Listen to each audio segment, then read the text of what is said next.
All right. If you can hear me, type 100.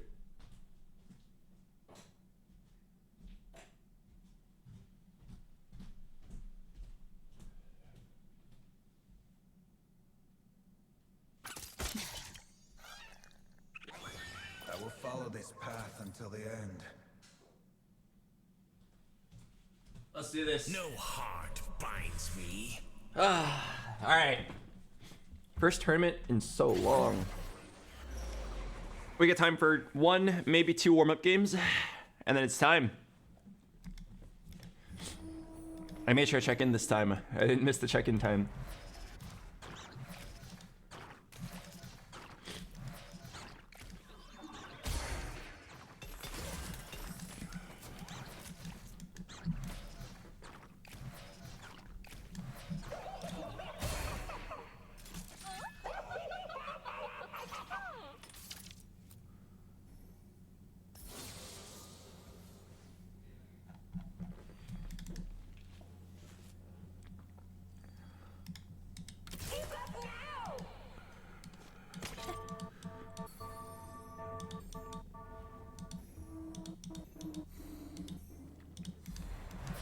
You have the encounter? Oh, yeah, it says none. Huh, I didn't even know there could be none. I'm on the job.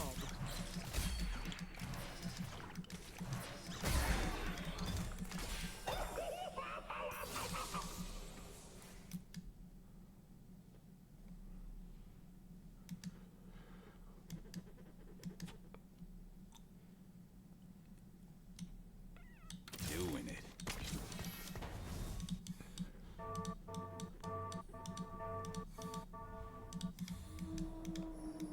Is this the tournament? No, this is a warm-up game. The tournament begins in like an hour.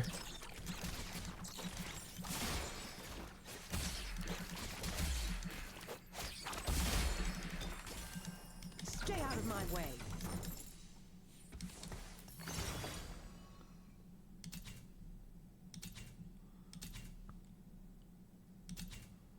Calculated loss.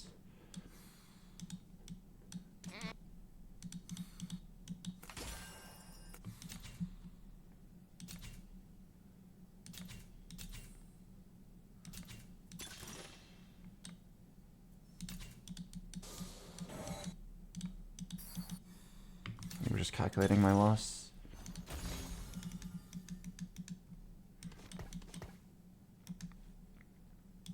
Yeah, I think we're just calculating lossing here.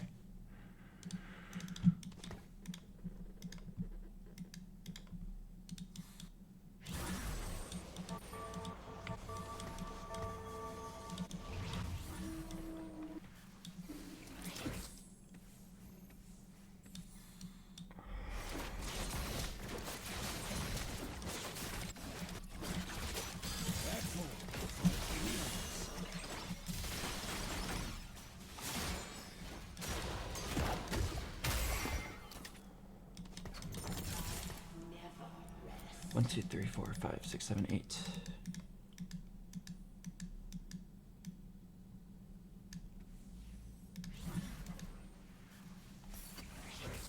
I'm on the job.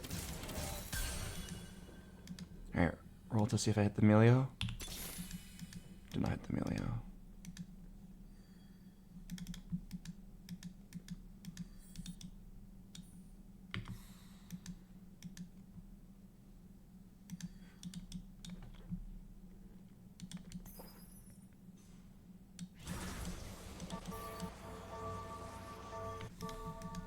Multiple players playing Kaisa.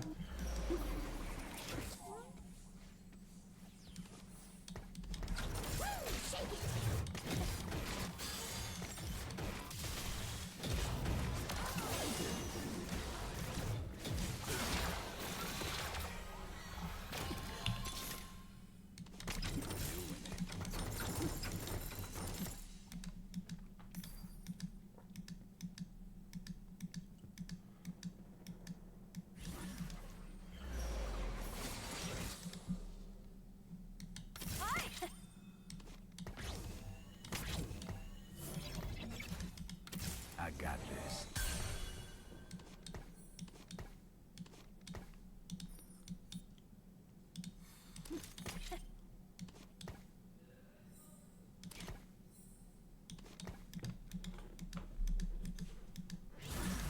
Okay, got 3-time breaker in. Looking pretty solid. How are you doing? This is like pretty early for me. I mean, it's pretty sad that it's early for me, but yeah, it's pretty early for me.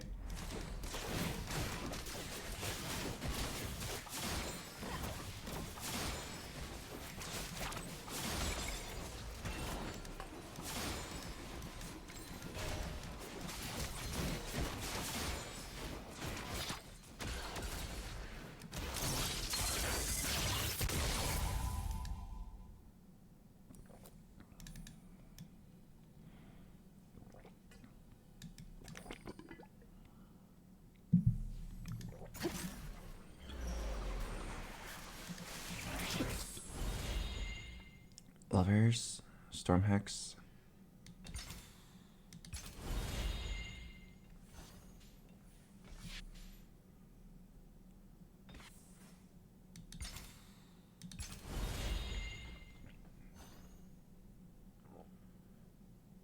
Storm Hex is not very good here. Actually, it's not bad. It is not yet time to die. Oh my god, 2-star TF.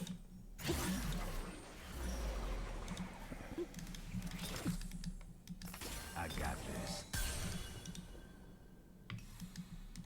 Let's finish this quickly.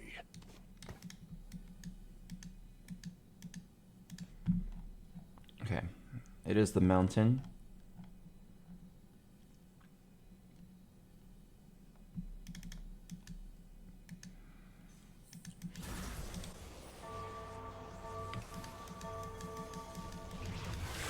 I kind of want to put in Jax now to start putting in mountain stacks, but I think getting the lost streak is better. Yeah, it sucks to delay my mountain, but I think getting all these rolls and then getting my 3-star TF really early is the play.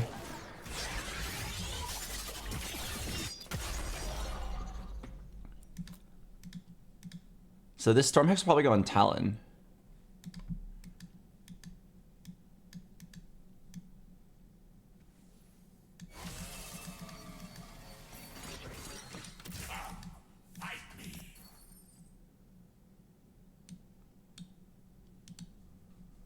Oh god. The mountain is so scary because if someone hits that artifact, they just win the game. Hey yo. Level 5, Mr. 100 streaking. Jax 2, Kaisa 2. Isn't that like kind of scary?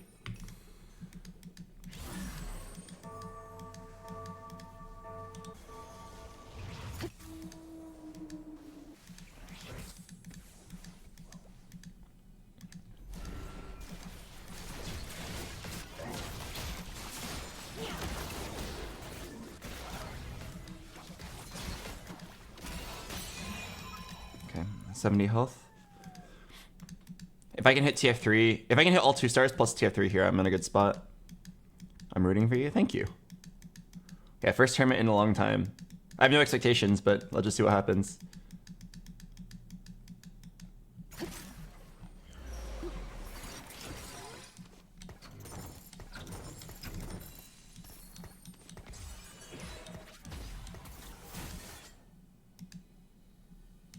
May I jump in?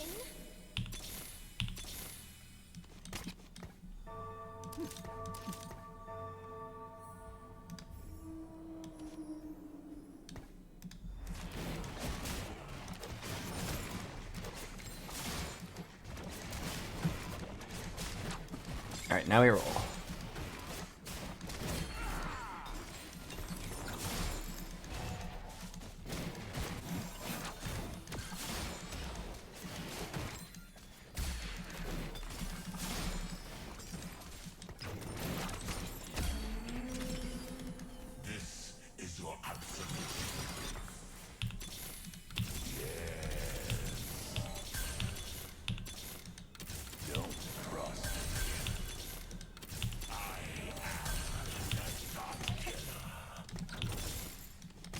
Old man with a lamp coming through.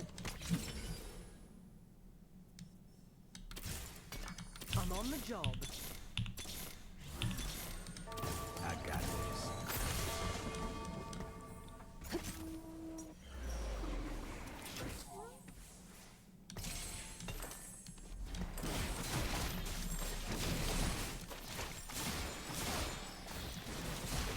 Pretty good.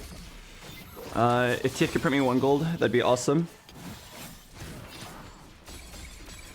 Oh wait, he's definitely not printing me 1 gold.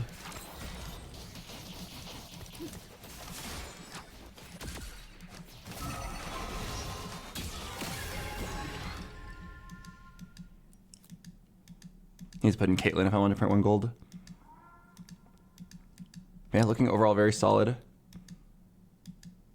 Alright, noted. In the future, play Caitlyn.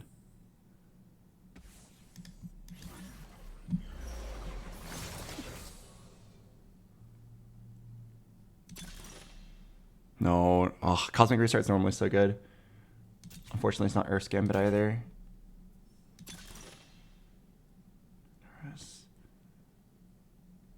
Might just be Clockwork.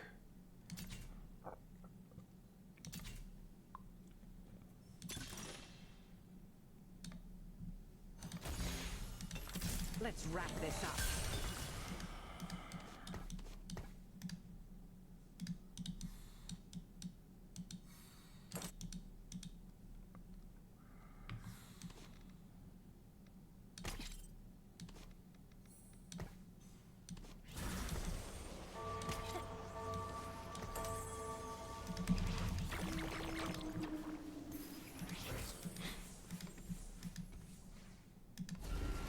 Okay, I'm pretty sure that Hex gets illuminated later.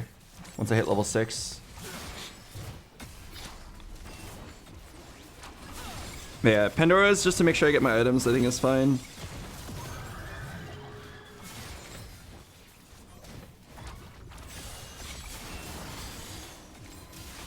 Six, 7.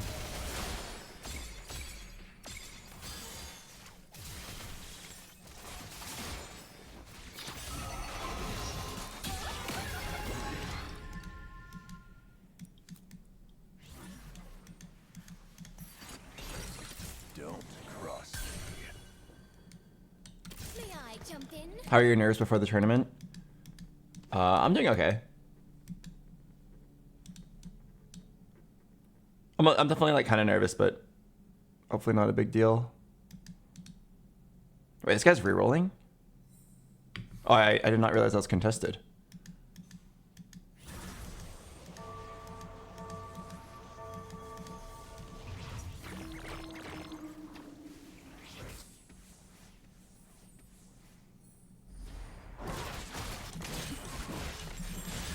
Wow, fuck, I didn't realize that was contested. Okay, my bad.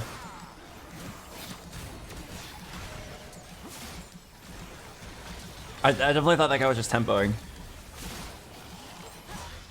Are you have to stream while in the tournament? They like actively want you to stream.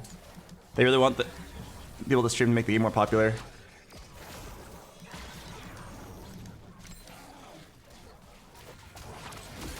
Whew.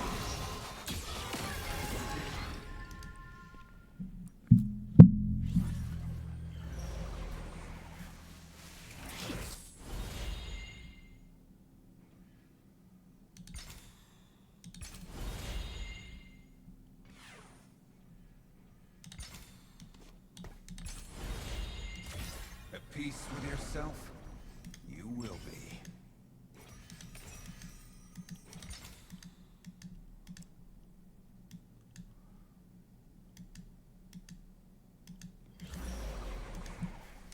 I'm on the job. Cryogenic Hex.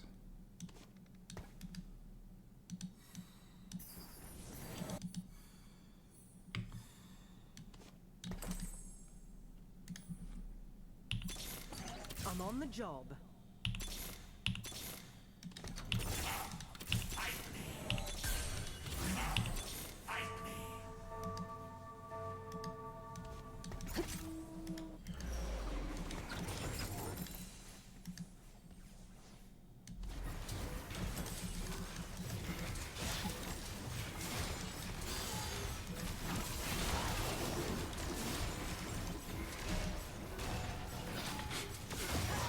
Normally I would not roll that deep here, but knowing that I am contested, I'm a little nervous.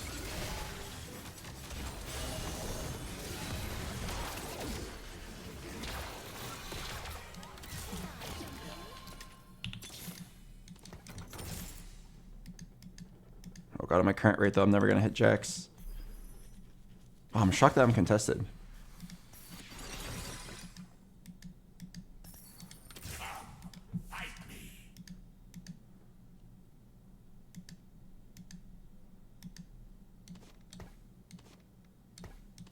Okay, I think I just gotta go 6 now.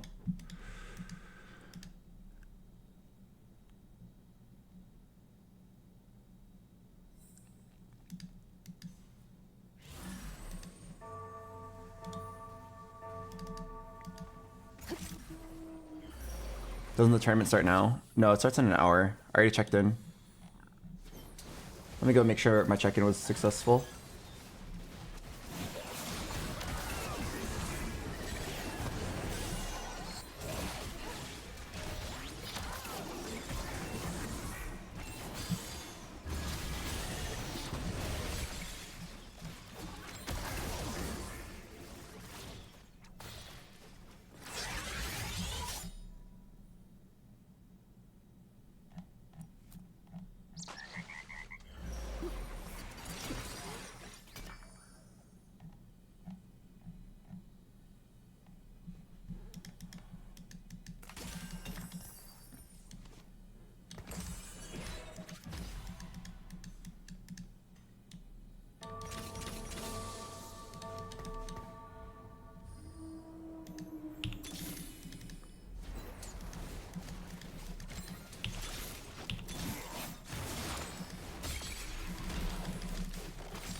Let's wrap this up. Let's finish this quickly.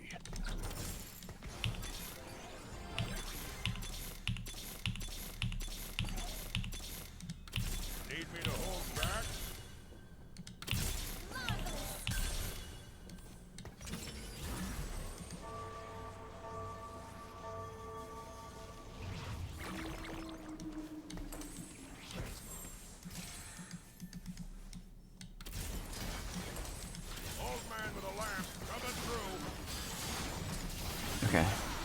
Actually, a pretty successful roll down. Alright, I should probably just instant my TF for now.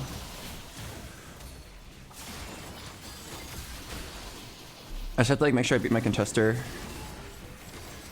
which I think I'm on pace for. Alright.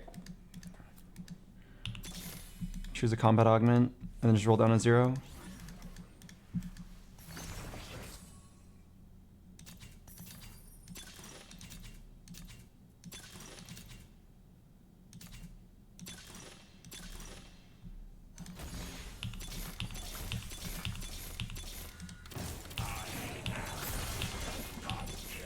Uh-oh.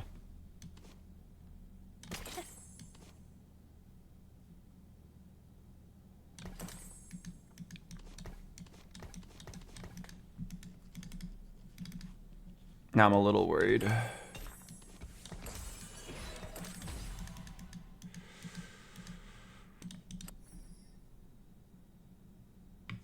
Crap, I'm definitely like stuck here for an amount of time. Are you not stable? No, not without 3-star and while being contested. I'm not stable here. Also, I need to be really careful at choosing hexes. I chose hexes that like they like make sense eventually, but not right now while I'm not level 7. But yeah, I'm not stable until I have Jax 3.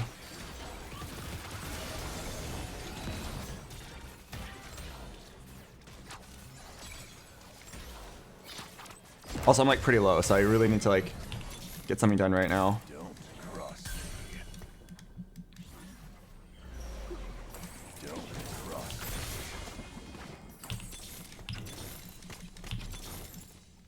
me.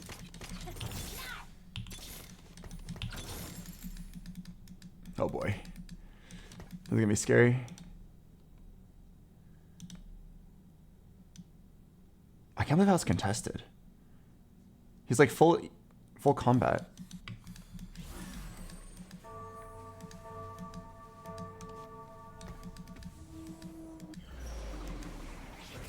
Okay, I should be able to beat him though.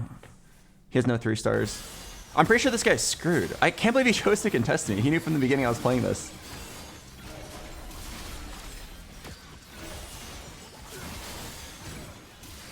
Like, I'm screwed and he's like more screwed.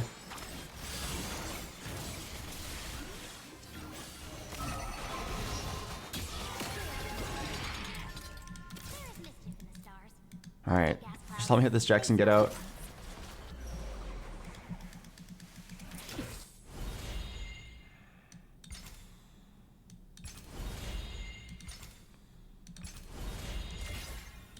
The road to ruin is shorter than you think.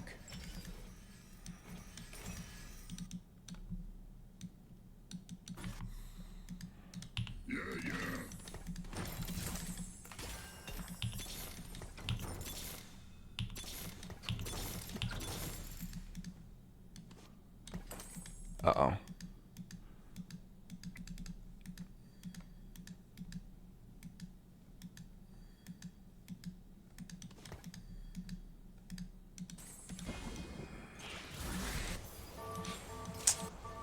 Damn, this actually sucks. Missing out on this one Jax is gonna ruin my whole life.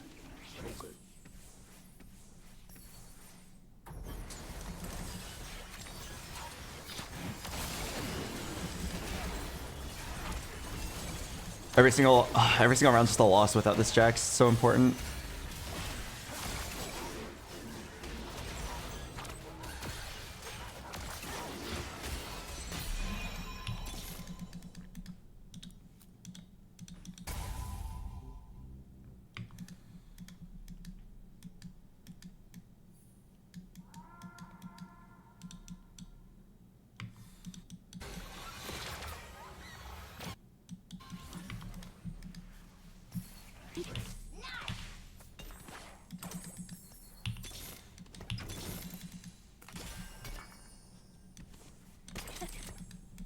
Oh, this is actually so tragic.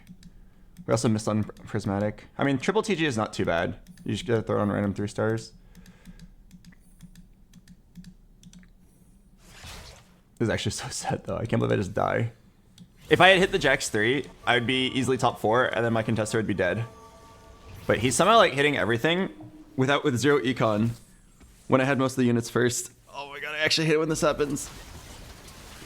It feels like there was nothing I could have done.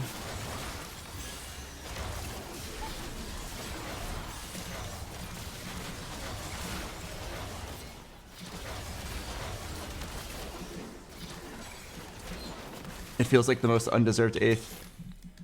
What could I have done? I could have just hit better, I guess. You have to pivot? No, he didn't scout. My spot was infinitely better than his. Like, there was no world.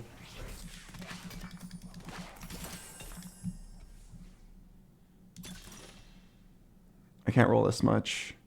Just get a cloaking, move on. Damn, I'm just dead. But yeah, like, you don't understand. You say BoxBox, you have to pivot. That's literally, like, completely incorrect. There is no world where I'm expected to pivot there. I had the greatest spot for it. Like, he's the one who's griefing both of us by committing. He sees my spot. He knows I'm committing to it. I'm holding all the units. I have better econ than him. If he contests, he's not going to hit. He's just going to make it hard for me to hit. And then we're both going to die. Being the second person in just, like, completely griefs you. Also, my econ is so bad I can't even use this mountain emblem. Goodbye, world.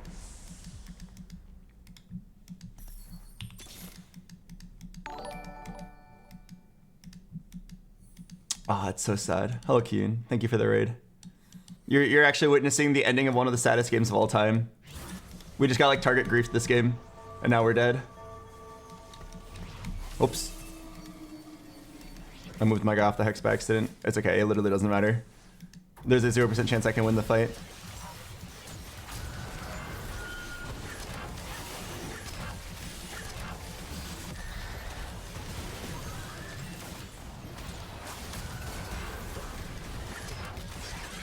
Shouldn't you roll until you get gold so you can at least get Jax 3? I mean, sure. It doesn't matter. At this point, Jax 3 won't win. This guy is going to go like 6th place, but he gets the satisfaction of making sure I go 8th. There was like, it's so frustrating. There was literally nothing I could do about it. I had a god spot for TF reroll. I forecasted it. I held all the units. I was open fort timebreaker into it with all the units on my bench. Everybody in the lobby knew I was going it. It was extremely obvious. Everybody in the lobby knows that if they contest me, they're not going to hit. He contests me anyway. He doesn't hit, but he holds all the units long enough for me to die, and then he's going to die right after. Like, assuming he's not an idiot, he had to have known that the AVP of his spot, if he contests, is like 6. Like, he's going to go 6 that game. The only thing that will happen is that he'll make me go 8th. And he still did it anyway. He was like, yeah, I'm going to pick triple combat and just contest it anyway and hit none of the units. But because I'm triple combat, I'll at least like win a couple of rounds, grief BoxBox, and then die. What's the point? I cannot believe people make it to that rank while thinking like that.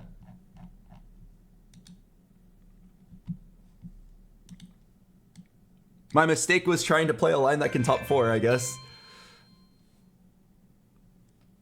What's crazy is like, even with him contesting and griefing, most games I would still hit the Jax 3 and just like survive to a 5th. Most games I would at least outlive him. But because I didn't hit the Jax, I got stuck on 8 Jaxes for 60 gold. It's like, okay, well, you can't do anything. Jax 3 like literally made or break my entire stage 4. It's frustrating. Hello, Zila Cleanus. Thanks for the 3 months. Maybe he just didn't scout. I mean, players at this rank are equivalent to challenger players from last set. Do you think there are challenger players that don't scout? I'm like almost certain he scouted and was just like, I don't care. Like sometimes when I'm very tilted, I'll just say like, I'm gonna lock in my line no matter what. I don't care. Pretty sure that's what happened to that guy.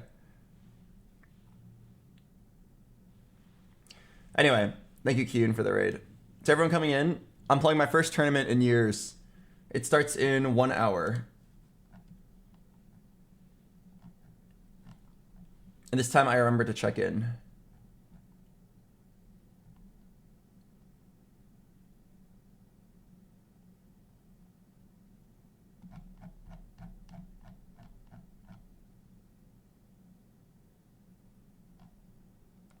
You can VOD review and see if he scouted you.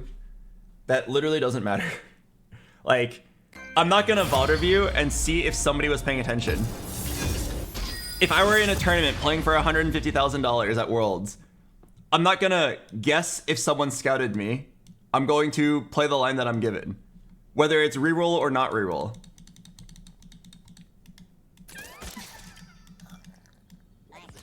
Mortals must succeed where gods have failed. Right, VOD reviewing is to see if you actually made a mistake. There is no world where checking to see if my contester scouted me could have ever been a mistake.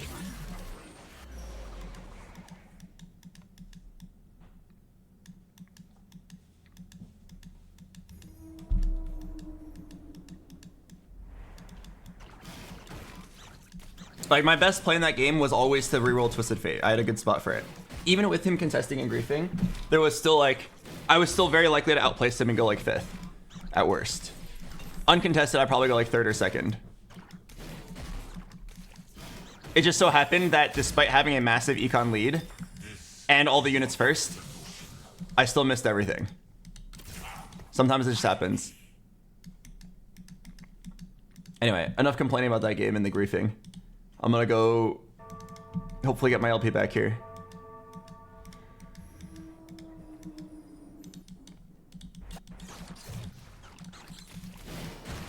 I'm on the job.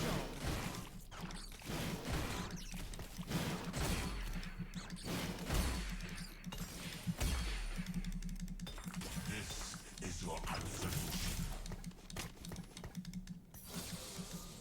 Doing it.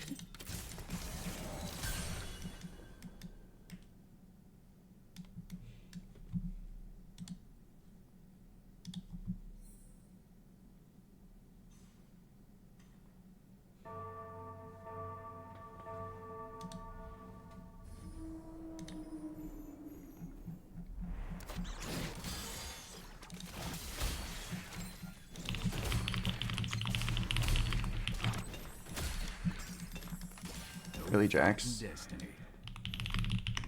Am I just running it back? Reach for the stars. It's crazy that even though this is like the ideal setup for it, I already have a Jax, I have a Titans. But I still think it's pretty bad.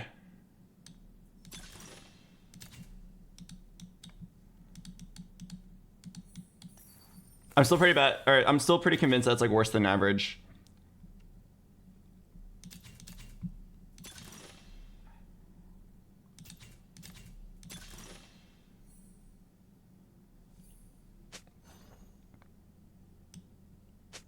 Damn, these all kind of suck.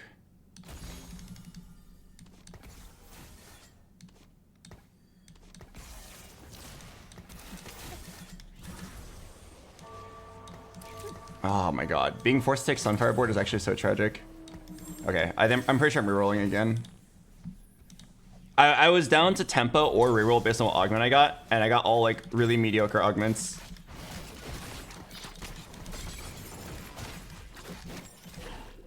Here, let me just go TF Deafen. Just to be extra sure that nobody griefs me through not scouting.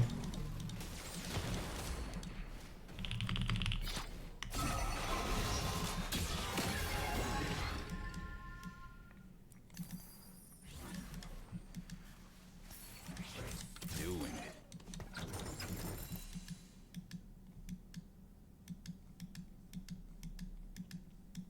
That would make them grief you more. No, I don't think you understand. Any player who's made it to this rank surely understands game theory. The only reason that me calling TF would make someone want to grief me is if they were specifically target sniping. But like, if they were target sniping, nothing was going to stop them anyway, you know what I mean? I can see a world where that guy who griefed me last game genuinely just like wasn't paying attention. And like, when he scouted, he saw that I had Timebreaker and he didn't see that I had 6 Twisted Fates on bench. Like, I can see a world where he somehow didn't connect the dots. You know what I mean? This time I'll just make it crystal clear what I'm doing. Why do you not like Booster Pack? Oh, Booster Pack is just very bad right now. Like, the idea of Booster Pack was fine. But the actual number of gold it gives you is too low.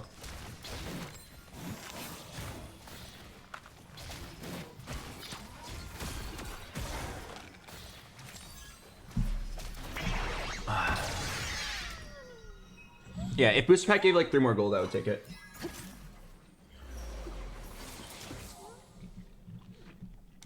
Old man with a lamp coming through.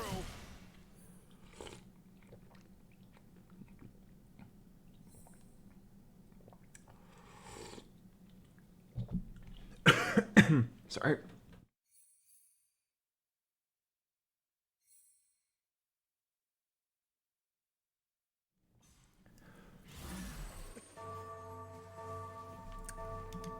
What is the relative gold value of a gold augment?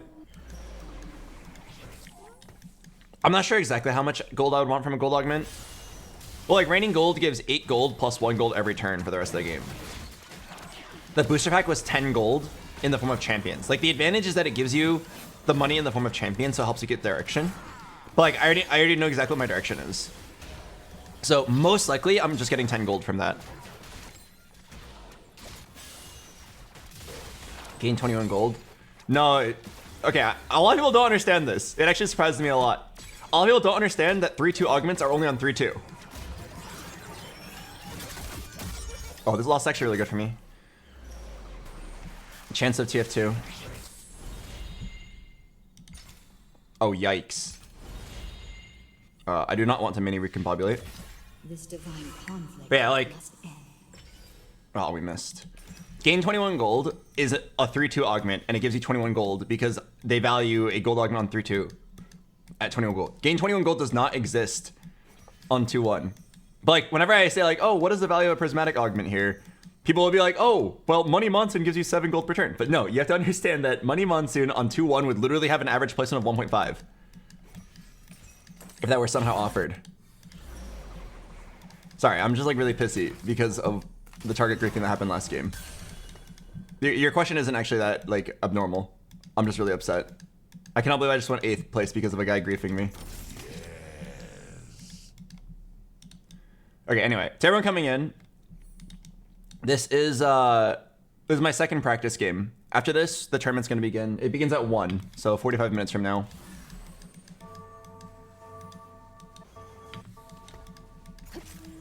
I'm a little sad that I ended up just playing like the same line twice. Oh, I just realized I should have played Lulu this turn, just to like get Mountain in. Why am I playing my strongest board?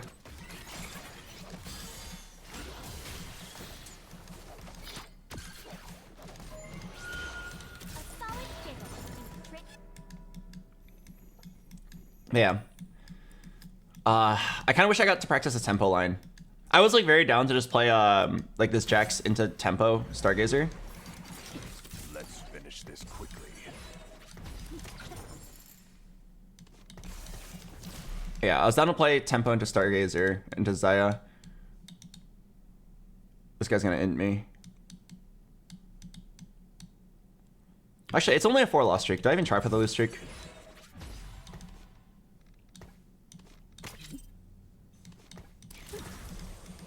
I'll just play standard.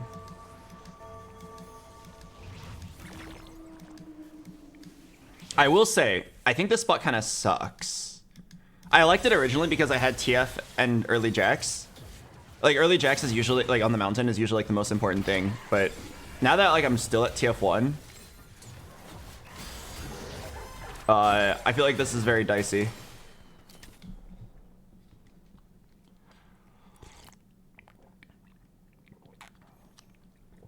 Honestly, it'll be good data, at the very least.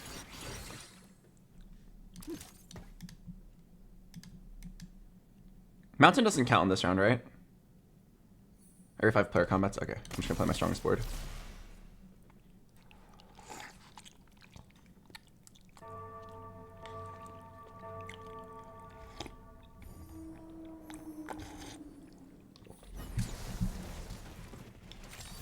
I think all I can really do here is just roll until I hit Jax 2. I'm trying to remember not build a Sunfire Cape because I have Sunfire board. I always forget.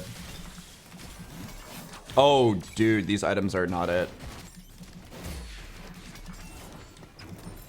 Uh-oh. Stay out of my way. May I jump in? Okay, roll until TF2. Let's wrap this up.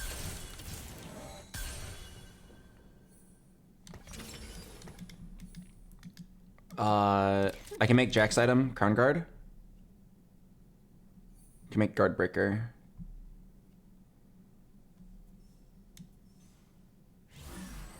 I think Jack's item more important.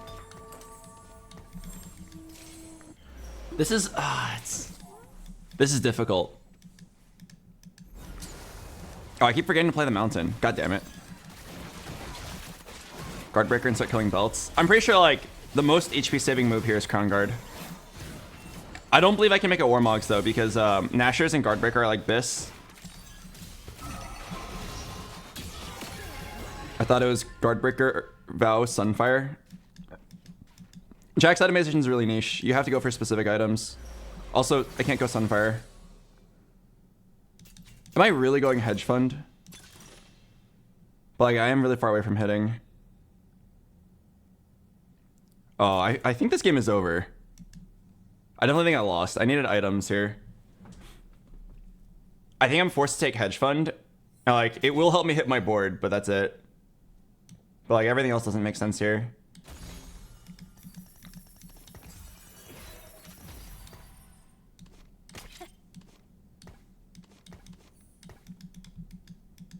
Yeah, I think we've lost.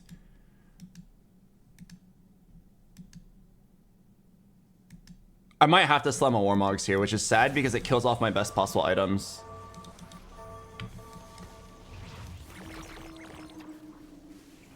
I'm pretty sure I have to slam it. It kills off my Nashers and my Guard Breaker, which are like two of TF's best items here. But if I don't slam a Jack's item to like save some HP, I'm trolling. I'll save the chain and the tier though, because I can still make Shojin TF, which is pretty good. Archangel's TF is pretty good. And then I can still make Gargoyle.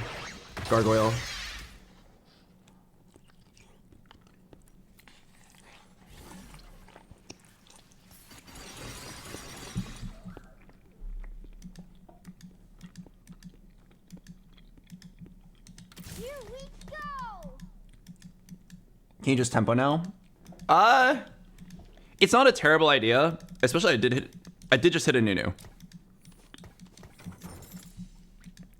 But I've already summoned a Nashers, which is like pretty committing to Twisted Fate. You're correct though, like there's maybe a world where I just pivot out. But like, okay, this game I know I'm not contested. There is no psychopath that didn't scout that is griefing me. And like, I do have 5 Aatroxes. I do have like a third of the build already, or more than a third. Once I get to like the 100 gold threshold, it'll be fairly easy to hit my board.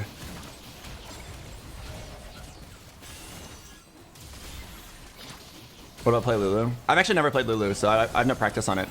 I will probably not risk it. Also, this guy's playing Lulu. Bad guys never win.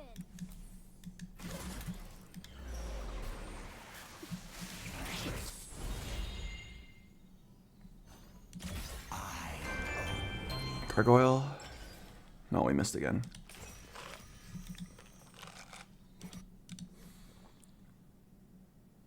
Let me make sure my tournament client's working. Yeah, it is.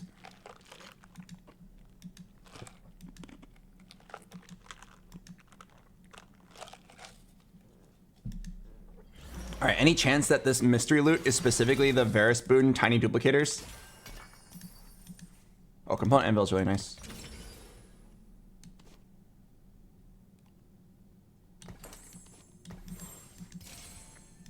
The only item that makes sense here is Archangels. I should just slam it. Yeah, I'm just gonna slam it. I think Shojin would have been a little bit better, but Archangels is fine.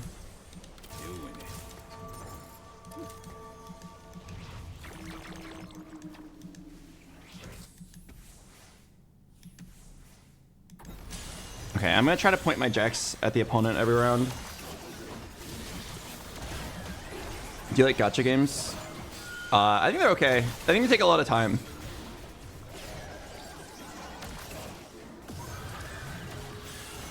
I kind of like waste a lot of time playing TFT. Well, I don't know if waste is the right word, but I do spend a lot of time playing TFT. Oh, that Fizz got to my backline.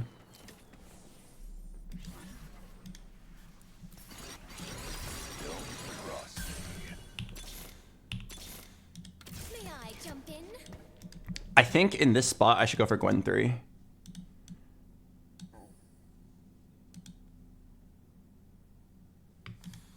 Yeah, I probably won't sell any Gwens. If I'm forced to take hedge fund, which is by the way so sad that we're forced to take hedge fund here.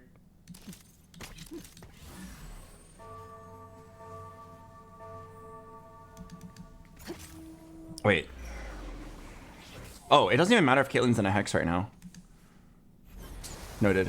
Okay, Caitlyn doesn't have to be in a hex. She's not a stargazer. But yeah, if I'm forced to like go hedge fund, I should just go for everything. When's the tournament happening? Pretty soon after this game, or should be around when this game ends.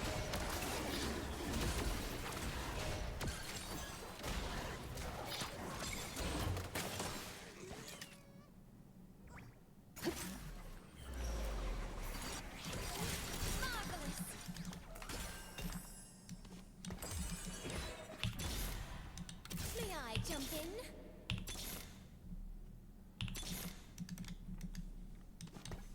Okay, 4 TFs, 4 Caitlyns, 5 Aatrox, 3 Talons. Alright, I'm pretty sure we're committed. Even if it's like not the right play, before the tournament, I kind of want to just know how good this build is. I think a lot of this game, I'm gonna sell this new then. A lot of this game is gonna come down to line selection. And like, this is a very standard line that's pretty easy to play. Big dupe. Stay out of my way.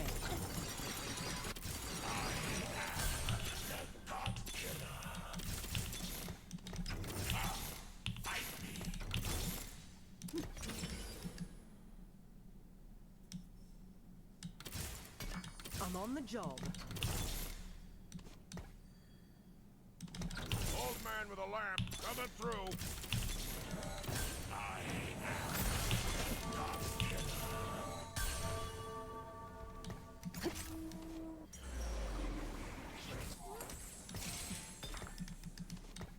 I'm on the job. Okay, what was I saying? Right, even if this is the wrong play for this game, for the tournament, I kind of want to just know if it's good. I want to know if you can just like select this line in like kind of bad spots and it's still reliable. Oh, the gold dupe is a little awkward. It's like nice to get a dupe, but most likely I'm just gonna use it on jacks. All right, I think this is where I have to send it. It's nice that I faced Wation just now. Can't go money monsoon. Sword overflow. No.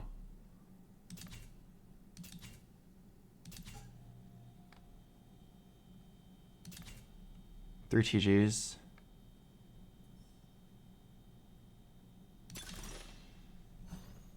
Right here. Ugh. I hate having to take this. May I jump in? Don't cross me. Oh my god, I literally have it. Old man with a lamp But I needed. through. I should have leveled actually. May I jump in?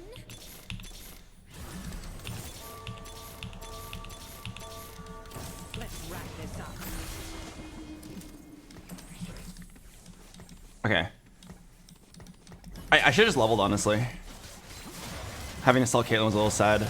Okay, but the reason I didn't dupe yet is because it's actually very clear that I'm probably going to have to dupe the fucking TF. But I need to go faster. I needed to hit this turn. But yeah, at this rate, I'm actually going to hit the Jax 3. I need to spend my money faster. It took too long. I missed on Prismatic Augment again, man. I seen anything gives like a Radiant item, but like a Radiant item on someone who actually matters. Doing it.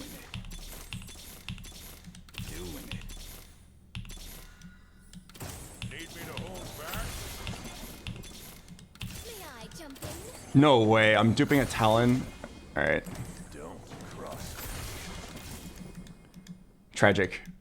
Actually, just tragic.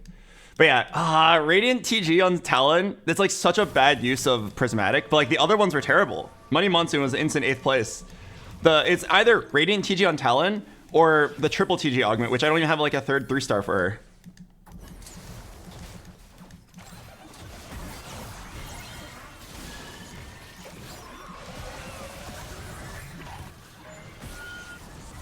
So like now I'm relying on like the miracle of TG to keep me alive here. Oh, I think I'm just like 8th place twice in a row actually. Okay. I think I'm just dead. I don't... The sad thing is, I don't even think it was the wrong play to select this line. I actually think we just missed. Sign on.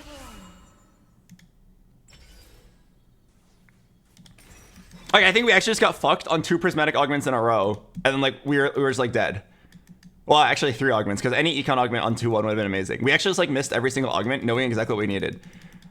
And, like, I was fine to tempo, but then we got forced to reroll because of how our augment forced us to take Sunfire board, which forces me to not slam a Sunfire. Okay. I'm pretty sure if we're talking, like, don't die here, I should level up and play Rast. But if we're talking in the opposite direction of, like, what can actually get you a placement, it's sacking and then somehow winning later, which will probably not happen, but I'm down to just, like, die. I really don't want to play this game anymore. Just level up. No, you don't understand. If I level up, I'm guaranteed dead. It sounds weird to say that, but if I level up here, I'm guaranteed dead. You wanna know why? It's because I kill any chance of, like, making it to level 8. And I'm also not close to the next placement. If someone else were, like, 15 HP, I could say, yeah, let's level up here and hope that maybe, like, it makes the diff. But in this spot, like, just die. Maybe you face someone weak, maybe not. I'm down to just die and get out of this game.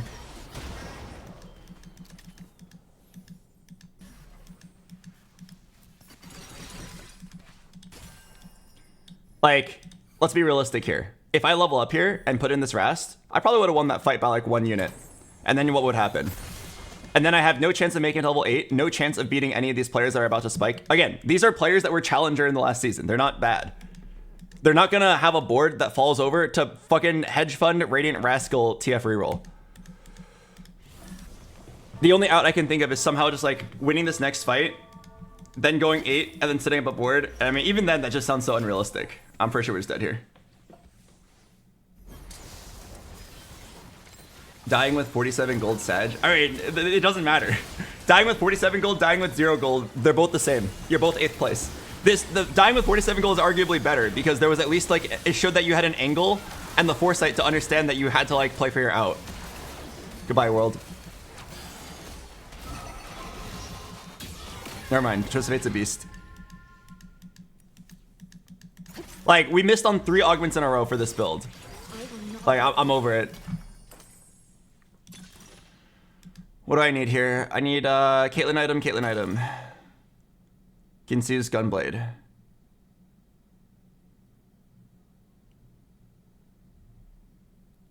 It's pretty bad, but I'll take it.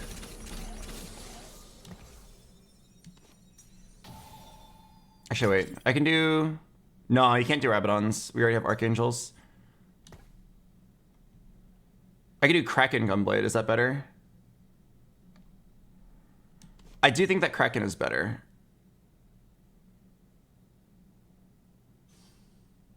I could also move Striker's Flail. No, yeah. Move Striker's Flail and then go Rabadons was interesting, but I don't think it's correct.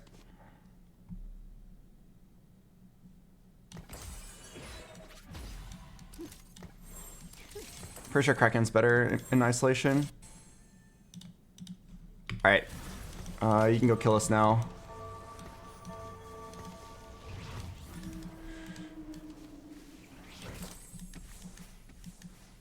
Alright, only way for me to live here is to somehow win this fight. And then I guess I'll roll for Gwen to rest too and try to get a 7th place instead of a 6th.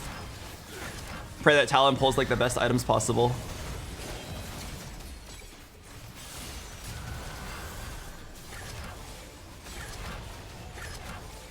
But yeah, what sucks about this game is that I don't even feel like it was the wrong play. We just like low rolled.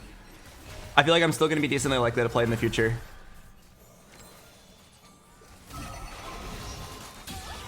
We actually just missed on 3 out of 3 augments. Well, the first one was like kind of okay, but it forced you to reroll TF because of our itemization at the time. Okay. So here, I do think I'm supposed to roll. I'm pretty sure like, even just hitting like a Gwen 2 or Rast 2, that's all you can really do here. Do I bother rolling for rest? No, I think I don't, and then I leave it open to level up next turn and play anything. Yeah. In the rare event that I'm somehow not... Oh, I'm dead. Anima squad.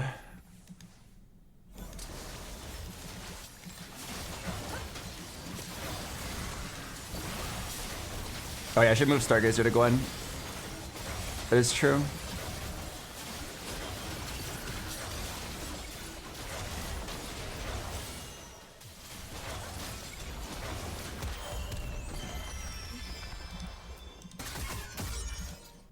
All right, good news. I finished my game before the tournament. Bad news, I literally just went 8-8 and I don't feel like I made a mistake. Well, small mistakes, sure. I made plenty of small mistakes. There was a lot of small optimizations where I could have like gotten my mountain 1 turn sooner. But like, both games, I felt forced to play the same line. Both games, I completely whiffed on both augment and roll down. And I don't feel like I got any practice going to this tournament. I feel like both games just threw these like very obvious, if you don't play Fate Weaver reroll here, you're an idiot. And then we missed on everything. Oh my God. I actually can't believe it's possible to miss that hard. I mean, hey, better to miss here than in the tournament. I'd rather lose 90 LP and then do well in the tournament than the other way around. But man, that is very frustrating.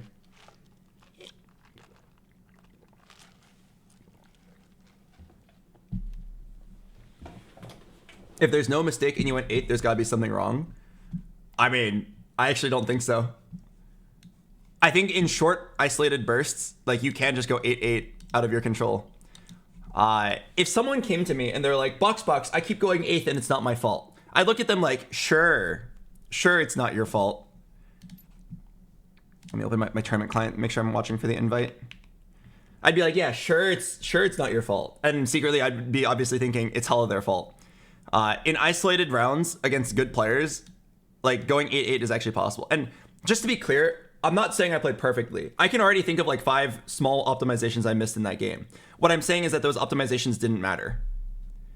In game 1, I got target griefed. A guy from a much worse spot pivoted into me and held all my units and died.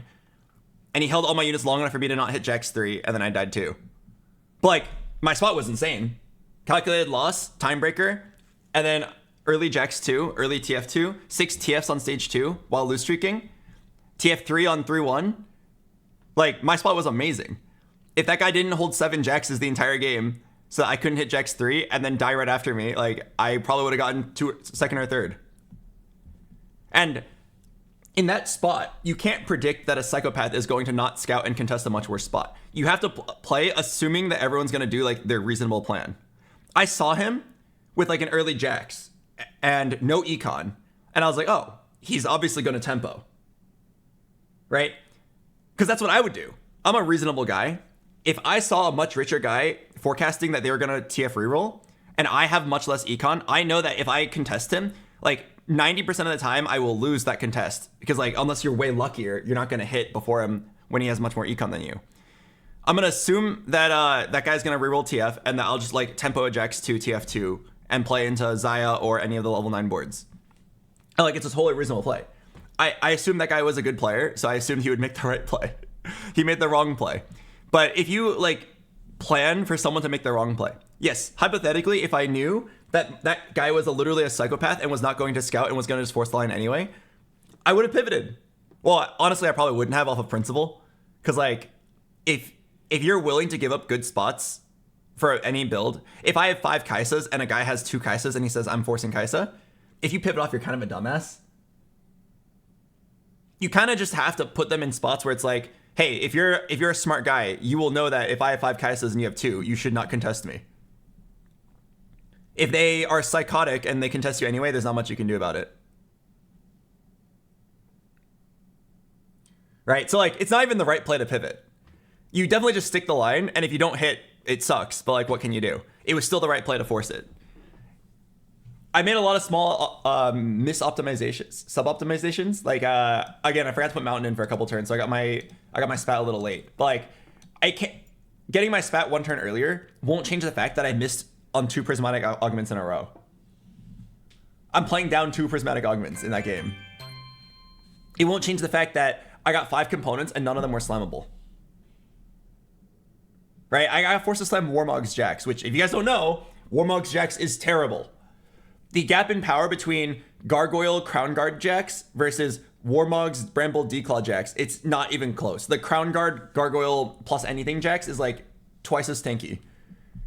Being forced to slam a Warmog's on Jax, not only is that so tragic because it's a bad item on Jax, it also eats your best component for Twisted Fate. But like I had to. If I sit there with 5 unslammed components, I would have gone Turbo 8th, not just regular 8th. I would have gone Turbo 8th. I would have saved 0 HP. It's so frustrating. Anyway, sorry. Normally I would just say, yeah, whatever, unlucky game, let's get over it. But we're kind of forced to sit here until the tournament begins. 19 minutes.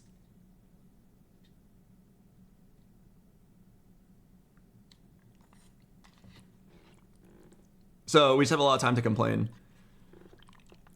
I'm just really sad that these 2 games, like, I don't even feel like I got any practice. I don't feel ready for the tournament at all from this warm-up. I actually wanted to play tempo that game, but you wanna know why I couldn't? An incredibly rare circumstance where my best play was to force reroll. In this spot, I'm down to slam a Sunfire on Jax or Aatrox and just tempo. I'm also down to slam a Nashers and reroll. Right? I have 2 playable items, Sunfire or Nashers. Sunfire equals flex play, Nashers equals reroll. You can't go Birthday Reunion because you've already locked in your general angle, right? I'm playing Stargazer in some way no matter what. I'm either playing the TF reroll or I'm going like Xayah with the open bow. Both are fine, but Birthday Reunion and Booster Pack are both really bad because those are choices that are good if you don't have a direction.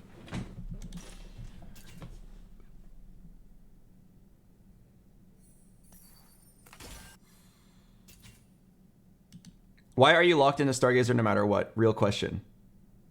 Okay, real answer. Look at my board state. I'm uncontested, by the way. If you don't take, if this is not a sign for you to play Stargazer no matter what, like you're kind of trolling the game. Like you're actually trolling. Any player who like wants to win from this spot is going to lock in either TF reroll or like Stargazer tempo into like level 9. And like, you don't have to play Stargazer all the way through. Like, you can eventually pivot out. But like, this, it's 100% going to be your opener.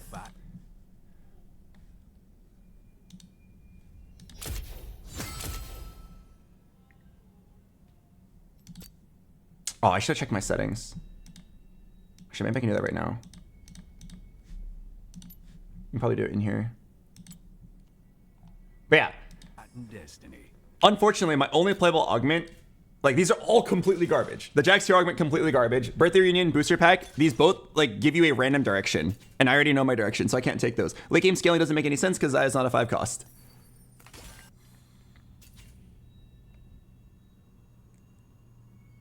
So you reroll them. Makeshift armor is terrible because all your units will be itemized. So you're forced to take Sunfire board. Because you're forced to take Sunfire board, you can't make a Sunfire cape, which forces you to make Nashers, which forces you to reroll. It's very frustrating. The only other play was to like take late game scaling and then just like go fuck off and like completely pivot on your extremely good uncontested angle. But like I'm not gonna do that. I'll just try to reroll. If we don't miss on Prismatic Augment on 3-2, this game is playable. But like it's already bad because we're forced to reroll.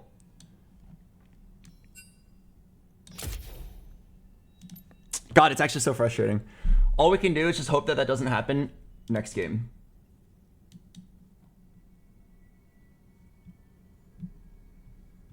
Froden was wondering if you want to talk meta read. Yeah, I'm down.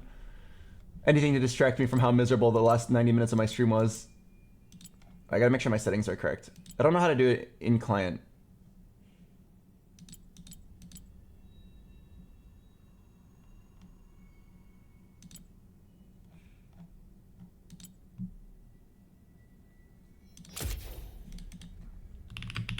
Can you re-invite me in 2 minutes? Double checking my settings.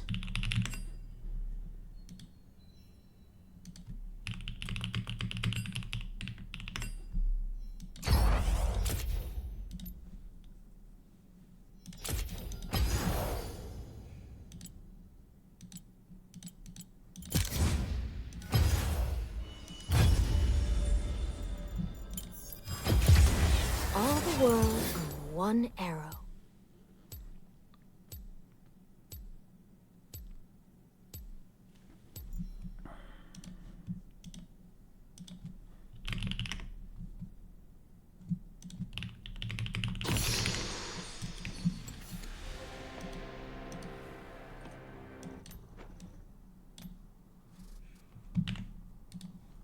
My phone's calling.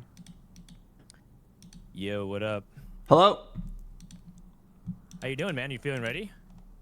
Oh, you're in a game of League of Legends? Oh, I'm just fixing my Oh, you're settings. practice tooling. Oh, okay, got it. How do you feel ready for the tournament? About average. I studied a good amount. I spent like 2 hours prepping. Okay, cool. What's the tech? What's your read today? Give me 1 second. Is there anything I need to change besides like if I'm full screen? Were there any TFT related hotkeys? I don't think so. Oh, I mean, there's like your shops and stuff like that, and your scouting. Okay, I think those are all default. Did they post the lobbies? I haven't done a tournament in so long, so like I don't remember like how to make sure like I'm correctly in the right spot. Yes. Do you want me to link you the score sheet? Yeah, link me the score sheet. All right. Give me a sec. All right, there it is. It's a Google sheet, and then the second tab, you should click day one or third tab, day one lobbies. You're in a lobby with Buetro, Cottontail, Trebornak, Slake Moth, FSN, Rysword, and Josny Cutie. Okay. I recognize about half your lobby. Okay. So really quick, before we talk about the meta, just so I understand the tournament format correctly, we're just like gonna play 2 games, and they're gonna reshuffle, and then we're gonna play 2 games, and then we're gonna reshuffle, and then we're gonna play 2 games. I believe so, yeah. Okay, so it's 6 games total. And if you're like dead last after 4 games, you like are out. Yeah. They cut the bottom. It depends on how many people I think technically check in, but they usually cut the bottom, I believe, 32. Oh, they didn't fill out everyone, so they're cutting the bottom 8. So a lot of people didn't show up for check-in. It looks like. Oh, actually, hold on. Let me see. Maybe they didn't finish populating. But yes, essentially, if you're dead last and you have no mathematical chance of making it, you don't have to play games 5 and 6. Okay. And also, if you're like in Giga first, you also get to skip, right? I believe so. They cut through as well, right? Let me see. That is correct. If you're in the top 32, you also cut through. So if you just go like 1-1-2-2, you're done for the day as well. Okay. How do people have little legends, by the way? I have 0 RP. Oh, it's all unlocked. You just click loadouts. Yeah. Oh, you're right. What loadout are you using? Caitlyn. What's like the coolest? What's the one that like tilts people the most? I don't care about tilting people. I just care about my own graphics. Okay, fair enough. Okay.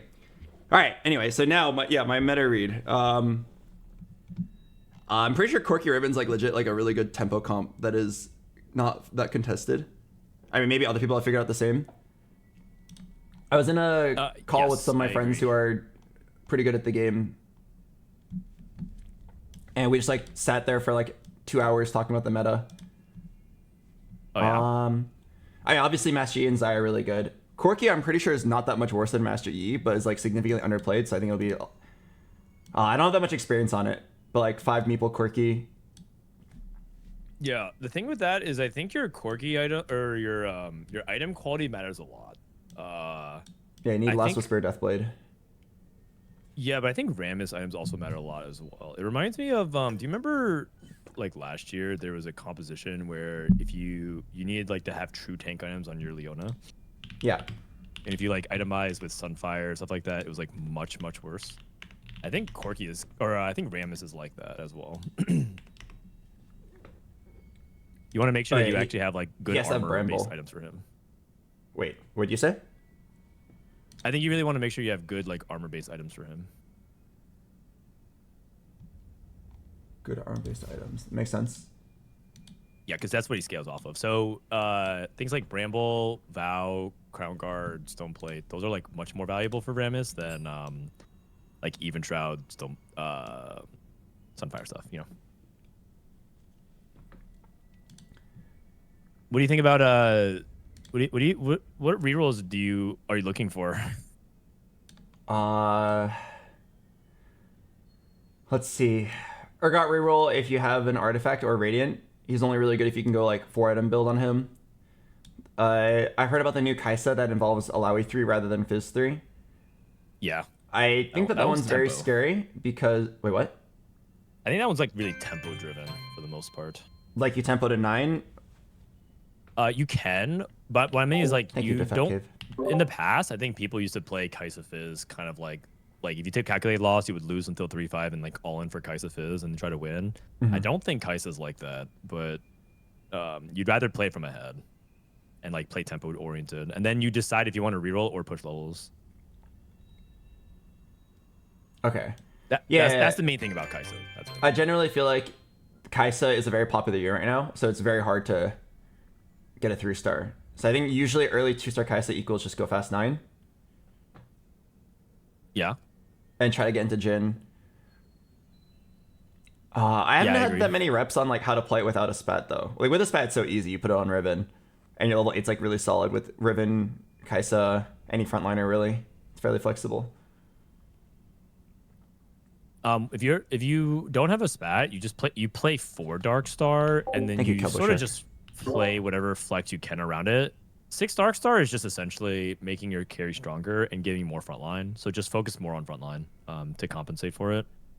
Yeah. But you have to. You're probably not going to win the game, so it's like you have to just make sure to not try to play for a win out. So play more tempo oriented.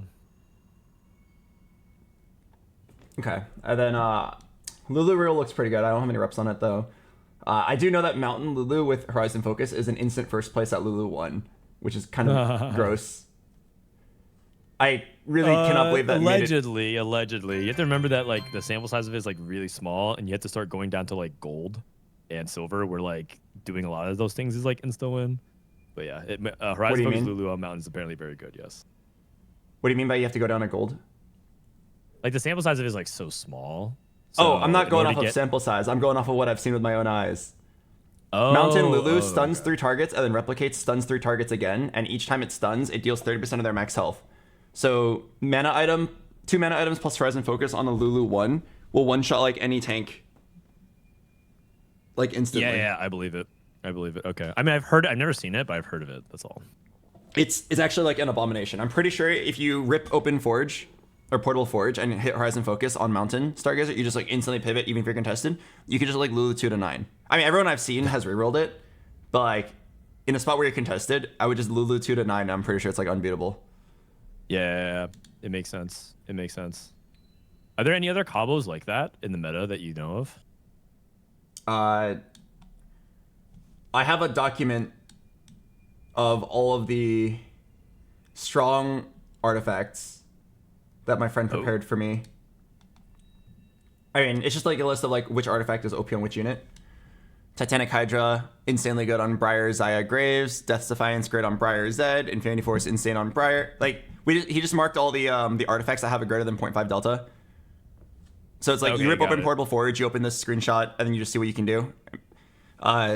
We currently believe that Portable Forge is an insta-click no matter what, no matter your spot. And like, if you just get one of the things on the list, you just pivot into whatever it is, even if you don't have a spot for it. Oh. How would one procure such a list of this document? I mean, it's just a Do I have to screenshot. DM your friend? I'll send it to you. Oh, shit. Thank you. Yeah, my friend Covenal prepared this.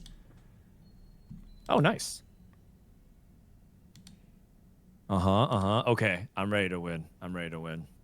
Yeah, so he was basically saying, like, if all of these are considered good outs that you're willing to pivot into, then you should just let it rip every time, and the odds of getting one of these is like 90%.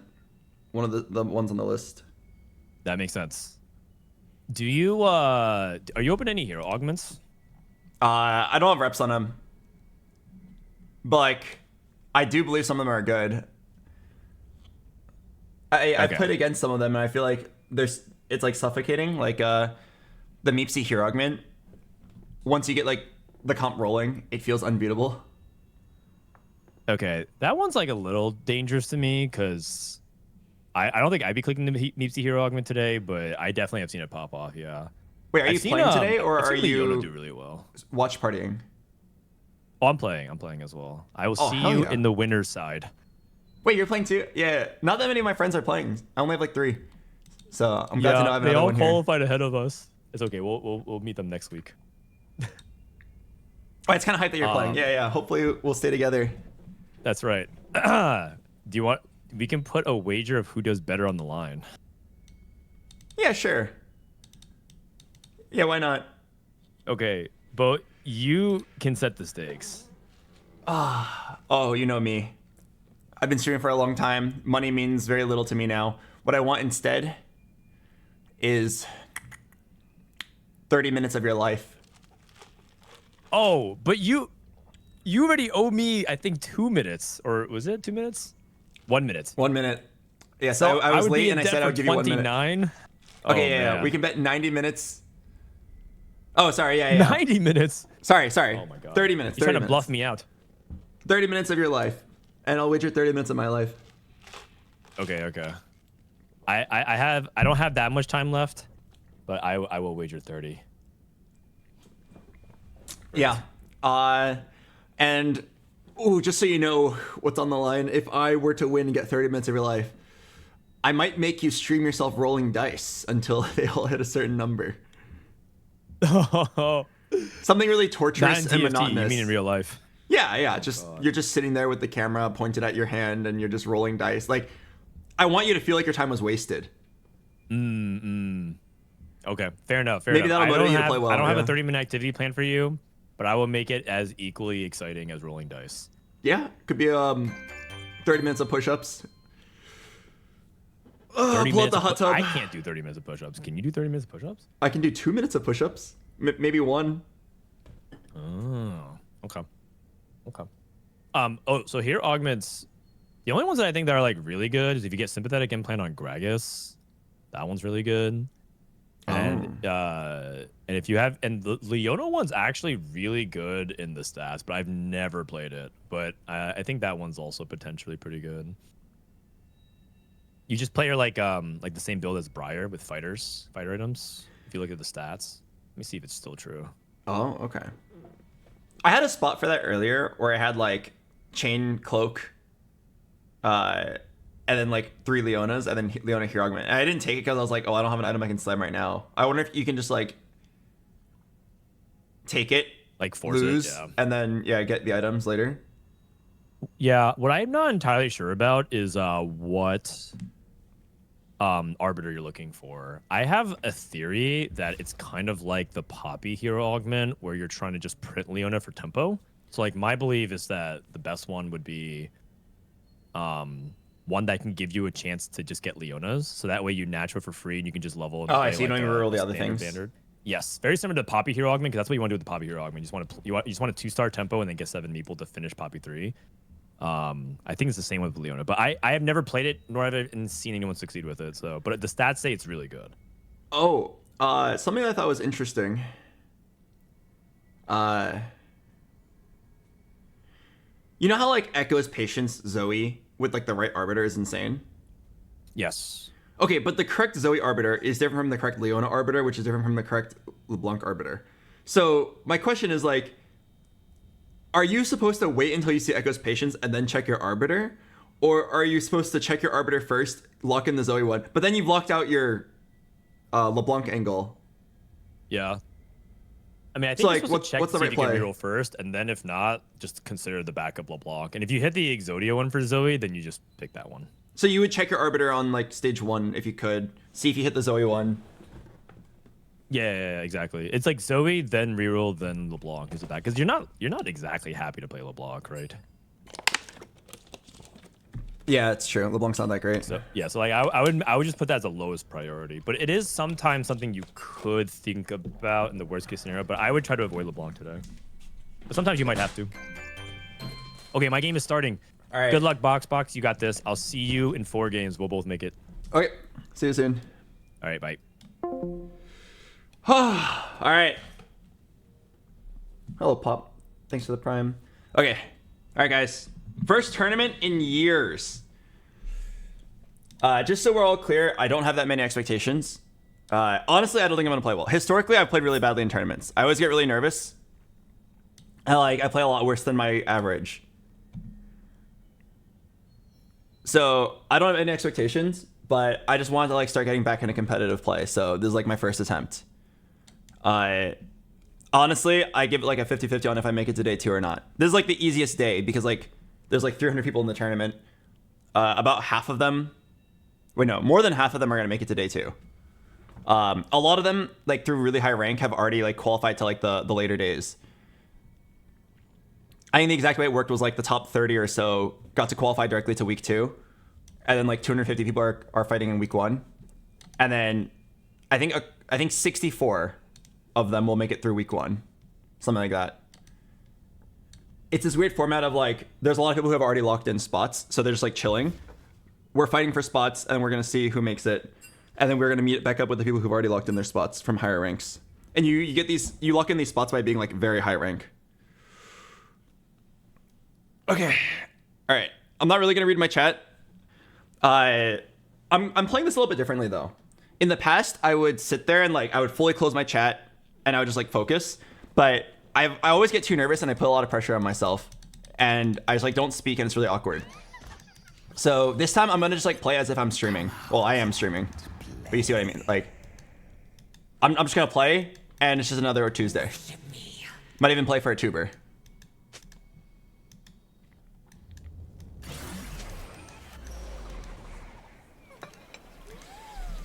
All right, and if I lose, it's okay. I'm just gonna try to like play with no expectations and see what happens. All right, I'm gonna play the ad break. I'll see you guys in a bit. I think I have to close chat in tournaments. That's what I thought as well, and I thought I was following the rules before, but apparently like Dish Soap and Setsuko don't do that, and they just like play normally as well. For what it's worth, I don't think Dish Soap is getting major advantages from his chat. But like, if Dish Soap's not doing it, I won't do it. Because I definitely feel more relaxed if I just like am streaming normally.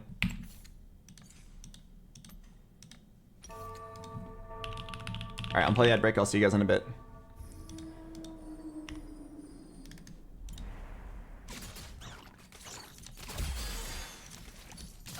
I forgot to ask Ferdinand what he thinks about drone. No time to waste.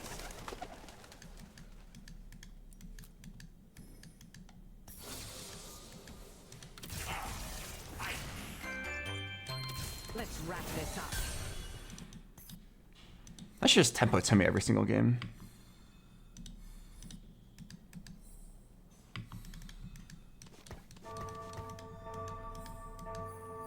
Hello, Affection.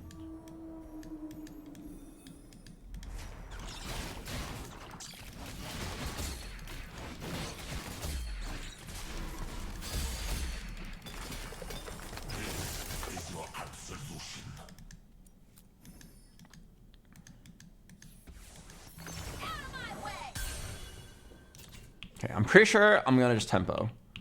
I don't feel the need to like go something risky like Anima Commander. I kind of like Pandora's here. My items really aren't that great. I think Booster Pack's really bad. Feed the Flame's only good if I'm playing melee carry. Heroic Grab Bag. No. I think it's Pandora's. Let's fix our items.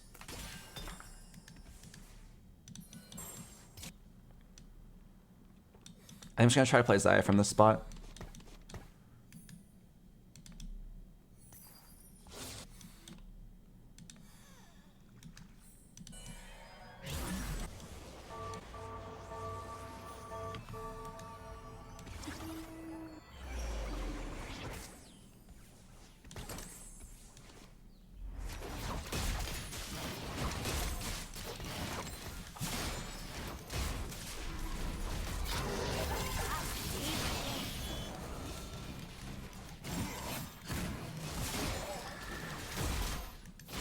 I'm actually not sure if this is the greatest tempo spot. I think it's okay. I have 3 Primordial right now if I want to play that.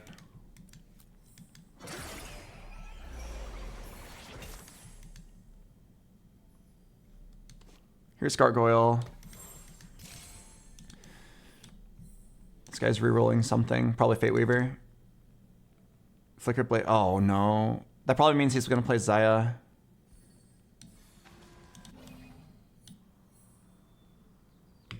Oh, I feel like I need to get out. I'm pretty contested.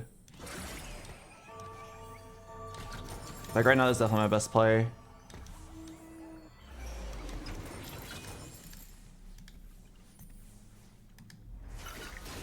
Let's finish this quickly. Maybe it's time to play Corky Ramus.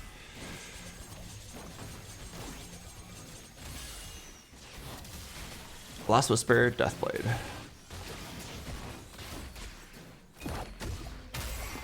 Stay out of my way.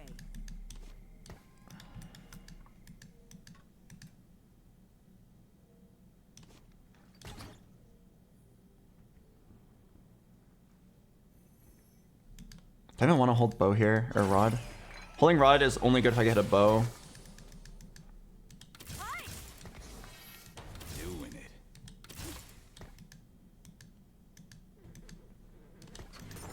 I'll savor this. I think I'm just gonna tempo. Although the whole lobby looks like they're tempoing really hard. Oh no. Part of me feels like I was supposed to just go Anima Commander and let it rip. I'm like way too scared to do it in a tournament, but like in solo queue, I might have actually done it. I might have just said fuck it. Like if I think I can pull it off, I should just go for it. Although I haven't played Anima on this patch. On this patch, it's a little bit harder to play Anima. Well, no, it's actually a lot harder. Because you have to like go to 400 now. And you don't get guaranteed reforgers anymore. So you have to be more ready to like pivot into whatever you hit. So it's pretty scary. Oh, do I win this? I'm really shocked that I win this. Alright, let's just try to land on like Ginsu's Deathblade something.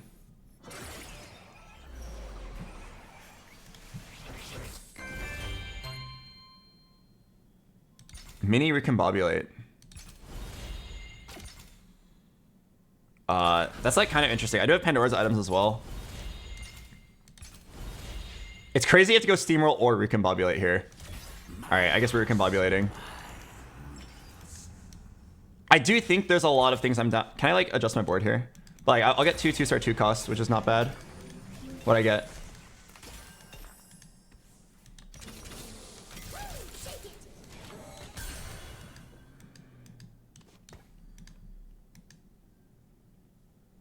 Oh, I didn't. Oh my god, I didn't see. Oh my god, I wasn't paying attention. Arbiter.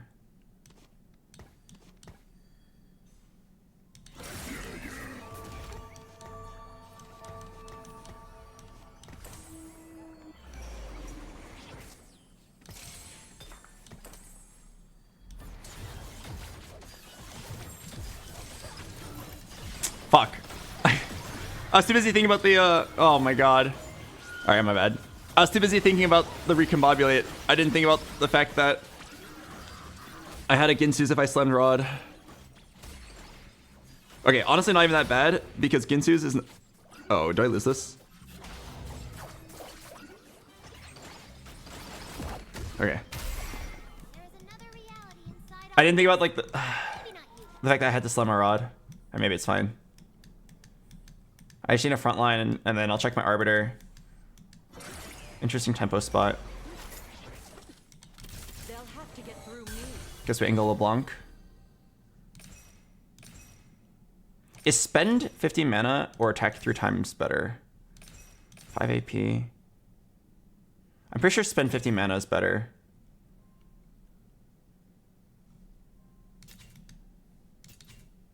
Oh wait, oh no, I guess she does get mana locked.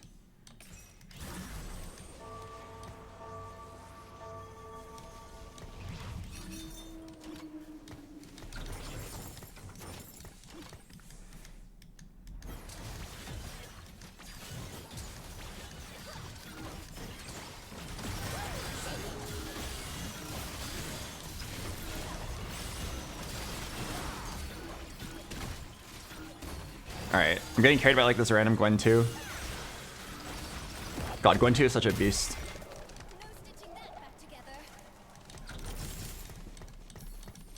Okay, I mean, I'm down to just like pencil in LeBlanc.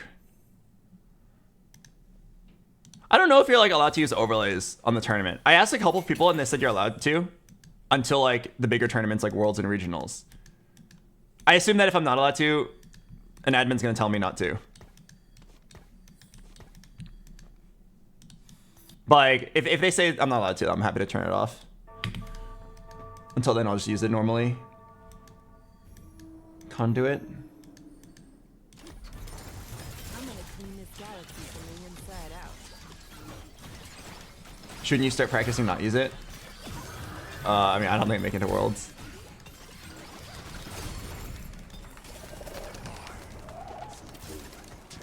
Okay, I think we're just gonna wait for Ginsus then. Bro, my cloak belt turned into belt cloak.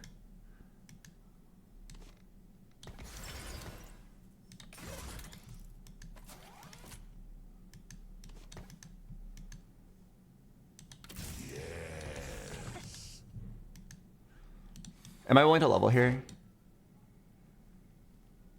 I feel like I am.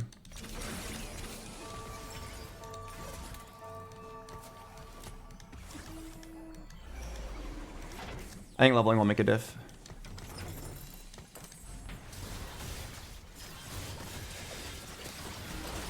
Yeah, watch it turn into Cloak Belt again. That'd actually be so sad. I'm getting hard carried by Gwen too. This unit is so broken early game. When I was watching Setsuko VODs to study, the first thing I noticed is that he was just like playing double Gwen. I'm like, interesting, double Gwen? Could it really be that good? Gravity can't slow me down.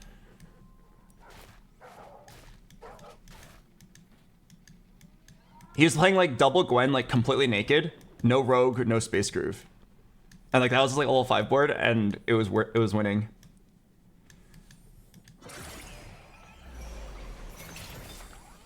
Small grab bag sounds pretty good. Got a lot of items to figure out. Ha! Recombomb again? Oh my god.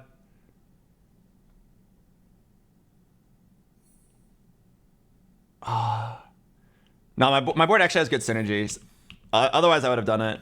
If my board didn't have good synergy, I would be down to Recombomb.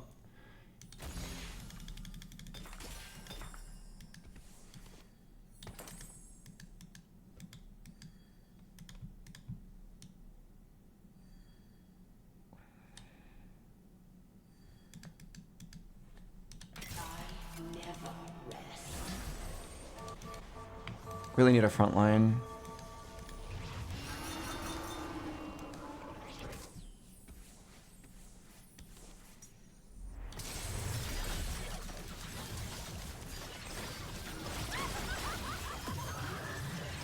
I'm slamming Guardbreaker, hoping it wins me the fight now, but I'm a little bit worried that it might not.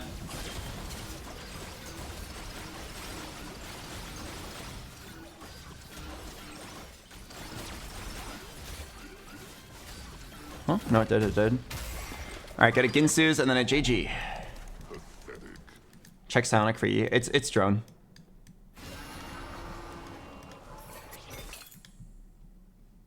Oh wait, this is a must slam. My god doesn't want peace.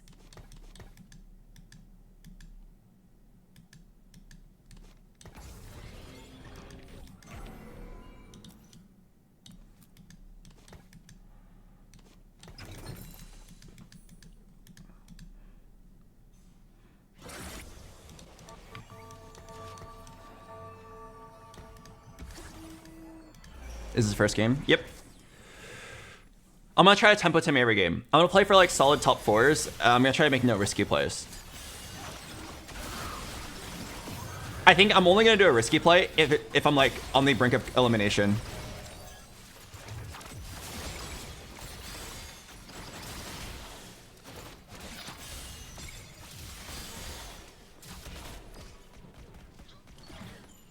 Oh, thank you.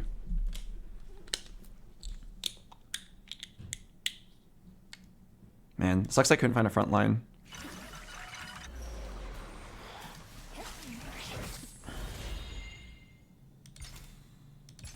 Oh, I'm pretty sure you are supposed to go Pandora's seat here.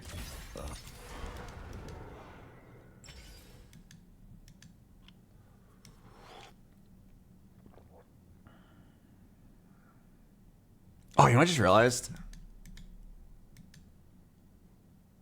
Oh, okay, my bad. I could have won this. There was a stronger board. It was Shepherd, Shepherd. Well, fuck.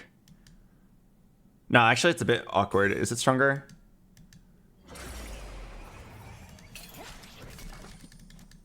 Let me think about this, because I could have put Shepherd in by doing this, but you lose Gwen. I'm like not sure if it's stronger, but like now that I lost, I'm like sitting here thinking like, could I have made a stronger board? Maybe I could have.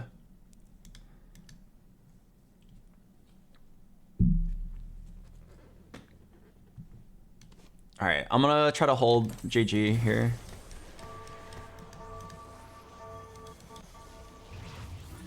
Pandora's seat. I mean, I'm kind of down. It's fun. Very gambly, but it's fun.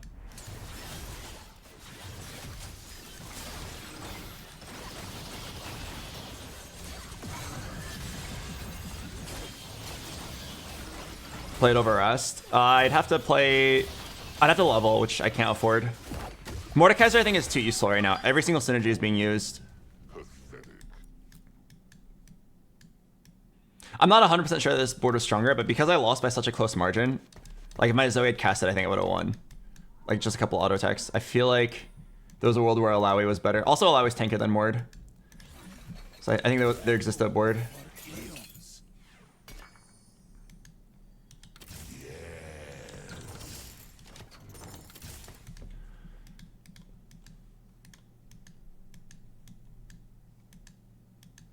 I can reroll my Gwen during creep round.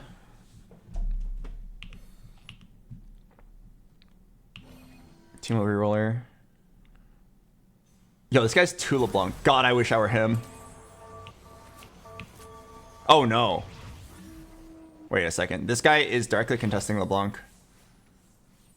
Oh no, and he has a pretty good spot for it too.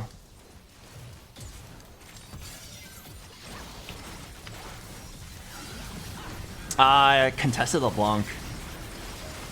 I really don't want to play contested LeBlanc, but like, do I have another choice at this point? Pivots are like kind of hard to get here. I think I just have to play it.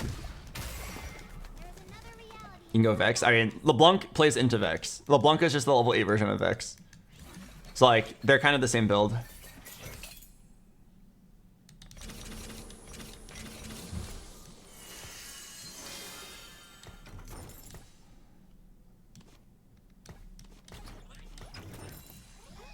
Actually, no, I'm not gonna bother with that. I'm just gonna do this.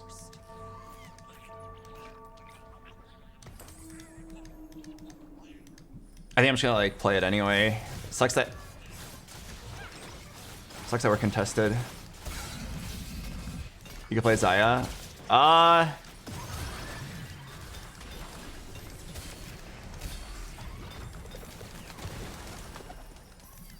think it's hard to play Zaya from this spot.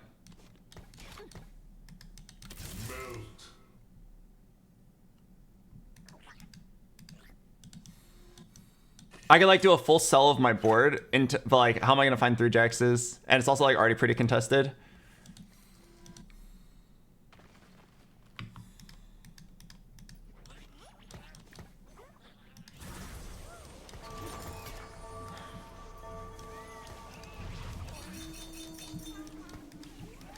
Alright, maybe I play Riven Corki. Wait, let me go look at the build for that. Oh, I like kind of legit have the pieces for it. Okay, maybe I'm down. Corki Riven. Yeah, maybe I'm down. I actually kind of have it.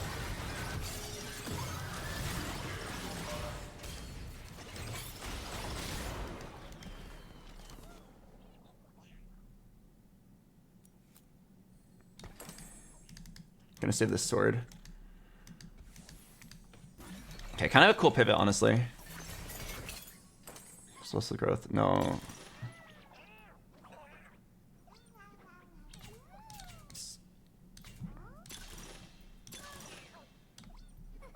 It might just be Jeweled Lotus, even though Corki already has crit.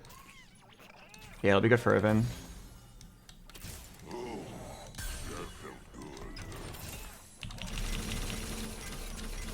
I did just hit a LeBlanc. The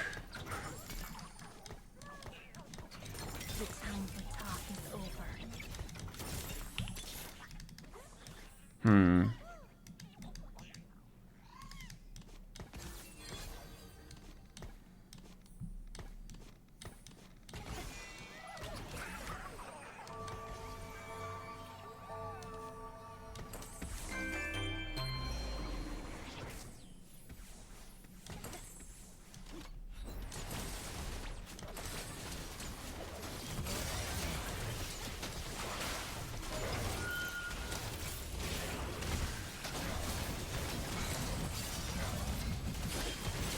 I did just hit 2 LeBlancs. I think we're back. Oh my god. I have like almost no money, so be very careful about my pivots. My Arbiter's pretty good, and I already have most of the pieces. I think I just stick to this.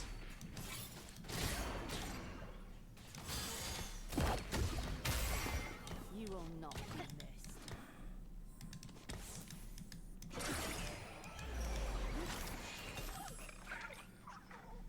A bargain is due.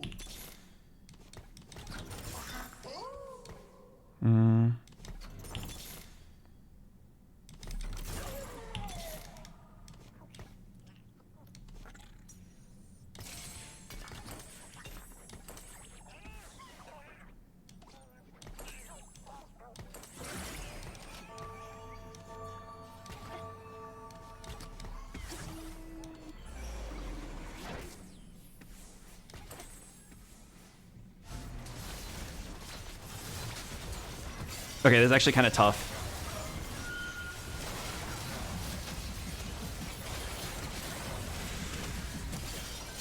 I can't make up my goddamn mind.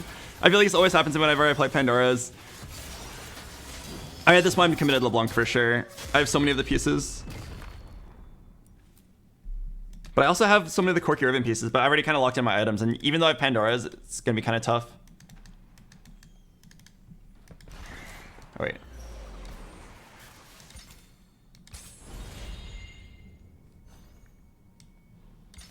Okay, I'm pretty sure getting a 2-star forecast is actually really good here.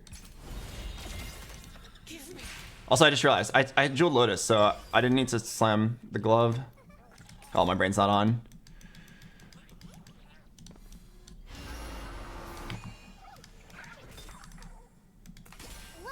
Oh my god, that was literally the best one.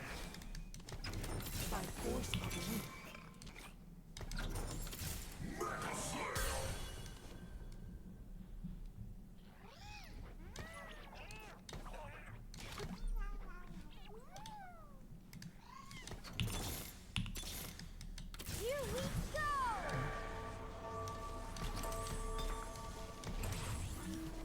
Sorry, my brain's just not on right now.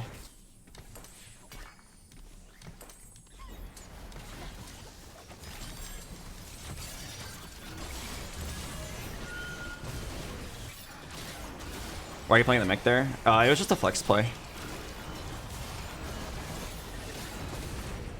I think it's really important. Oh, the fact that I got a Nunu is so crazy. That was literally the best because I needed a frontliner. Feel the sun's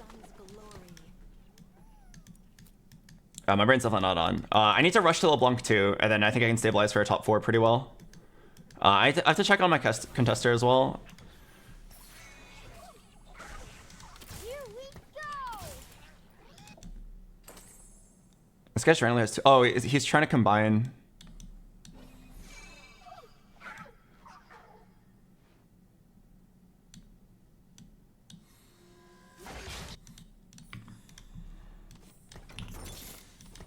Meet your fate.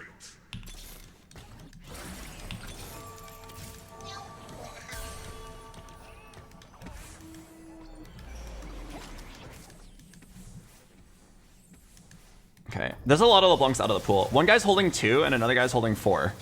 The guy who's holding 2 is just trying to like re-roll it into something else.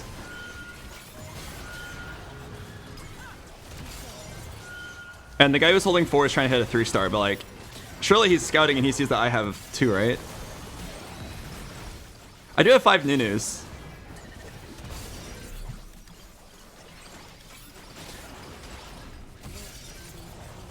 No, I don't think it's realistic to go for Nunu 3. Let's just like try to make sure we hit our 2 stars. Wait, no, but it's like legit a little possible. When I scouted, I didn't see a single Nunu. Oh, never mind, never mind. Someone's holding 3. I need like odd number of components.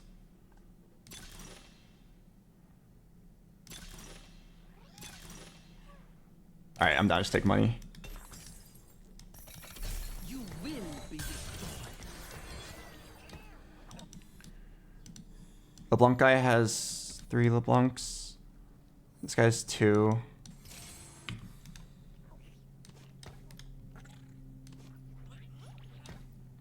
Okay, I'm definitely not hitting Nunu 3, right? If someone even has 1 Nunu. Yeah, that guy's holding a Nunu.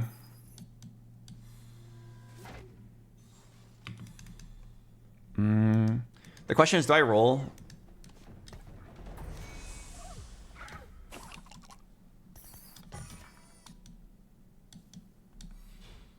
I can like kind of think about... No, I need to roll. Time for talk is over. The time for talk is over. By force of will. Nah, yeah, I definitely need to roll. Like, I'm still 1 star on both of my carries. I think this is a game where I'm just gonna like get a LeBlanc 2 and play for 4th or 3rd. Ah, if I weren't contested. I mean, we did know we had a contester pretty early though, so like that's kind of whatever. We never had the expectation of getting anything better.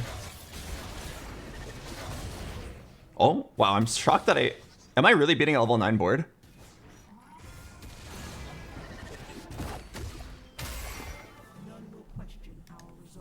Roll ASOL over mech. Oh, I see what you mean. I mean, it's the same thing. Those fools underestimate me. Like, you're telling me to do that because I was 1 off of both of these anyway. But like, it's basically the same result. I would just sell the LeBlancs. Sure, I mean, like, it's a micro optimization to randomly hit... Oh, wait, what the heck? I got both. No, I hit the Karma last turn.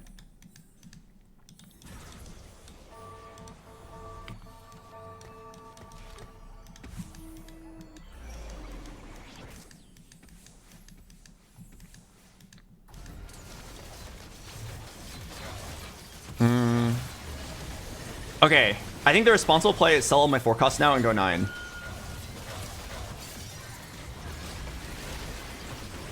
Like, I know the 3-star angle is not real.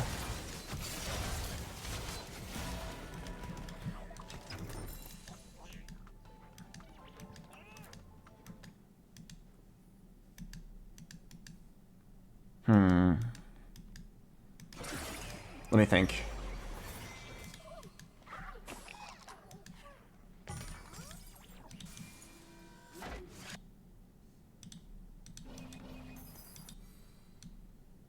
Oh, the LeBlanc contester's actually dead.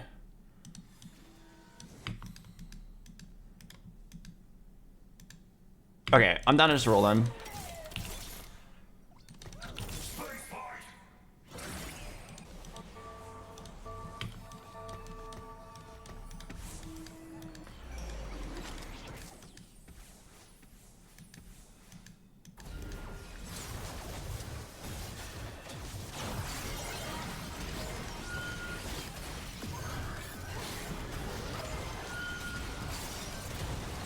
Or keeping the ribbon. My contester did just die, so like, I'm down to look at LeBlanc now, because I don't think I'm making it to 9.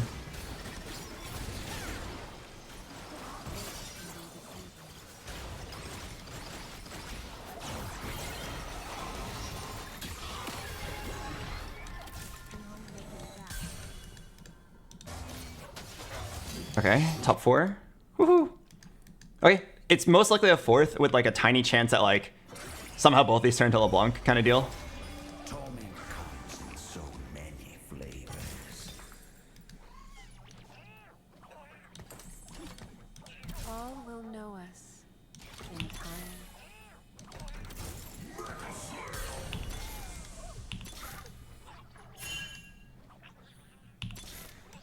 Okay, I'm pretty sure I'm supposed to sell. I'm supposed to sell this LeBlanc for a higher chance. The time for talk is over.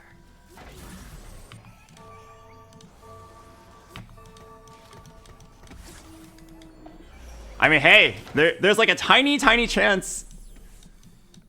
I think it's like around 1 in 10, if I had to guess. Imagine my first tournament game. LeBlanc 3, even well contested. Oh, if I could randomly like win one of these fights and make it to creep round, my odds of survival go up by a lot. It's really close. Ah, it's really close. But I feel like the positioning went about as well as it could have. All right, make it easy for me. Give it to me now. Boom. 6. Do I have a spark already? I do. Ah, shit. I mean, I'm still gonna slam it. A bargain is due.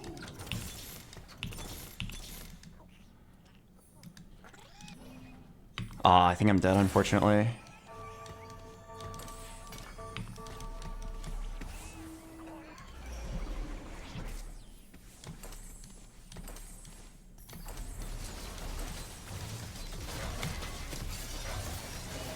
I hope I don't miss the combat start mana for that, because I was slamming.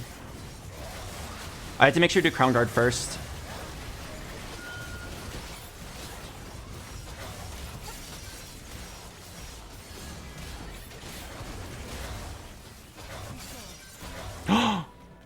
Oh my god, exact lethal. Oh my god, the Crown Guard first actually mattered. Or is it the Vow first actually mattered?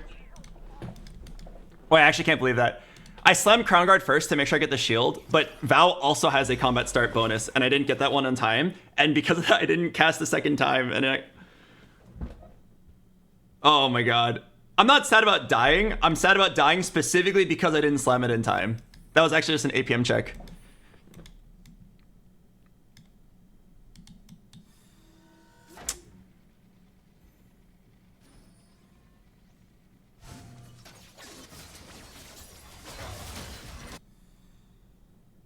Oh my god, that's so tragic.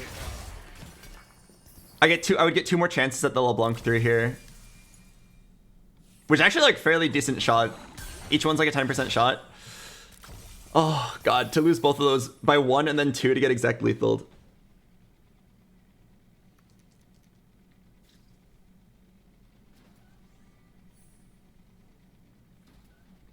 Yeah, if I don't die there, I have a low but realistic shot of scamming a win with LeBlanc 3 there. Fuck. That's not bad. That's just an APM issue.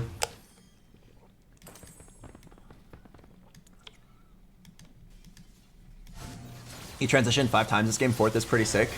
That is true. I was ridiculously flexible that game. I played that game in classic BoxBox fashion.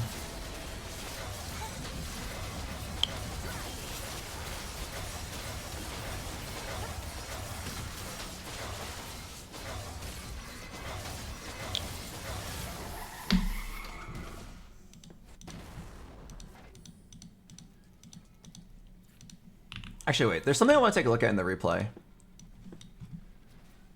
I want to see. Does Crown... Or not Crown Guard. I know Crown Guard, if you slam it late, it doesn't give you the shield. If you slam Vow late, does it give you the mana? I'm just like grasping at straws to tell myself it didn't matter. I want to tell myself it didn't matter, but it probably mattered. What's so sad is that 50% of the time, I don't have to travel, and then I could have slammed in time.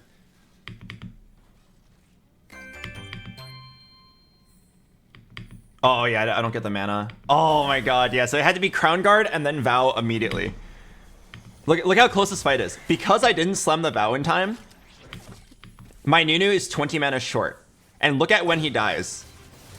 Look at that.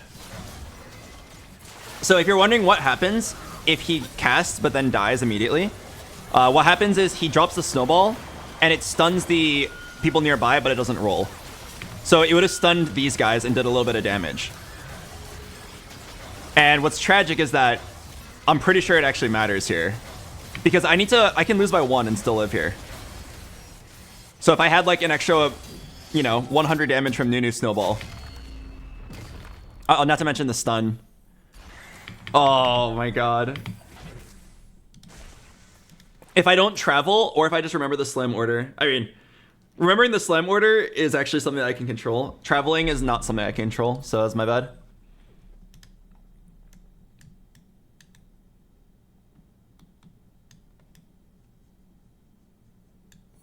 BoxBox, someone on Reddit was saying you were rude to chatters, and I asked for a clip, but they said, no, I don't have proof, but he is condescending. Oh, absolutely. I'm condescending as fuck. That guy's absolutely right. When people are really annoying, I'm really condescending back. I promise you, that guy's like an idiotic backseater, but like, I definitely was rude. I don't regret it.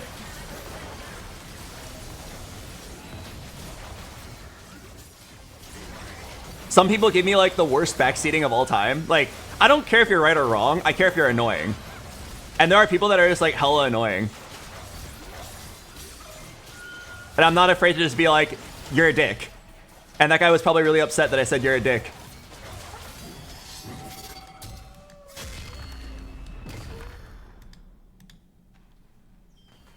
I'm certain that there's like a decent sized demographic who like thinks I'm an asshole. And they absolutely should. I'm definitely an asshole to them.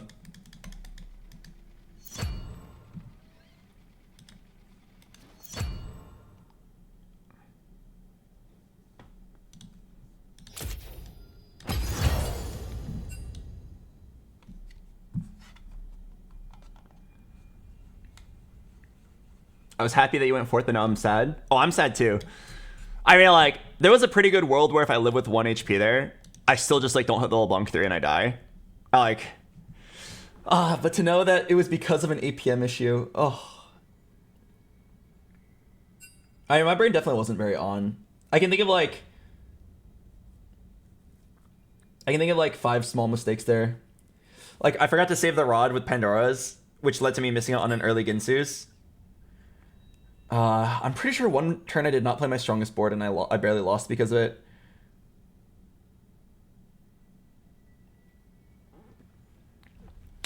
The round I lost my streak, I think there might have been a stronger board, but I was like scared because I wasn't 100% certain.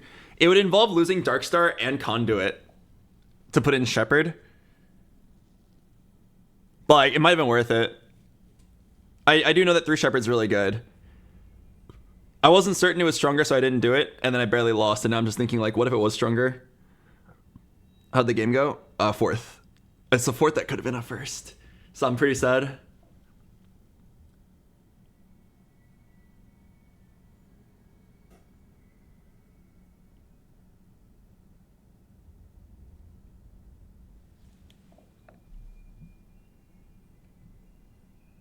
If I give my opinion, does that mean I'm backseating?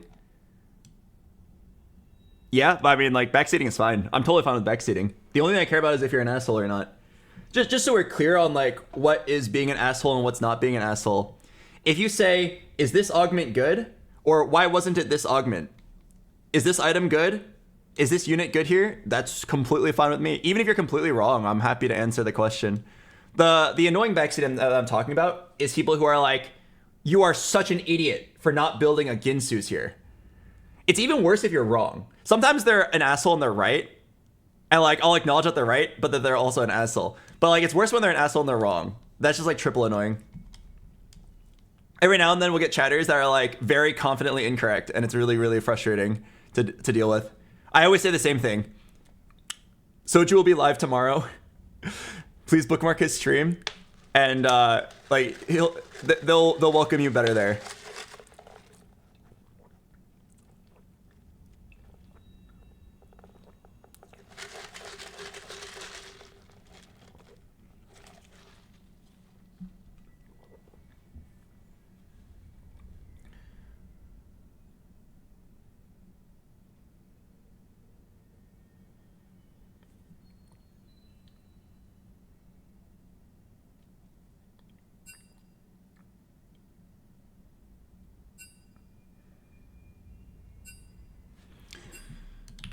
All right, I'll play the ad break.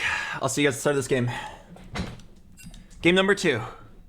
We are currently right in the middle of everybody. Do points carry over?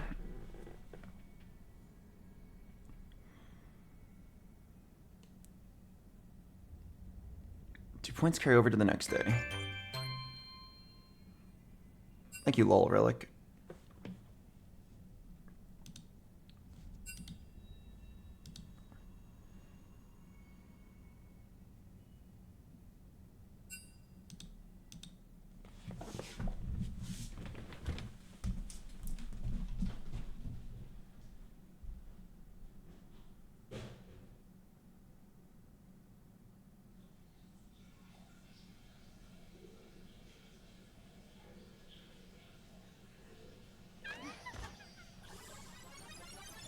I will follow this path until the end.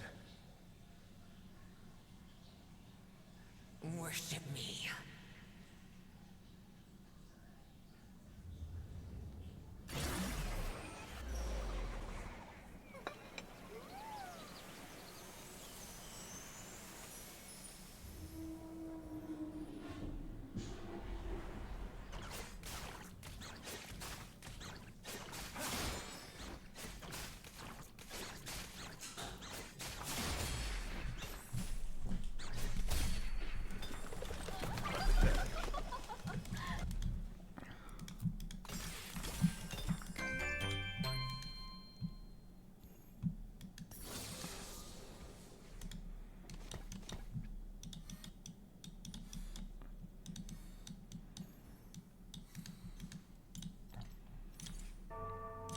Mauer Matrix could consider Master Yi.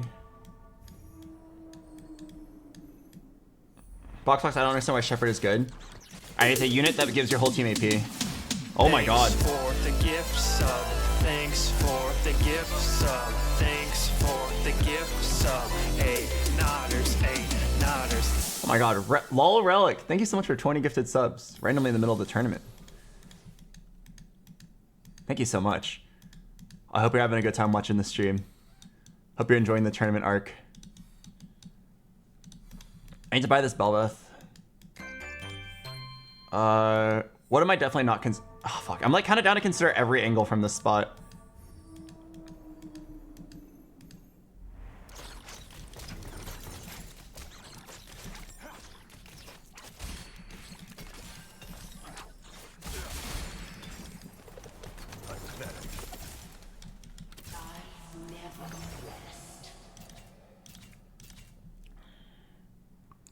Crap. I held 3 angles and I got like bench locked. Worth the wait. Late game scaling. It's not Seraphim stuff. Calculated loss is a little interesting. Primordial, no Skona pivot. No, people are like kind of loose streaky. I'm kind of down for worth the wait then. Lysandra. Okay, I can make that work.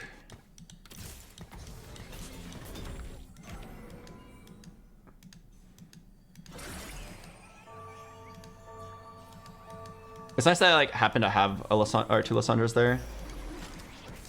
I guess I could just play Darkstar with like a random Lysandra 3. Let's go make Econ.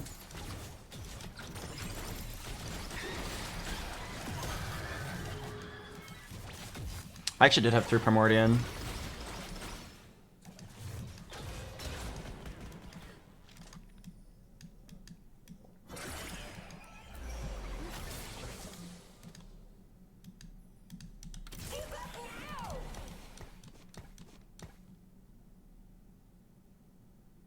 What build can I think of that involves Lysandra 3? Like Nami? The Karma Nami flex board? I wonder if I can just make it a 9.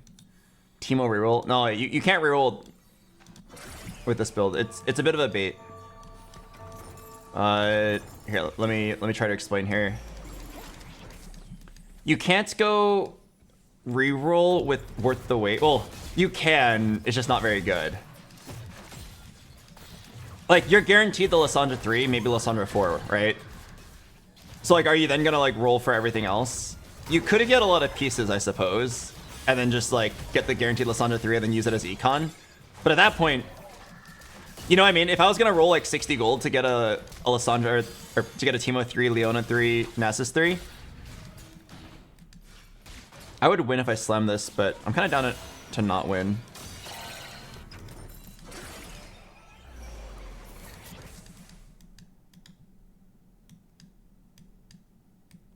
Anyway, what was I saying? All right. If I was going to roll 60 gold to hit Leona 3, Nasus 3, Teemo 3, at that point, the Lissandra 3 is almost free anyway. I think usually you're supposed to just tempo with this, but this guy has a Darkstar emblem. Wait, shit. This guy's savings account win streak. This guy's rerolling. What can I do from my spot?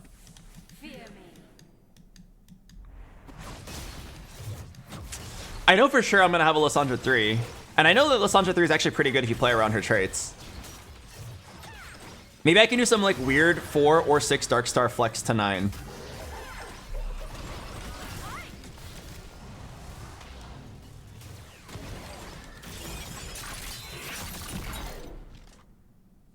What about Primordial? No, Patrick, I'm not going to play Primordial with Lissandra worth the wait. I actually did a Primordial on 2-1, but I mean, honestly, I probably should have played as Econ Engine. But I decided to play my strongest board instead, which maybe was a mistake. Cosmic Hex. It also gives me that rod that I need. If I didn't have a Lissandra worth the wait right now, I would probably have gone 4 cost and just play around whatever I get. It is not yet time to die.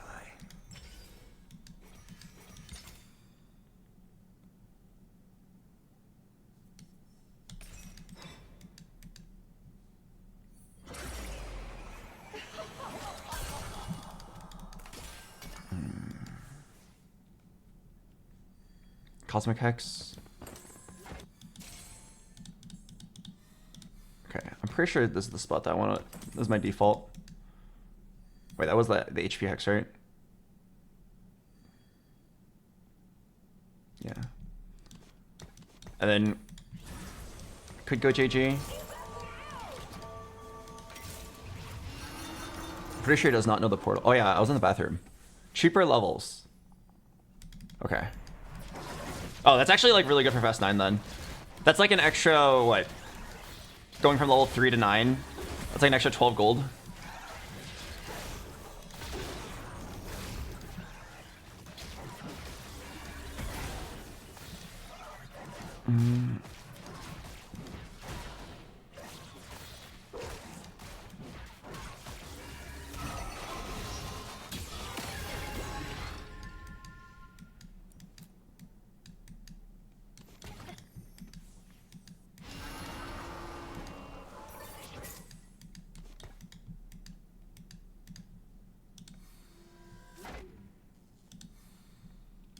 Let me look at what the line looks like for Darkstar.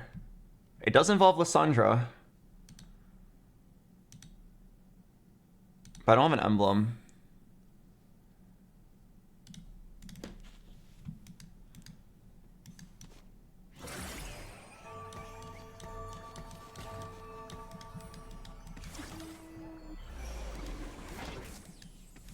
Okay, nice. This is huge.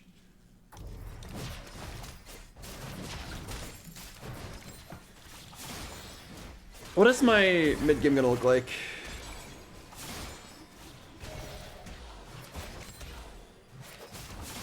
I mean, it's gonna be Lissandra 3, obviously.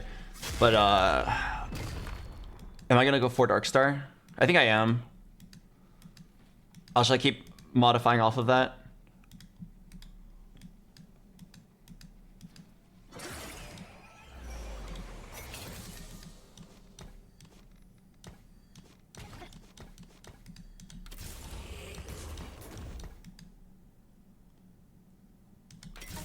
Giggle should do the trick.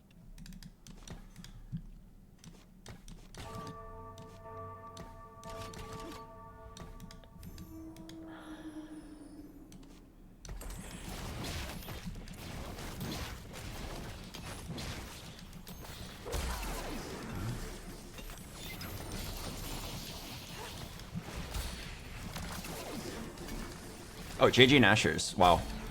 Nice.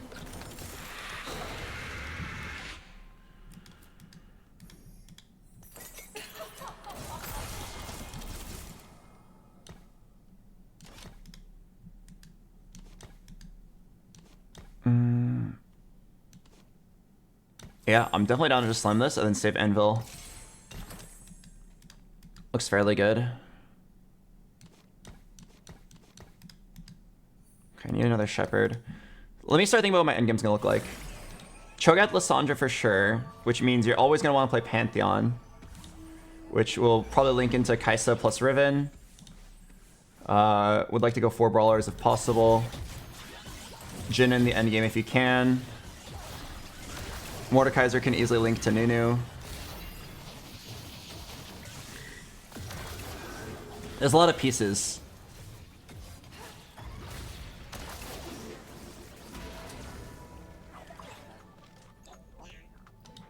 Could maybe even be like... I mean, I'm probably not. There's... Oh my god, there's so many things that link. Also Shepherd links and Voyager. Wow, it's actually a very flexible spot.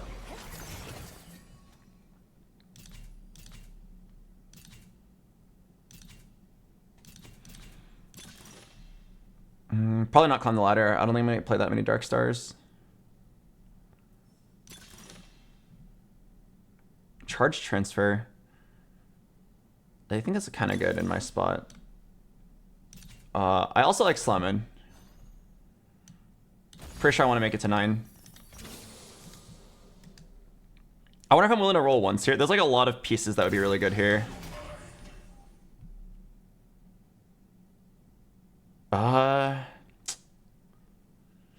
I'm like kind of down to lose one more.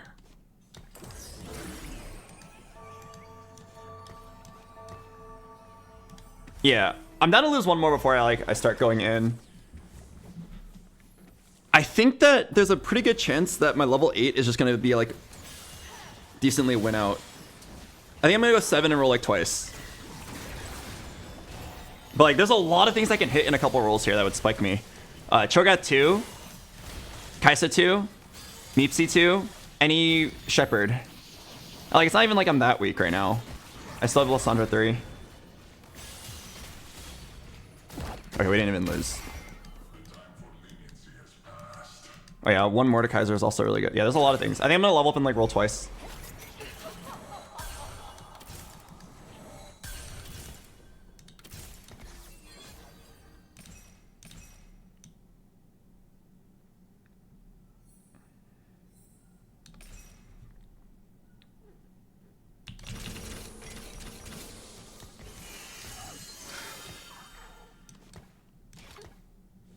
Arbiter, Psionic, Voyager.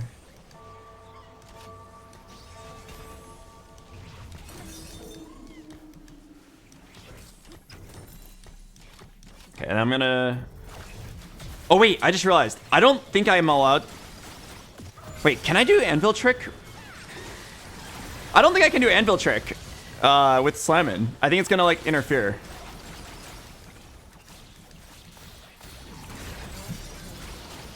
Okay, just to be safe, I'm not going to do Anvil Trick. Holy shit, this is Zoe. Yeah, I'm just to be safe, I'm not going to do it. Is there no music? Oh, it's just kind of quiet.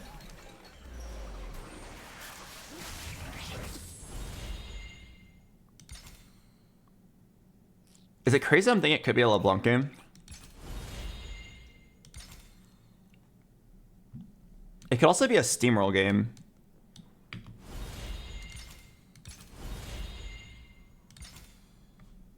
Oh, fuck. It's like a big gamble.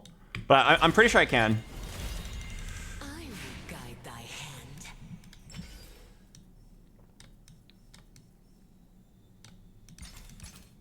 I'm pretty sure I can steamroll.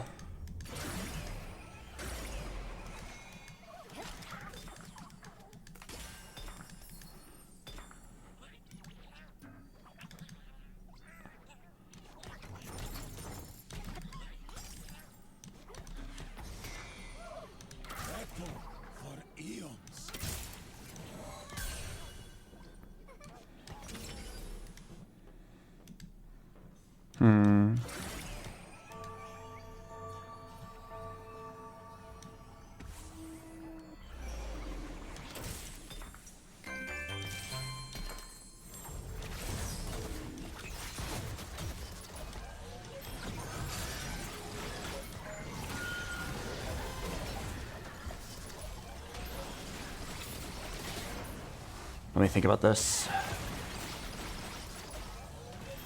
For me to get steamroll value, I need to like win like at least like 2 more fights after this. I don't think I'm playing LeBlanc. I think I'm like legit just gonna try to go 9.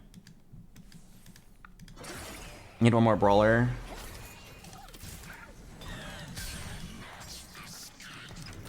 I think down to roll like twice here. Let me scout my matchups first. I'm down to roll twice. I won't back down.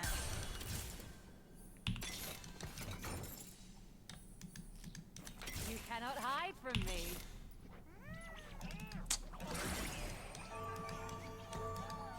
Damn it. I'm a little bit nervous. If I face a particularly strong player here, I'm in trouble. I want to roll and hit like a 4th bruiser. But I don't want to roll that deep. Okay, I'm pretty sure it's not Zoe.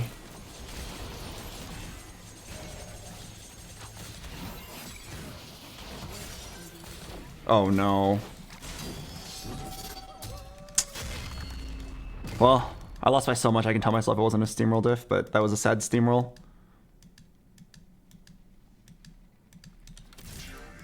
Oh god, I'm pretty screwed this game.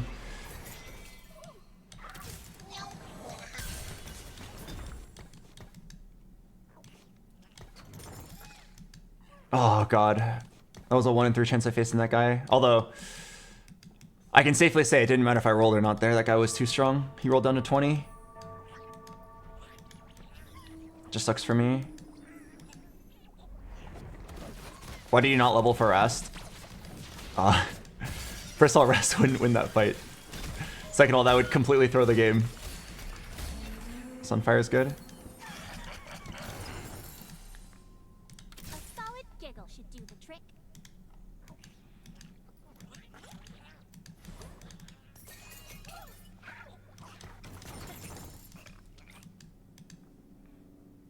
Okay, here I believe I'm just leveling and sitting.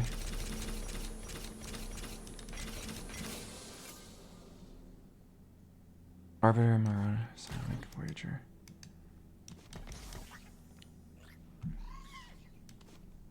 Down to just slam this, save Anvil again.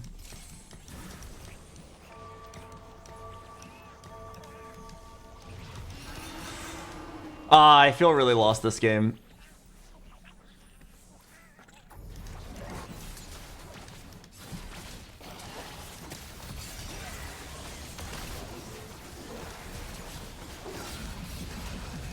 I don't think this Lissandra is strong enough. Like, I'm pretty sure I need to go 9 from this spot.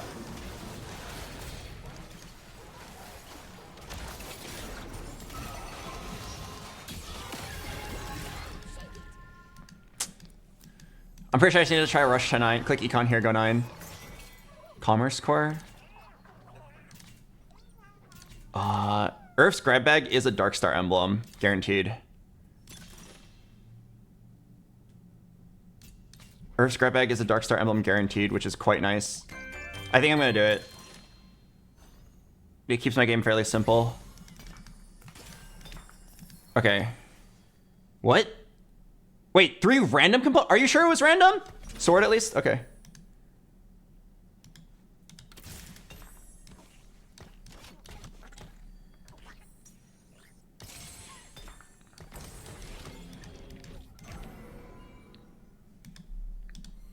Wait. Was that like a bait? Did the game actually like intend that to be random? That did not feel random. Oh god, this guy leveled up and rolled down.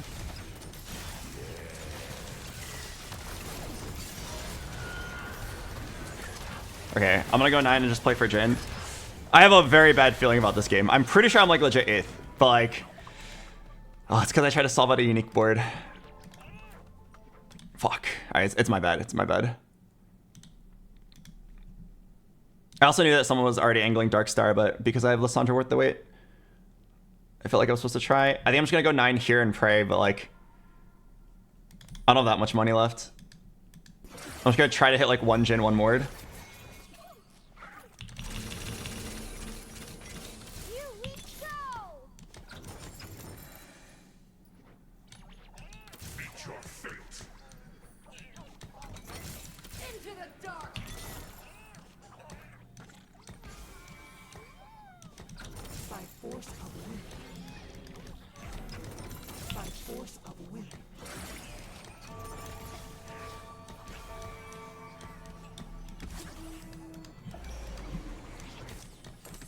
Okay, I need to find a Jhin. Find a Jhin, it's like kind of okay. And an Alawi.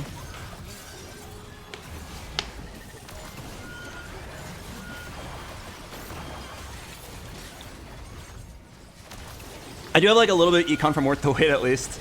And my Lissandra is very strong.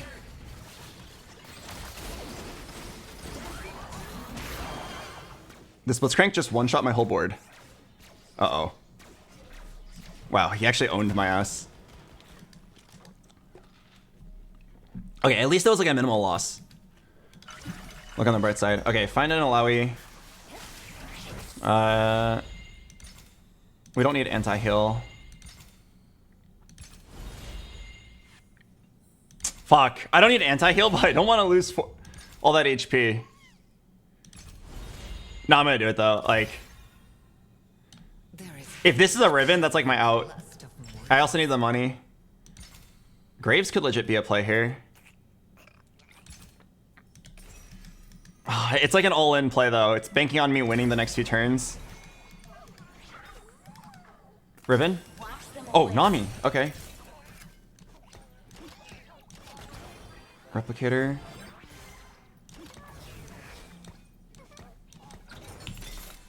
Let us begin. Holy crap.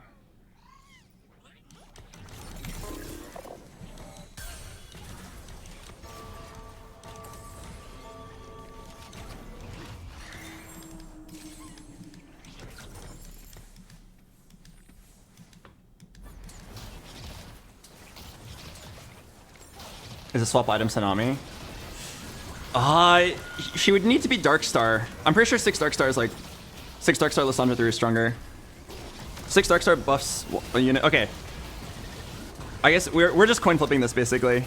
Really, really scary.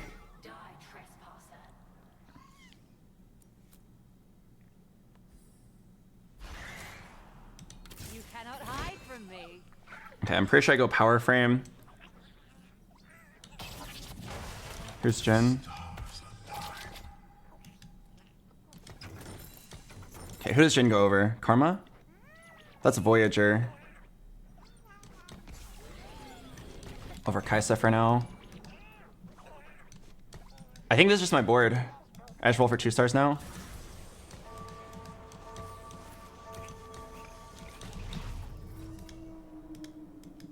Crap, I should get my black holes more in the middle. Yeah, I guess I'm not playing around Riven. Isn't it Assault Frame into Grab Booster on Graves so he zips around and owns? I don't play that much Graves. I think that this middle one's the best one here. Turns him into like a AP or a caster carry. Could be wrong. Okay, there's like a world where I hit Nunu 2 and I drop Alawi. I just drop Shepherd entirely. Need to get Graves items here. I have no Shred or Sunder right now. Graves is gonna be AD.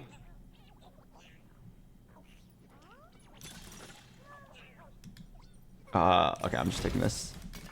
And then I believe it was Coolant. Okay, I'm like really low, so I'm down to just send it.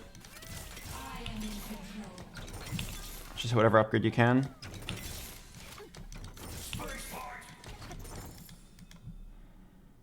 Okay.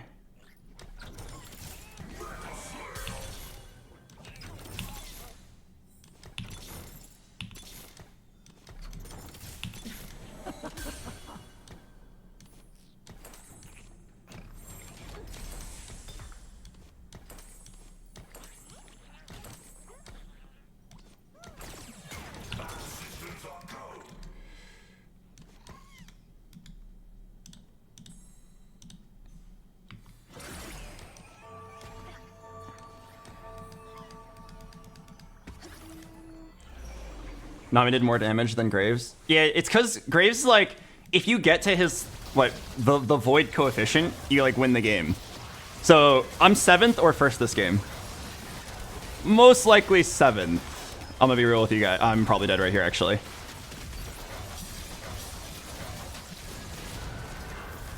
Yeah, it's just like gambling on if I can make it there. Hoping that we don't face a turbo high roller that has level 9 Fiora too. But yes, it was a risky gamble, I know. I need to survive 2 more turns, I think, to get to void coefficient.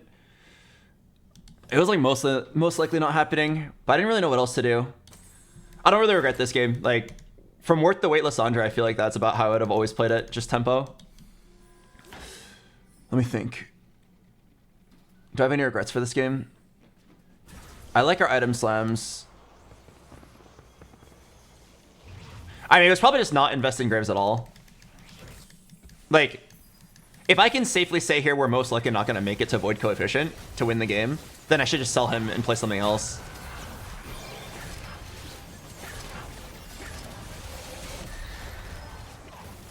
It's probably just sell Graves, play like anything else, and then try to get Jin 2.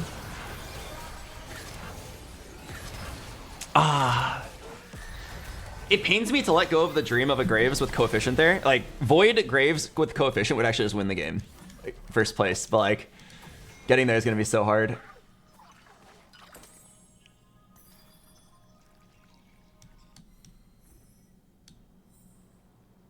Knowing that it was a fast 9 portal, will you have changed your first augment? Oh yeah, I definitely did not know that it was a fast 9 portal. I was in the bathroom at the beginning. I mean, that's just like a poor planning thing. I didn't want to go to the bathroom between rounds in case I missed the ready check. But like, honestly, isn't it like fine if I'm just like a minute late to the ready check? And then because I went to the bathroom at the beginning, I didn't know the portal. Although I totally could have checked, I just forgot. So I didn't know until late stage 2. Would I have changed my choice though? I don't think so. I feel like Worth the Wait's generally pretty good, and I usually like it. But I definitely like failed to solve up my board.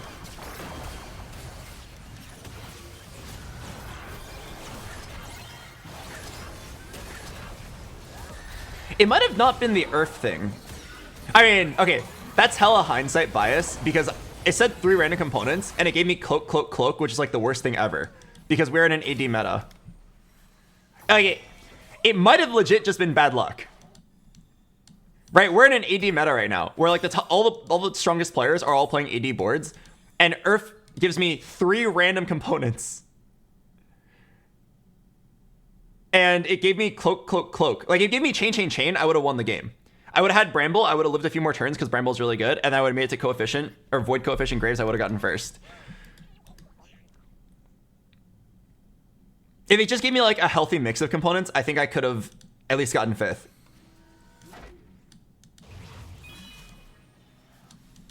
So, like, I don't even know if it was the wrong choice. I have heard that like Darkstar Emblem is good, but the build is still playable without it. So maybe I should have, like, was I supposed to go Commerce Core and then, no, Commerce Core doesn't work either because then you're triple econ. I think you have to choose something that makes your board stronger in some way.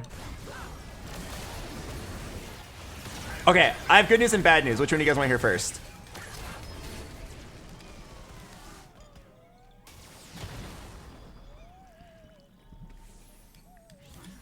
Okay, the bad news is that I went 7th place, which is like really bad. In this tournament, we're playing 6 games, and then the top half move on. So I just went 4 and 7. So I'm 2 points below the median right now, because I went 4 and 7. So I'll have to like play above average for the rest of. I'll probably have to average like, I mean, averaging a 4 should be good. The good news is, I'm actually really surprised by this, but I feel like no anxiety. I played tournaments a couple of years ago when I first hit Challenger, and I felt nothing but anxiety. I'd play the game silently, and if I lost, I was just like depressed. But this time, my good friend Asa, he told me, Albert, did you know that Dish Soap and Setsuko both played really badly in tournaments when they were tryharding, and then once they like relaxed and started just treating it like a normal stream, they started playing a lot better? So I was convinced to try it too. That's why I'm just like sitting here talking while I play. And I'm just going into this tournament with I'm just going to try, and like if whatever happens, happens. I feel like actually pretty good.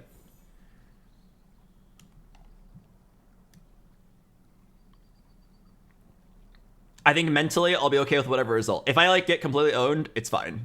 I know I'm not very good at the game. And if I do make it, Pog, I was your Pog. And it's cool that I got to enjoy it with you guys. But I'm definitely playing a lot worse than normal. Like, I think on like a regular rank day, I would not be making this many mistakes. Or like the small mistakes. Like, I feel like I'm really slow right now.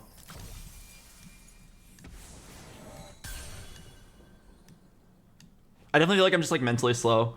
And I'm very like second guessy, and I'm afraid to take risks. I need to like get into like a mood where I'm not afraid to just like do something stupid if I think it's actually the right play. Like, I think in my first game, the right play was legit to have gone Anima Commander. Because if you had scouted the lobby, looked at all of my 7 opponents, everybody had a board. Which means it's very likely I could actually pull off the Anima Commander. I didn't want to do it because it's a tournament, and I don't want to like go 8th place at the very beginning of the tournament because I like failed the pivot. But I'm pretty sure like if it were a solo queue game and I'm just talking AVP, Anima Commander was actually correct because all 7 of my opponents had a board.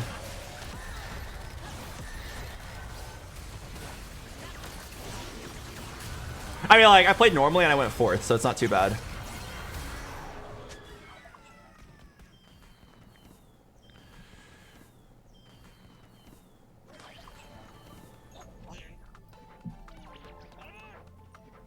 How is Anima played now? You have to 400 lose, like, you have to like 10 lose streak now instead of 5 lose streak. So the good news for Anima players is that you no longer need to like worry about getting open forted on.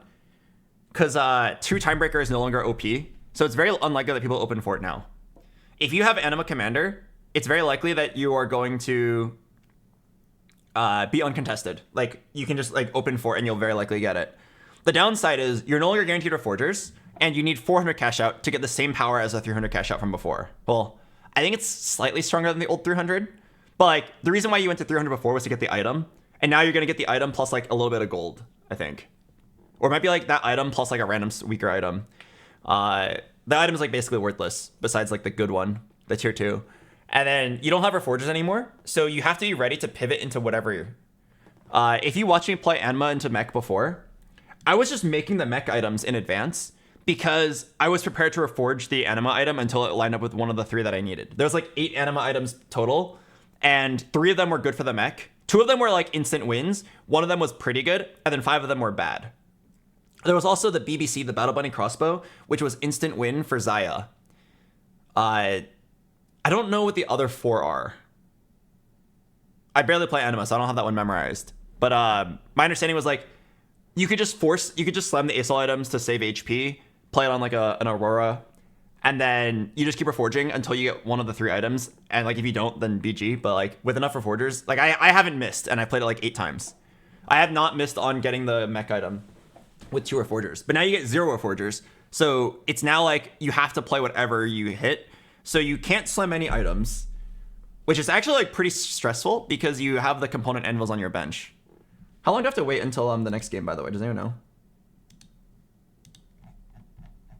I know they're gonna like reshuffle.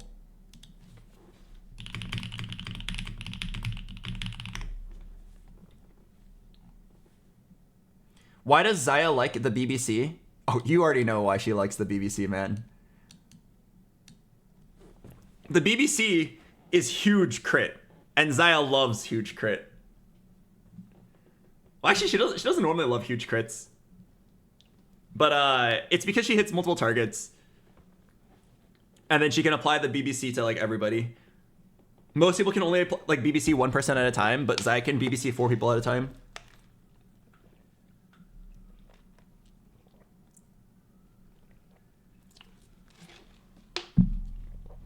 But yeah, so Anima's harder to pull off, but like I think if you're really good at the game, it's still doable.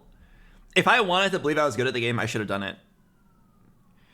Part of me is thinking, hey Albert, it's a tournament, you should probably try to only play lines that you're comfortable with.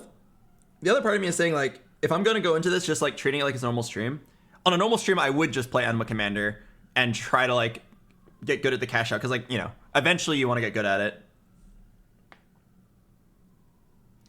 Okay, I have to use the bathroom. It's gonna take me about like 5 minutes. I want to make sure I don't miss the game. Let me try to find out like when the next match is.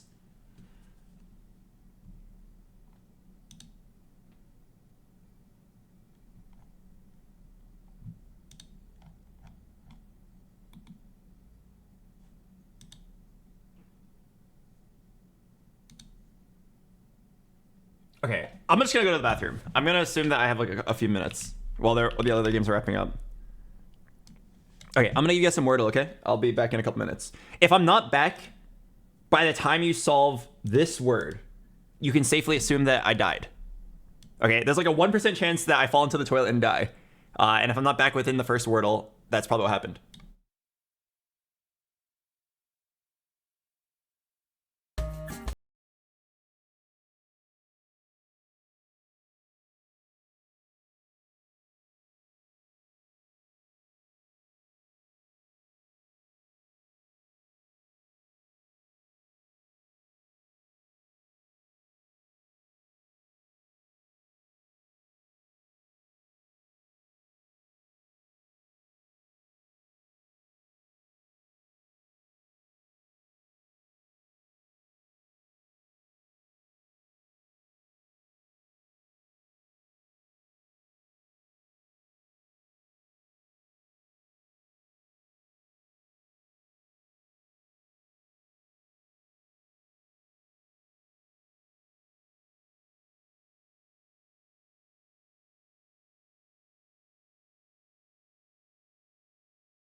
The word was radar.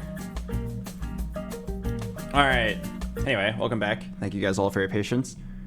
Okay. Just to do a quick catch up for everybody who just got in here recently. Hello, Trash Panda.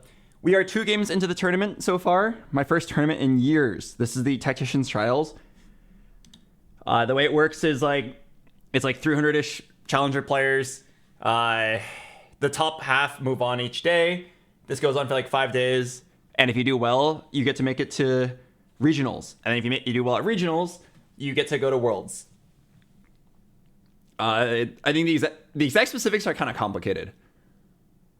I was reading up on the format last night. There's definitely like a lot to it, but I think the most important things you need to know. There's 2 Tacticians Trials, one now and one like a month later. And like the top 32-ish players across both of them. So like if you get like 16th in one of them and 20th in the other, that's probably good enough to qualify for regionals. So like the goal here is to make it to like, honestly make it as far as I can. I just don't think I'm gonna do very well. I'm a really bad tournament player. But like if there was a target goal, it would be to get like in the top 32. Top 32 realistically can go to regionals. I think top 8 guarantees regionals. And then top 32 is like you're pretty likely, as long as you do well in the next tournament. Although, I did just go 7th. I went 4th in my first game. It was a disappointing game where like there was a chance of a first if I played a little bit better. And I definitely made some mistakes that cost me the 4th place. And this game was a 7th. I played a game that was a 1st or 4th last game. And this game I played a game that was 1st or 7th. But like, in hindsight, I don't even think it was 1st or 7th because like, the guy I lost to, there was like no chance I could beat him. So like, banking on living until I could get Graves' void coefficient was probably not it. Like, if you look at the guy who went 8th in my lobby, he did the exact same thing. He banked on making it to void coefficient Graves, and then he died. I think Graves is just not the answer, unless I can get him really early. You have to win, I think it's 6 rounds.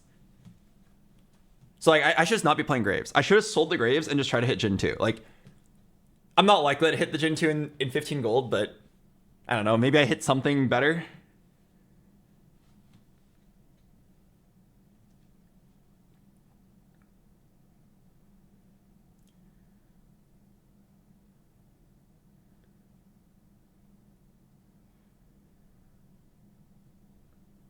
Nami Darkstar over the Graves. Oh, I mean, both Graves and Nami kind of suck here. The Nami is naked.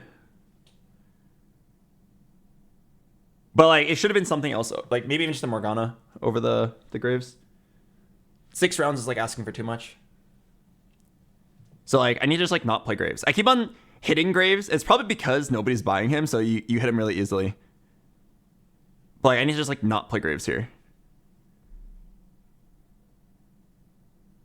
Oh, I could have played Nunu. I was Nunu pair.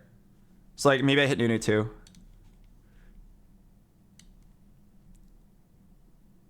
Why did you leave the items on Lissandra? Lissandra 3, I'm pretty sure, is better. Okay, I'm not 100% certain. But like, the reason why you don't put it on Nami is because if you were to put it on Nami, you would have to go Darkstar Nami, and then you'd have to lose Archangels. And like, that's definitely not the right play. Ideally, Darkstar and Deathblade, or like whatever item you got on Treasure Dragon, go together. If I had fished for Nami items, it could have realistically been Darkstar Nami. That would have been an interesting play. Like, play Nami and Lissandra. Like, maybe instead of... Okay, so I had a Graves 2 going into the creep round, or into 4-7. I think in a world where, like, I sell the Graves, I could hit a Nunu 2 instead, and I just play Nami, Lissandra. In that world, I could go Void Staff, Dark Star, Nami. And then I can go... Yeah, that could work. Or maybe Dark Star, JG, Nasher, Nami, and then Void Staff, Archangels, Lissandra. That sounds better, because like something I didn't like here was that I have an AD carry and an AP carry, and I have no Shred or Sunder. So maybe it was just only play AP from this spot, and just focus on Nami, Lissandra. Definitely tunnel too hard on this Graves idea, which was not it. Do you have any thoughts on the Steamroll pick in hindsight? That's a good question. I clicked Steamroll, and then I was winning all 3 matchups. I scouted them. I won the first matchup, and the second one, there was a 1 in 3 chance that I faced the other guy who picked Steamroll, who rolled down to 20. And I was not willing to roll down to 20. I rolled a little bit to try to hit like 1 upgrade to make sure my board was strong, because I was on like 3 pairs. I ended up facing the 1 in 3, and that was just really unlucky. That cost me so much money. I don't think I regret the Steamroll pick, though. 2 out of 3 times, it gets me like a free ticket to level 9. Like, do I really regret that? Like, it sucks that I got the 1 in 3, but it had the correct item. It was like, take Steamroll, which is the correct item, or take the other thing, which is just like safe, but you couldn't really slam anything. Let me go check. Yeah, so it's Steamroll with good item, or acceleration. Oh, actually, hang on. I think both of them are average items.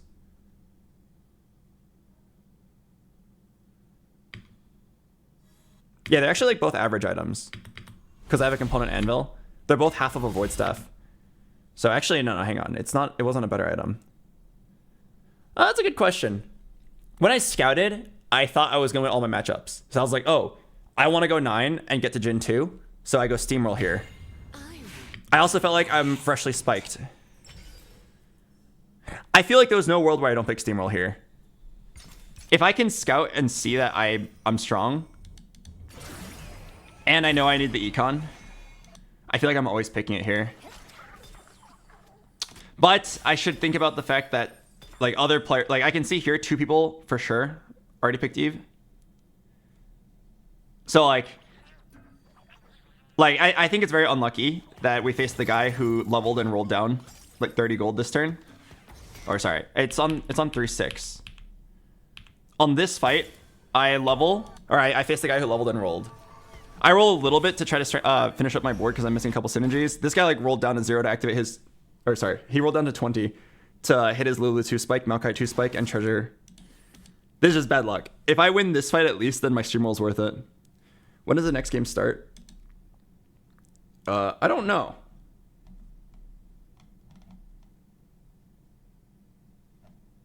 A little nervous. I'm looking at the Discord and I don't see any mention of like the next game.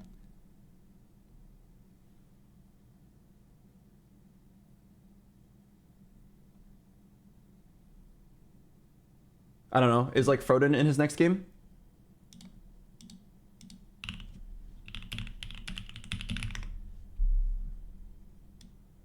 Okay, Froden's not in a game either. I just took a look. He's playing Hearthstone.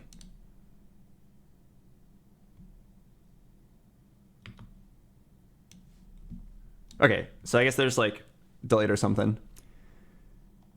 Shouldn't you roll down even if it was a 1-3 chance? I mean, I don't think I can beat this no matter what. His board spikes on 7 with 2 stars. My board does not have a particular spike point. If I wanted to ensure victory, I could level, but like that's suicidal for a 1-3 chance of facing him. Like, I don't think there's anything I can do to beat this guy. I do think that there's a world where I just like don't pick Steamroll because of the risk of someone rolling. Because yeah, it's true that like, I can't get that much stronger than I currently am right now without spending a very large amount of money. What was going through my head at the time? I felt like I was behind and I needed to take a risk. And like, it was a 2-3 chance. So I feel like it was a pretty good chance. But like, now that I see what happened, obviously I'm sad. I can't even say for sure that going the other direction was the correct play, because again, 2 out of 3 times, I'm in a really good spot to go 9 before everybody else. And then 1 out of 3 times, I'm screwed. If you're in a tournament and every placement counts, aren't you going to choose the one where 2 out of 3 times you place really well? I guess you have to think about what is the average placement. If I go this acceleration hex, it's probably like okay. I mean, it's definitely fine. Acceleration hex, you get like half of a red buff or half of an Asher. Half a red buff, half Shiv, or Void Staff. It was definitely alright. It just depends on what placement you think you'll get from that spot if you don't take the risk. A lot of it came down to me not knowing my line. Like, when you go worth the wait and you just like randomly have a Lissandra 3 tempo, the only time you'll ever have practice on this build is the other time you get like worth the wait Lissandra. Because you're not gonna normally, you have to play a build that involves Lissandra in the final board, but like you just randomly have a Lissandra 3. So it changes your game plan a little bit. The only time you'll ever have practice on this is if you click worth the wait again and roll the 1 in 14 chance of getting Lissandra. I had no idea what I was doing here. If I confidently knew what my path was, I might have been more down to click Yasuo if I knew that I could make it to my spot. But I was like very nervous about hitting, about like making it to 9 and getting my 2 stars. Like, now that I saw the endgame result, where did I die? Right here. Now that I see the endgame result and how like I did have Lissandra 3, Nami 2, plus 6 Darkstar and a Galio 2, that actually looks pretty good. Right? Now I kind of wish I had the Yasuo hexes. Like, now that I realize that Jin 2 didn't actually matter, like, I can see here that the correct endgame play was get a good tank. Sure, we got that Galio. Get us a good second carry. Okay, Darkstar Nami, that's actually like a pretty sick tech. And then instead of going Deathblade on Graves and trying to build a different carry, I should have just focused on the Nami who lines up perfectly with my main carry, and I should have prioritized Void Stuff. I should have like just rerolled 20 gold until I got exactly Void Stuff. Like, now I can see the play, but like in the moment during the game I couldn't see it. In the moment I saw 3 Graves and thought, okay, I'm down.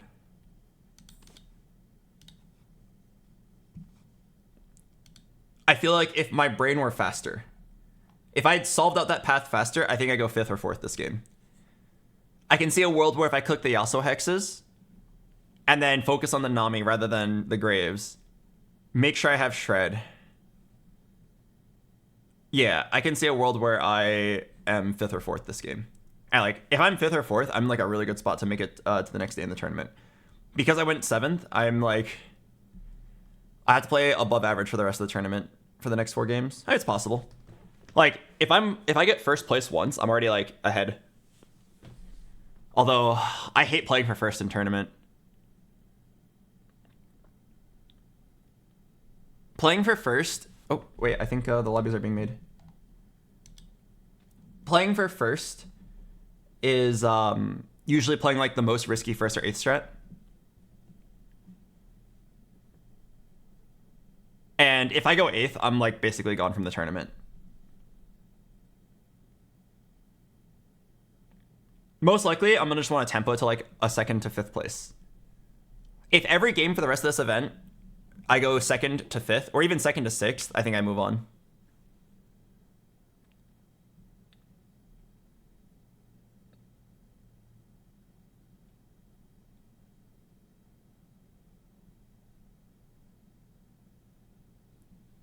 So like tempo Timmy into bleed out to somewhere between 2nd and 6th, depending on how well you played, is probably gonna be my game plan. In fact, in general, it's probably just gonna be my game plan.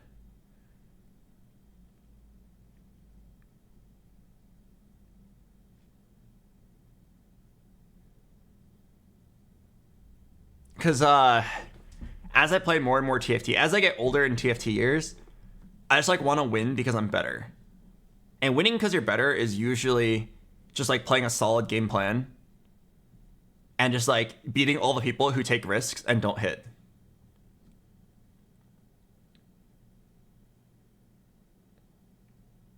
When I was younger in TFT years, I was so down to just like 1st or 8th every game. Gamble, coin flip because it was really exciting. But like look at the board of the guy who went 8th this game. He had Fiora 2 Graves too. That's such a strong board to go 8th. But I can tell you probably what happened. He probably faced this guy, the Lulu 3 guy, right as he hit. And then just like the Lulu 3 one-shot the Fiora, and then he just died. He probably was like a couple rounds off of getting his Void coefficient.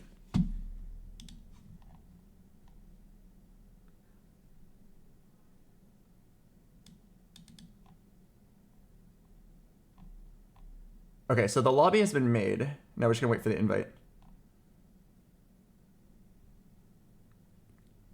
Oh, let's take a look at the score sheet. Okay, I generally know where I am. I went 4th and 7th, so I'm like below average.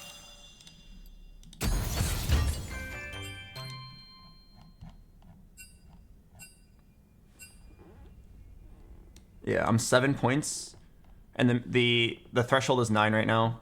So let's just try to get some fourths. Hello, Flab94. Thanks for the sub.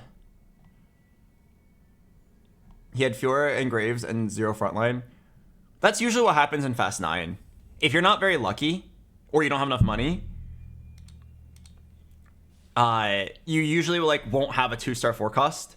Because the 2-star forecasts are even hard to hit on 9. They take a lot of money. And then you have no tank, and then your 2-star legendary just dies. Or like you'll hit a Vex 2, but you have like Alawi 1 frontline, and then you just die. The fact that there's no like 5-cost tank that's like good makes it like very hard.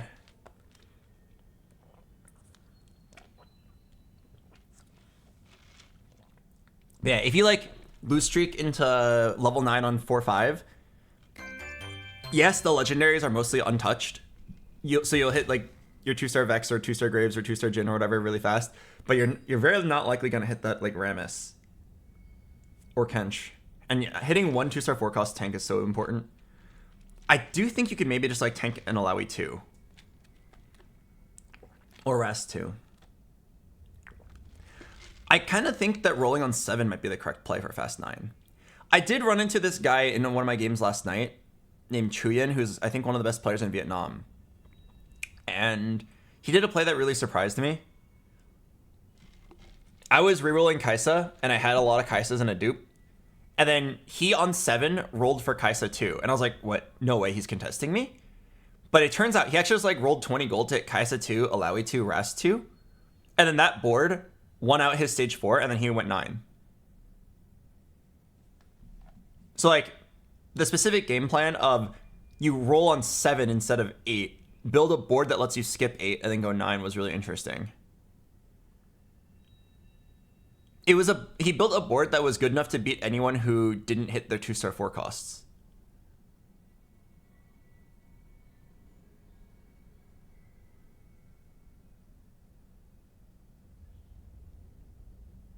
And then he went 9 and got a Jhin and then won the game.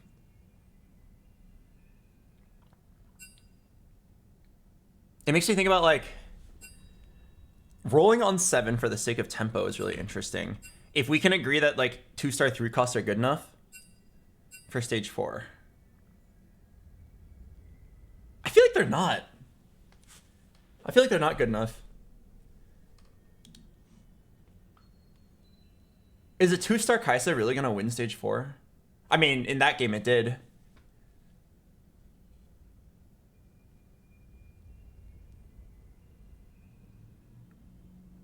Did he have a lot of HP? No, that Chuyen guy from last night when I played against him, he like full open fort lost streaked and then rolled on 7, hit Kai'Sa 2, Rast 2, Alawi 2, and like a Kench 1. Then went 8 and rolled on 8, Kench 2, and then like 0 gold on 4-2, level 8, full win streak into level 9, get a Jhin, win the game. I guess like the Darkstar board on 8 is just good enough. The way he played made it seem like he knew that was going to win. Like, if you open fort into exactly that board, he probably like planned on it from the beginning. I will follow this path. All right, game number 3. No heart binds me. Most likely gonna just tempo Timmy again. Let's wrap this up. Oh, Caitlyn too.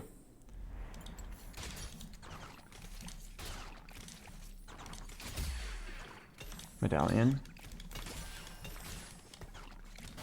I'd be very down to just like call Stay out of my way. TF right now. Well, I think some other people also are thinking the same thing. They'll have to get through me.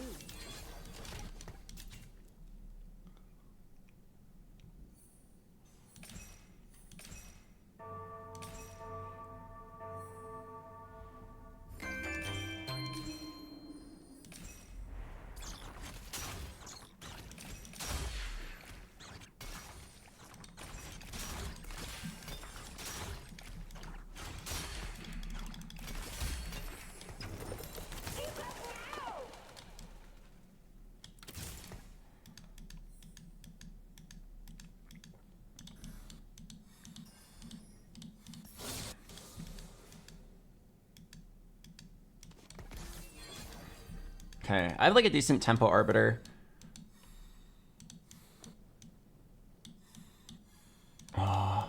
I'm probably just gonna tempo. It's also like not terrible for Teemo reroll if I have the pieces of it. They'll have to get through me.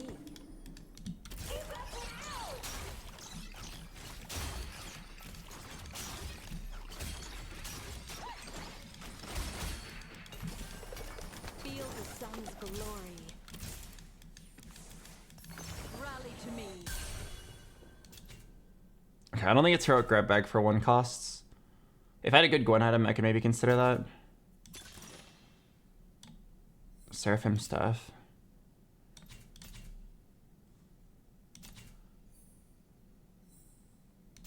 It could just be slamming.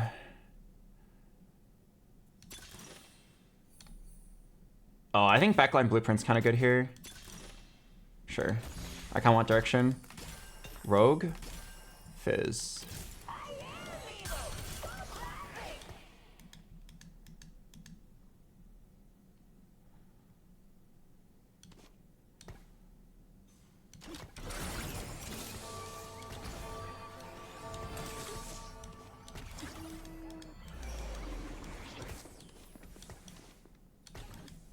Yeah, if it gave me a Kaisa, I'd be in such a good spot.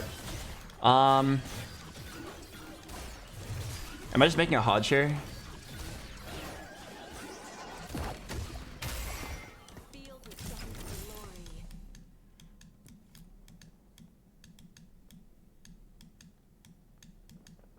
Okay, so let's sit here and think about this. If you have a Rogue emblem, I don't think you're rerolling Rogues, especially with these items, especially without like early Kaisa. I could play into the Corky Ribbon build and just like have the Rogue emblem. Decent spot for it.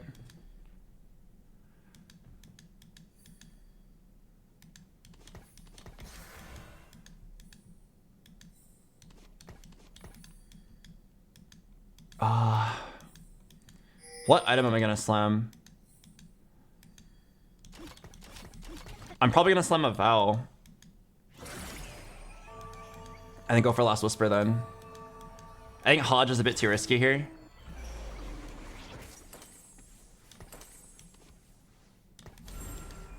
Vow's like a little troll here. Hey, it's not that troll. Rogue Leona might actually do some damage.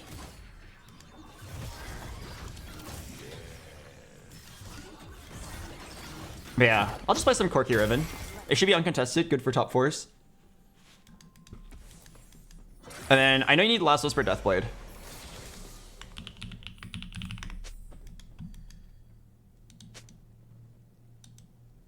Oh, what a nice guy. I didn't even scout. I didn't even know that he had this.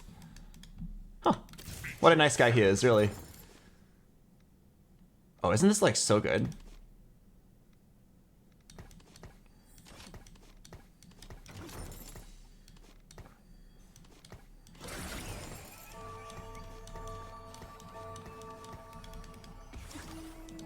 I haven't been scouting. Let's try to get an idea of what everyone else is playing. This guy's Rogue Emblem. Bastion Emblem. Bastion Teemo for now. Teemo reroll. Vigor reroll. Anima, okay. Cluttered Mind. I need to take a look at the bottom 2 players again.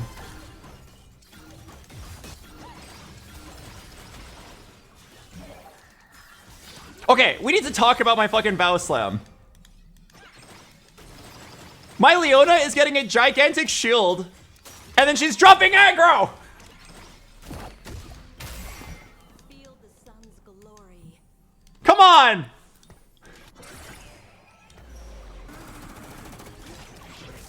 This can't be correct. Okay, hang on. Solar Hex? I mean, I definitely like that.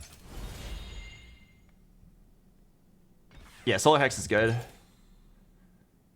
3-cost shop could get me...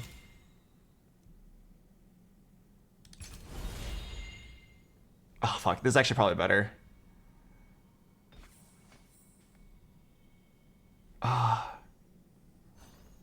What? Did it auto pick for me? God damn it. The ruin is shorter than you think.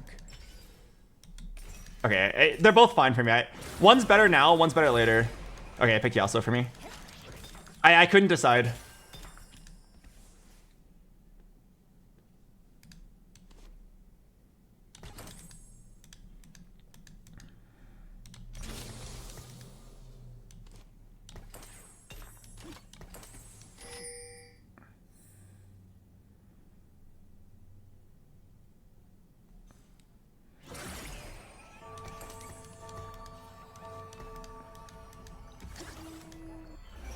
But yeah, one of them could have given me like Kaisas and Fizzes, and the other one is like, hey, this covers my anti-heal, and it's good on Corki. It's also good right now. Okay, I mean, in hindsight, I feel like this is the right play.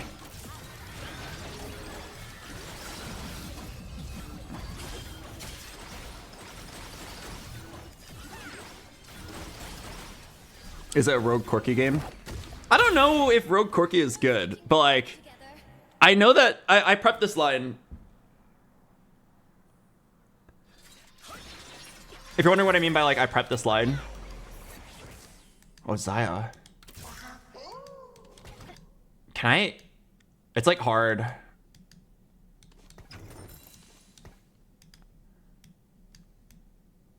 It like loosely fits, but it's medallion.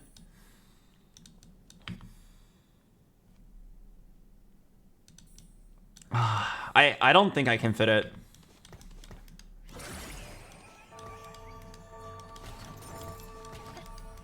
It's like if I hold this and then I get exactly like bow, rod, bow, then it's like really good.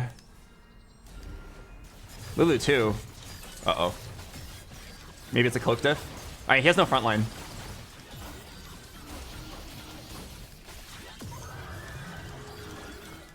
Okay, I'm pretty sure I'm keeping it simple. Just gonna stick to my game plan. But like, it could link to talent. Okay, I'm down to do this because I don't need Meepsy for a while.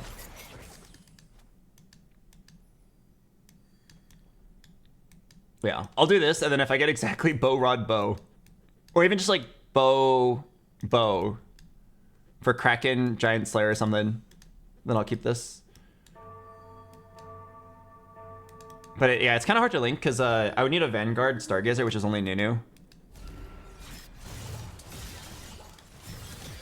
Most likely I'm selling it if I don't hit a bow here. Even Shroud is doable. Oh no, it might be Guardbreaker. I hit a bow. No, Albert, come on. You know your line.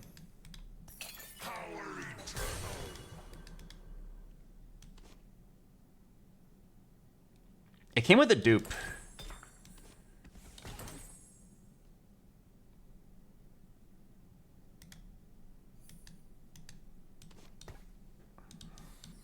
I'm pretty sure I'm supposed to just dupe right now.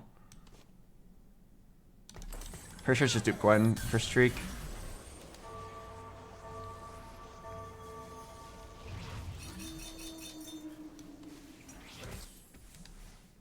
Okay, here's like a thing I'm struggling with now. My items, I have the Last Whisper right now. But like, that's obviously really bad right now because I'm AP for now. I wonder if I just like slam Striker's Flail and chill. Is Gwen better than Zoe? Oh, Gwen is like really good. Like, she's a monster in the early game. But this Last Whisper does almost nothing for me right now. I'm almost all magic. I think it's some Guardbreaker.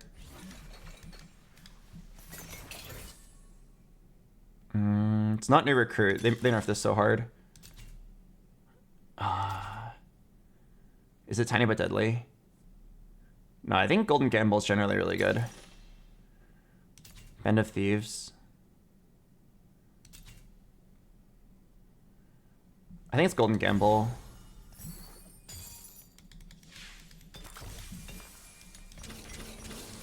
Let's finish this quickly.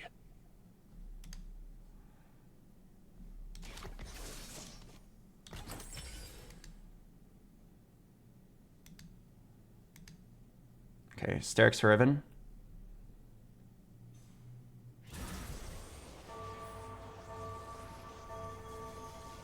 Yeah, I think so.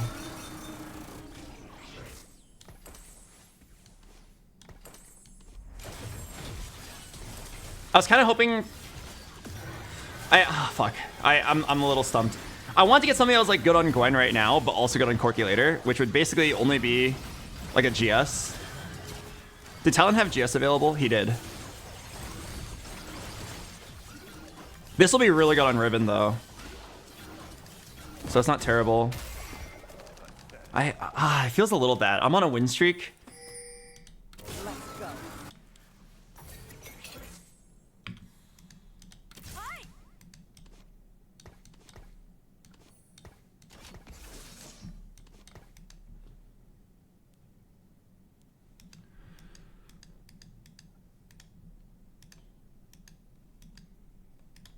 Oh yeah, I don't know why I played this Talon. Oh, I played the Talon because I wanted to golden gamble, but I don't even think he needs to be on the board for that. Alright, just make sure this guy takes full aggro. He's gonna get like a temporary shield for like 10 seconds, it's gonna go crazy. Doesn't Riven waste the AD? No, I think Sterix is really good on Riven now. I was looking up the stats last night. Riven is really good with, or every fighter is really good with Sterix right now. Sterix is just a very, very like powerful item on any unit that wants a shield or survivability and damage. It's performing very well. Hello, Waterbird. Thanks for 2 months. Nice to see you here. Good luck in trials. Oh, thank you. I will try my best. I don't want this rod, but like the Storm Hex is good.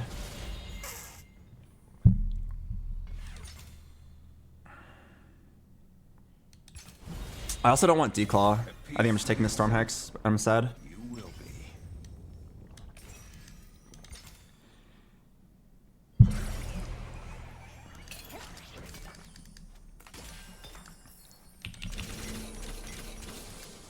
Okay, I think this is like legit. Level up roll once here. One roll.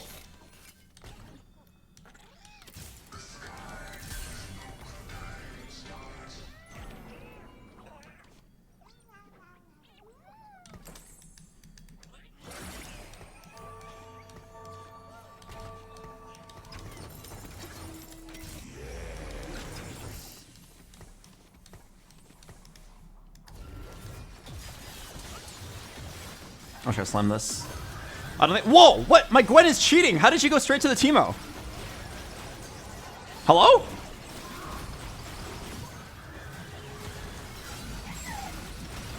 Okay.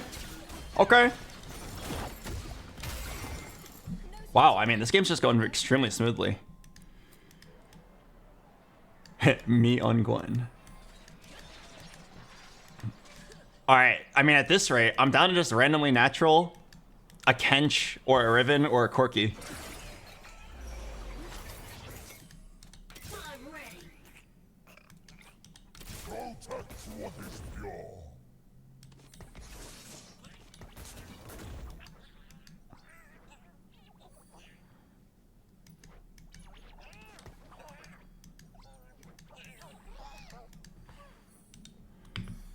All will know us in time. I don't think I'm gonna win, but I'm down to win.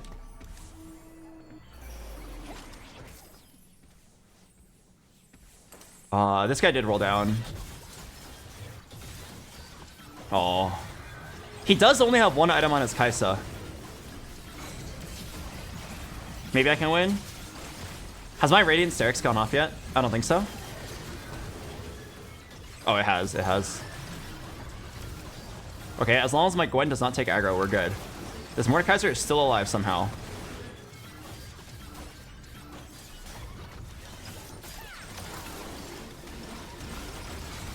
Man, Gwen 2 is just such an illegally good unit.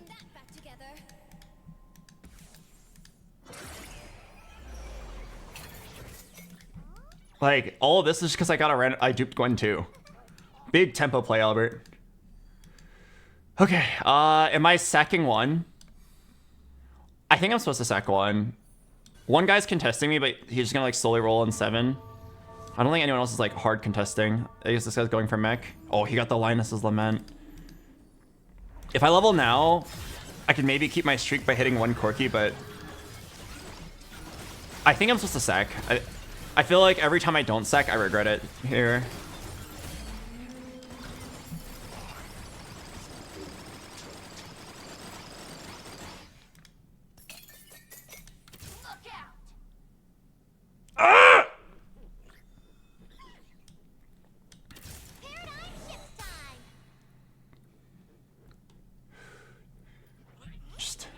Just slam your Corki items.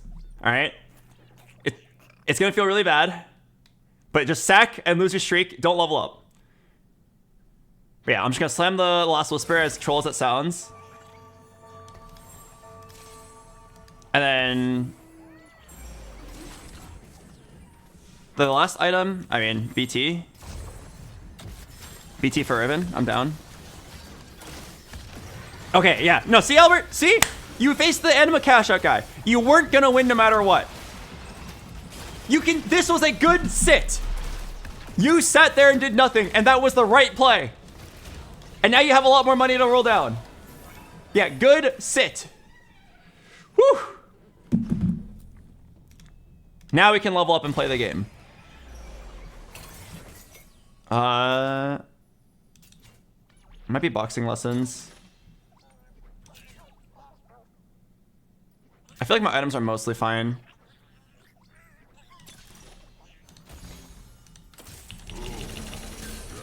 Alright, let's level up and roll for a bit of the build. My god doesn't want peace. Need to hit one Corki and we're good.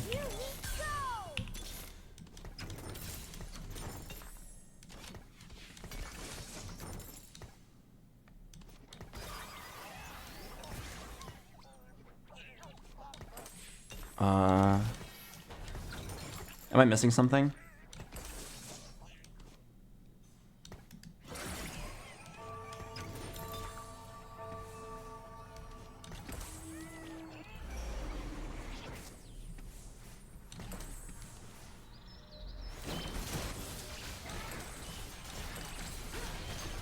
Nunu doesn't really belong on this board, right? Need to go to 5 Meeple. Okay, so I need to find a Meepsy. But I just want to roll until I hit at least Corki 1.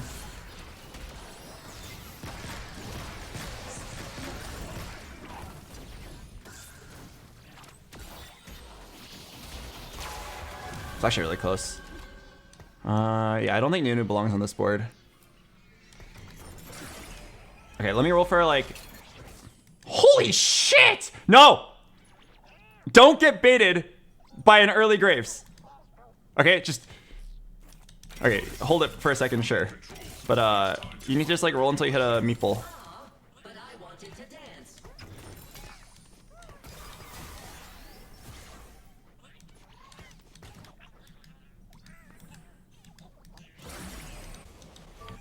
Oh my god.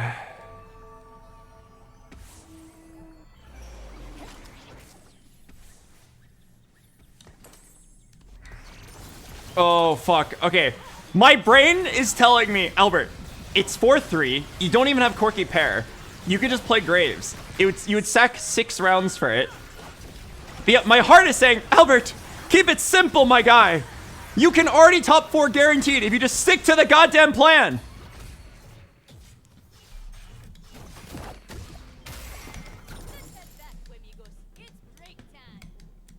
I'm sticking to the goddamn plan.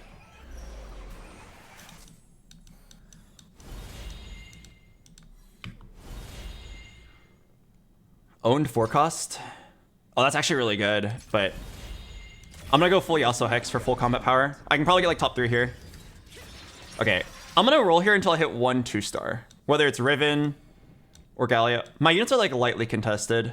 Oh, this guy actually has 0 Rivens. Oh, Riven's like 0 contested. Okay, let me just hit a Riven 2 and I'm good.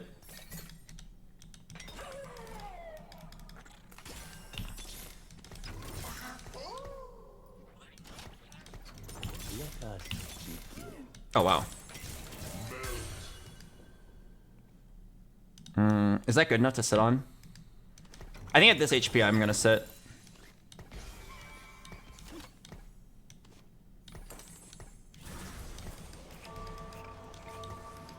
The question is, do I want to play Mighty Mech over Rast here? Rast is my only 2-star frontliner, so I think not yet.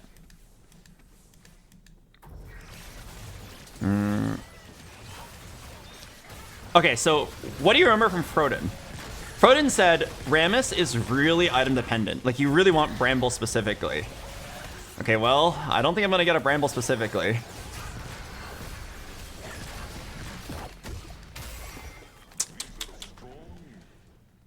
If I'm not going to get a Bramble specifically, what can I do?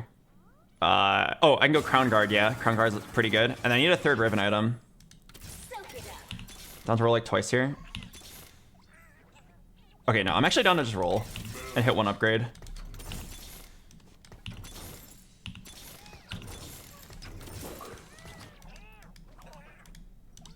Fuck. There we go, okay. I'm like kind of trolling for rolling a 0 here, but I was like, I kind of want to just get this 3 streak and then just like sit and get like a guaranteed top 2 or 3. And I had so many outs, so I was like, I was pretty confident I could hit. Most likely my game's gonna end on 8. Maybe like at the very end I'll go 9. But like with triple Yasuo Hex and also triple combat, I think my spot's really good to just sit on 8. This is my favorite way to play the game. I call it strong level 8. It's where you just like slam all combat augments and just build a level 8 board and then just like die on 8. And your level 8 board will beat anything except like 2-star legendaries or Giga High Roll rerollers. Make it quick. I need Rammus items for sure. So I need like a chain. Oh no, these are like, oh, these are good backline items, but I really need frontline. Chain. Oh, fuck. The rest of the items don't work out. Does I just take this? It's like pretty bad. Oh no. Come on, last try. Okay, I'm just taking this. It's not really what I wanted, but like, I needed to get like really specific items. It was just like 3 tank components. This might have to do. It gets me like a last Riven item. Gets me a last Riven item, and then what? I think it has to be Gunblade to kill a rod.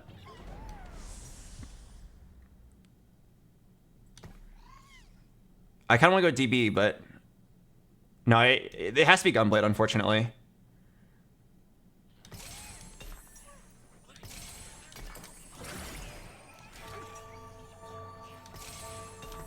It's really not pretty. It's not pretty. I know it's not pretty. Also, I know like I didn't make Morellos because I have Solar Hex. But like, the other items that I could have gotten would have made like even worse items. Here I have items that like make a little bit of sense. Like the BT is kind of a tank item on your Rammus, right? It's not pretty, but it is a tank item. The Gunblade kind of, it kills the rod. I really wanted chain and then 2 tank items, but we couldn't get it.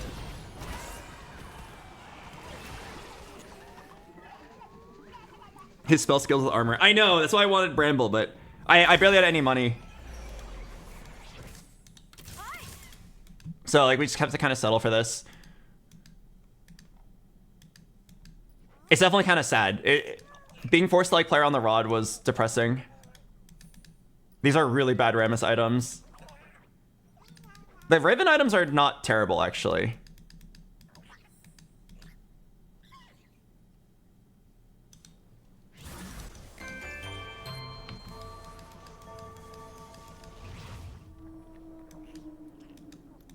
Hello, Micah Blue. Thanks for the prime. Okay, most likely I'm just gonna like sit here and die on this. I'll just probably, I might donkey roll for Rammus, and then that'll give me like top 3.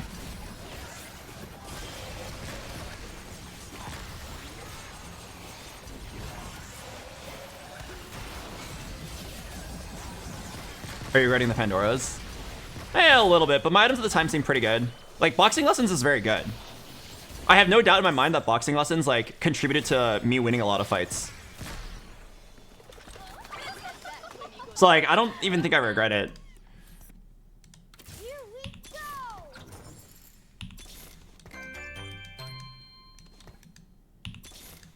Yeah, we're just gonna donkey roll for these.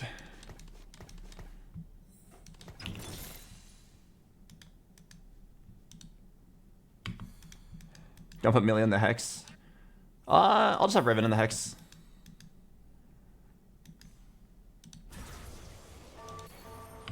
I guess I could put Millie in the Hex and then move Riven up. One more Boxing Lesson.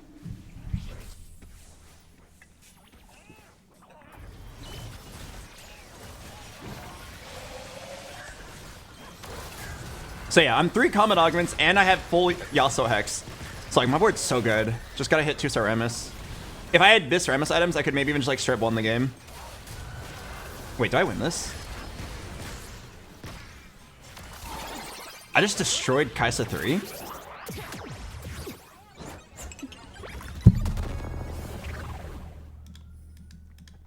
I'm shocked.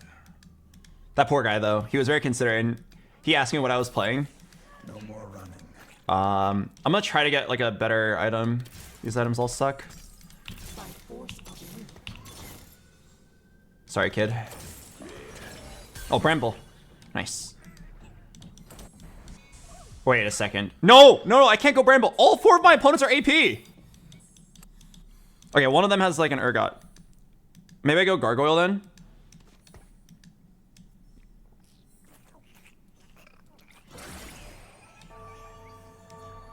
Ah, fuck. Bramble gives him damage. But like, everyone's AP. I don't know. I don't know how well he scales. I do know that Bramble is conventionally his best item because it makes him do a lot of damage because he has an armor scaling just like League of Legends. Oh, look at my Riven.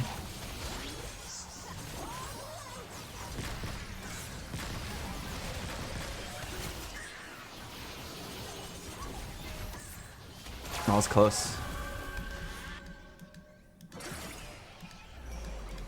Okay, honestly, I don't think it was enough damage to justify it. I feel like I should have gone Gargoyle.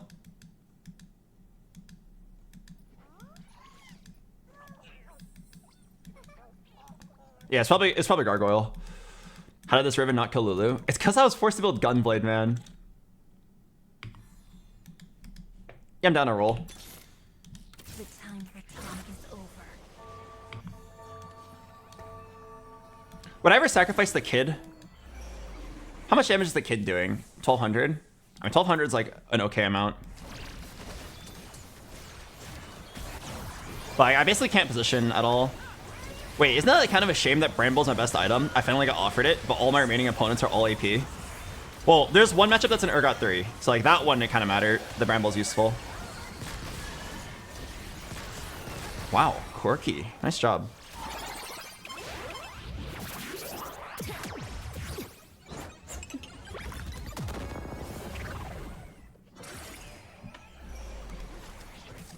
Oh, wow. Okay, I mean, that's just the end of the game for me. It's Anima Cash Out. I'm definitely not beating Anima Cash Out, so let's just focus on, I mean, Gut Shot Riven 3 is probably not happening.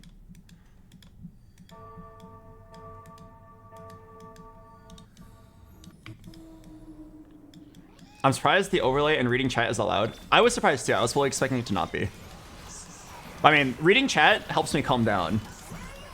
I don't even think I'm gaining any advantage from it. I'm pretty sure if anything, I'm getting like a negative advantage from it. All right, should I just try to get damage? I'm pretty sure like Deathblade Riven is legit pretty good here.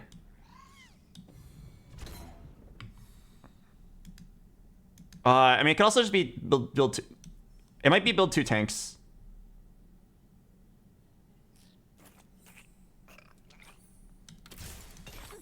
It might be build 2 tanks, because, like, if you think about it, if I were to Deathblade Riven or Corki, where is the other items gonna go? They don't have a home. Yes, it makes my Corki and Riven stronger, but I think just like setting up a second tank on this Galio, I think it feels a little bit better.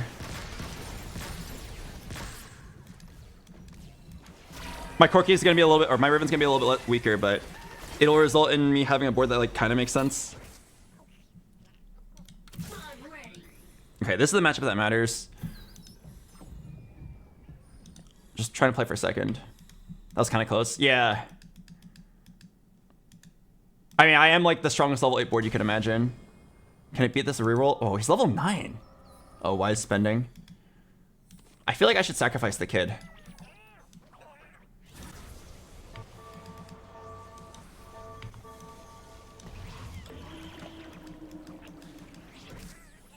for 30 HP to my whole team.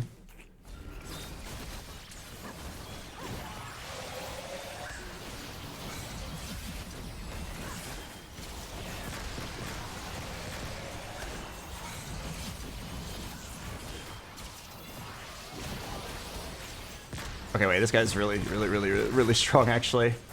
Wait, this guy? Hang on a second, this guy just beat Anima Cash Out. Oh no, that means I'm third. Oh, that means I'm like third guaranteed. Damn it. I mean, third guaranteed is like fine.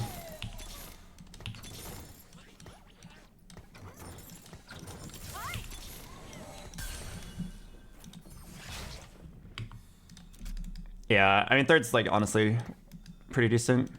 Maybe I do this. Karma 3!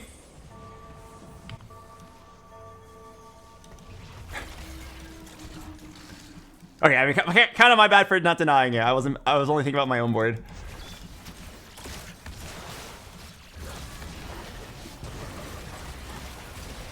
Is there any chance I only lose by 3 units here? Wait, my Ribbon's on the Karma. Wait. I almost killed it. I almost killed the Karma. Wait. Wait, what? What? How did that? I'll give you the easy way out.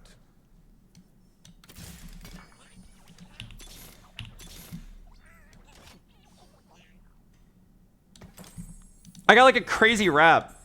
Is there a world where I go second because... Okay, I'm pretty sure I'm going to now die.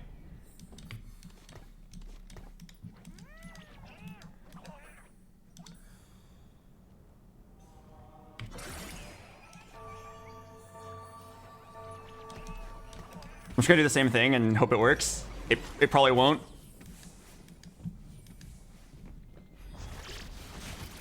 Okay, yeah, it's not gonna work. Is there any chance my ghost board somehow scams a fight here? Probably not. Okay, yeah, he positioned correctly, so I have no chance. Okay, the other guy smoked my board. Oh, dude. The fact that, like, I beat the Corky, or the Riven 3, the Karma 3, first try. The fact that I beat that, like, I know it's a ghost board, but wow. Anima Cash Out Karma 3. I beat it one time because of lucky positioning. I was way weaker than both of these players, though, so, like, I think third is, like, the best I could do, barring, like, crazy matchmaking.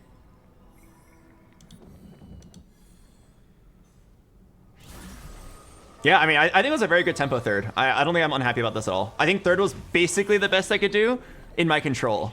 There was maybe, like, some matchmaking shenanigans that could make me go second. It might be worth it to think about the itemization. Like, the itemization on my tanks was so sad, but I also had, like, no money. Why did I have no money? It's because I rolled before the creep route, or the treasure dragon, to make sure I kept the streak. Was that worth it?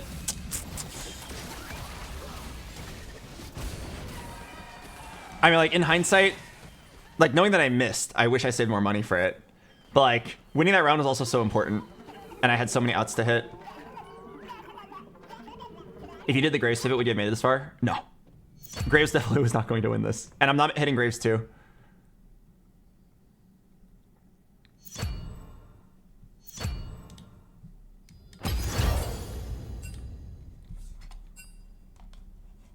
I don't think it was ever Bramble. Oh, I agree. Once I saw like how much damage he wasn't doing, and I knew that all my opponents were AD or AP, I wish I just went Gargoyle.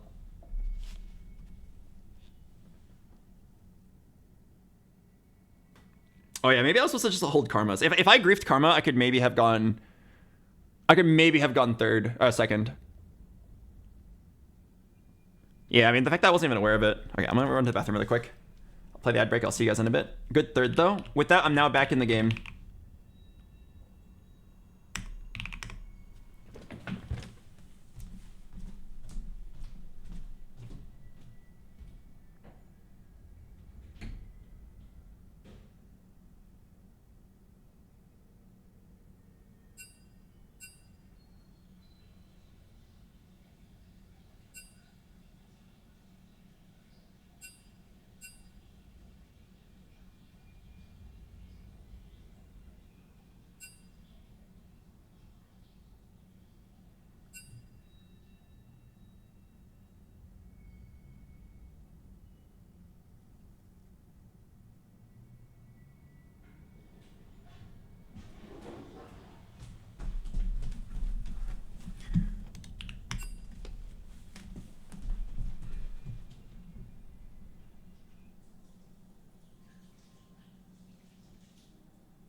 offer many paths to tranquility.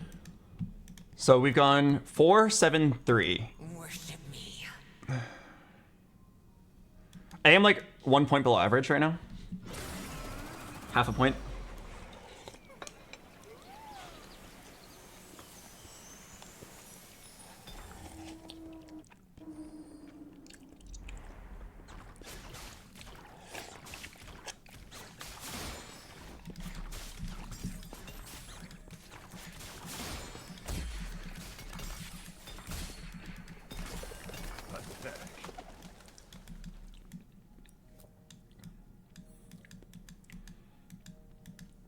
When you made the last whisper, you also said the items make even shroud. Oh my god.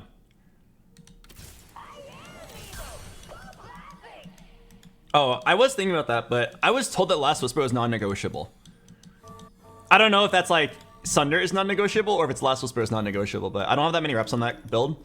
So I just like made sure to like prioritize last whisper. But like, I wouldn't be surprised if that was wrong. Maybe crown, maybe even shroud was fine.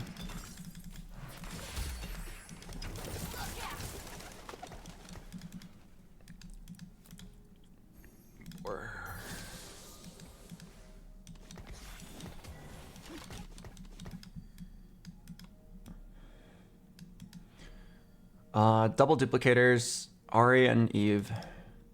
I was very impressed with that Ribbon Corky build. I mean, I know it was like Yasuo, but I still felt like that was super strong.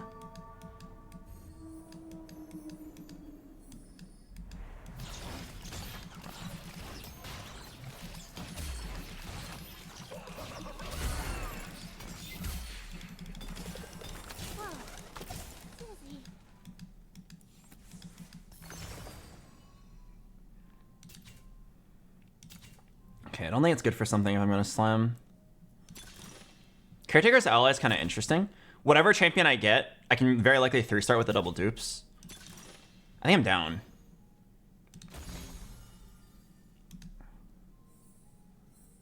Okay, I know what I have to play. I have to play... Okay.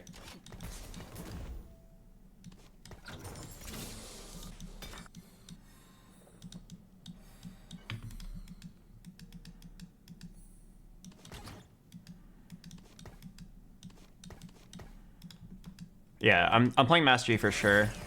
And then I'm down to slam this for tempo. Or should I?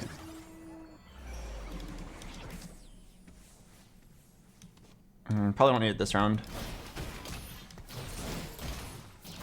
Okay, so I'll get a pretty guaranteed Gragas 3, and then I'll play into Master E. Pretty standard. We're not going for Veigar 3. 1, 2, 3, 4, 5, 6, 7.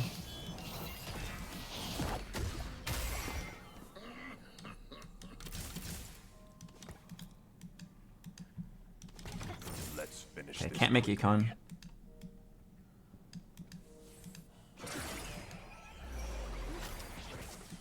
Okay, don't want to just dupe now, or don't want to just level.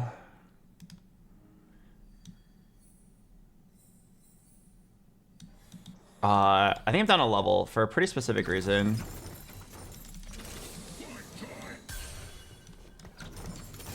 I can do like this crazy 4 replicator play. I have like infinite tempo right now. What about Anima? No, I don't think Anima's good enough. Okay, I'm actually gonna slam this.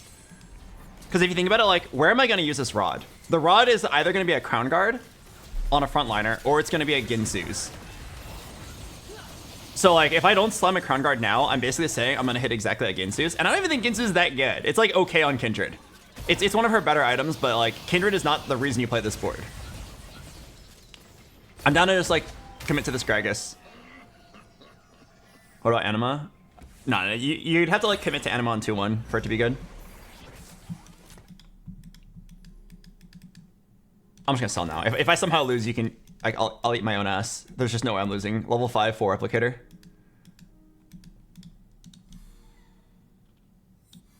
There's like no way I'm losing. But yeah, I'm down to just like go giga tempo every single game. I feel like as long as I play Giga Tempo, the worst I can play is like... The worst I can place is like 6 if the game goes horribly wrong.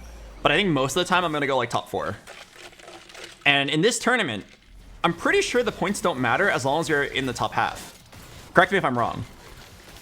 I'm pretty sure like as long as I place in the top half of the 256 people playing today, I move on and like it all resets anyway. So like, yeah, you could try to be the best player ever and just like do these crazy first to 8th plays, but I'm feeling like we're 3 games in out of 6. I'm right in the middle. I don't want to like fail a first or 8th play either through bad luck or like one mistake and then just like be out of the game.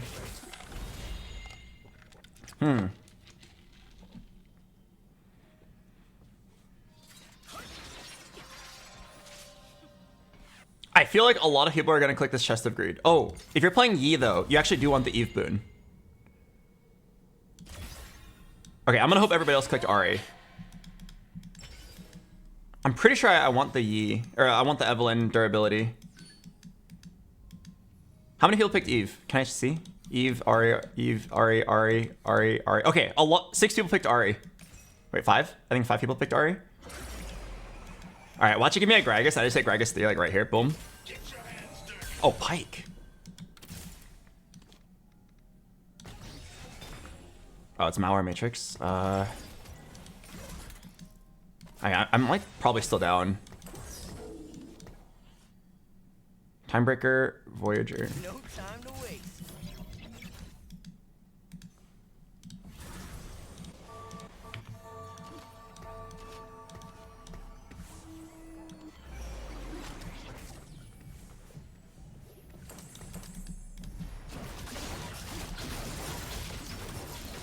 Okay, I'm on a really good pace to get Gragas 3.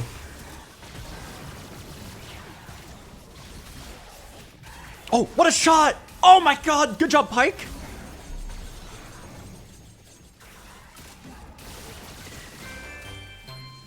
Hello, Athena. Thanks for the 17 months. Me on Pike. Stop saying that every time someone pops off. I don't want to hear it. That is not you on Pike.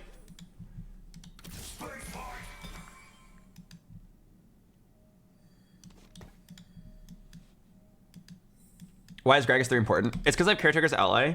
So I'm guaranteed like 5 Gragai. And then with the double dupe portal, it's like 7 Gragai guaranteed. Oh, I actually win all... Nah,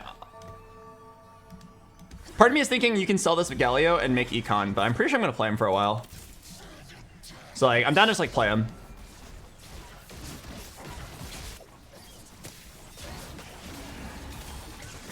Links to Pike.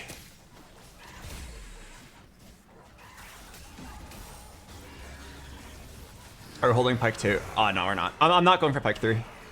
Pike is just like my Master Yi replacement for a while.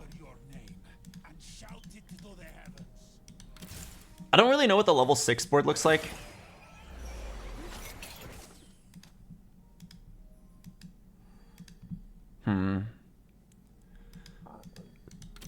Generally want brawlers.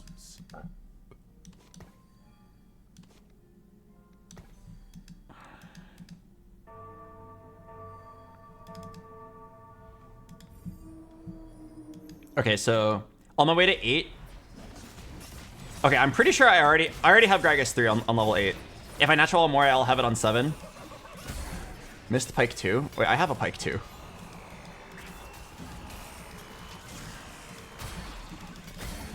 You must have meant Pike 3. Oh, full item. Yeah, I mean, I'll take a Edge of Night. Gargoyle. QSS.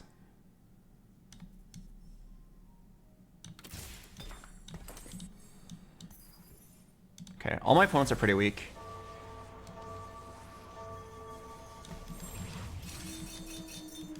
I'm missing an Edge of Night now. It's a little scary.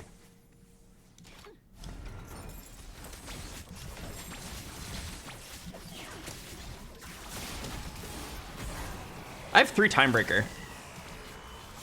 Wonder if I'd ever just play that. I mean, not on a win streak. I need Edge of Night. Wait, so what item am I even gonna drop on my Master Yi? He's gonna have Giant Slayer, QSS, Malware, Matrix. So where is even the room for Edge of Night? Wait, was I supposed to play Edge of Night over QSS? But I have a QSS right now. There's no way I'm not playing it.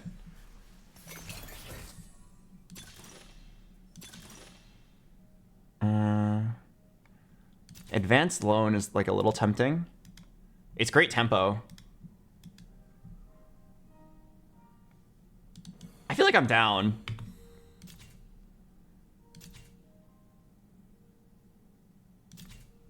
No, a big grab bag. Big grab bag's probably better. Finish some items.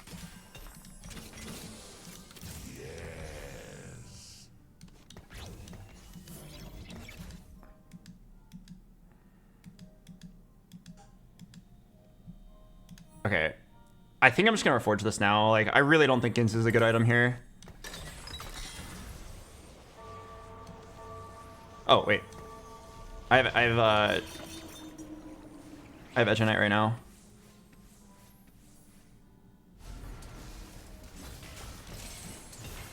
And I have Last Whisper.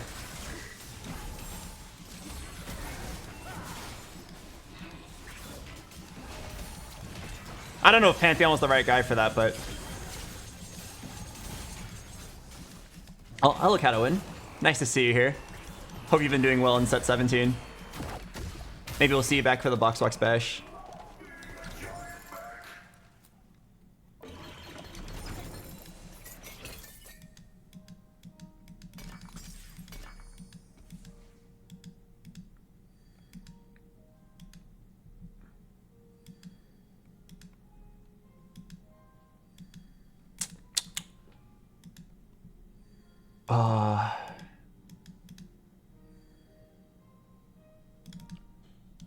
This item distribution cannot be correct.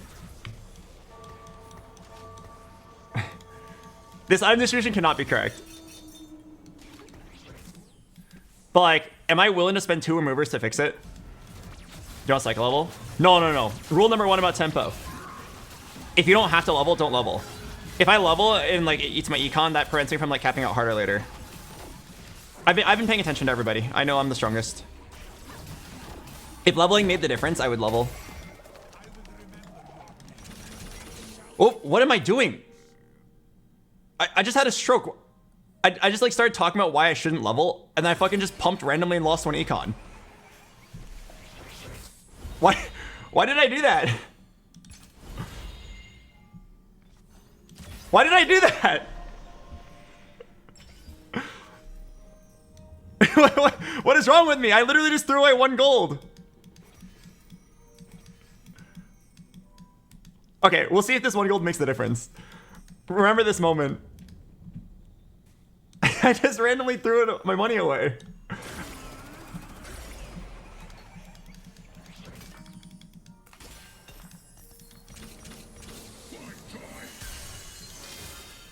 I wonder if rolling here for 1 Gragas is a real play.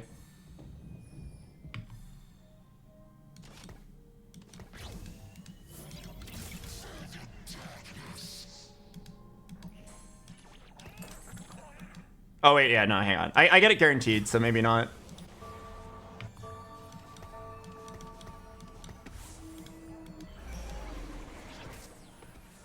If I lose here, it's not the end of the world. My tempo is like so crazy. Like this Pike is actually really nice. Like I was gonna say like only Gragas is good in my spot, but nah, I was kind of wrong actually. Doesn't this Pike look unbeatable in the mid game? I'm just doing full damage to everybody.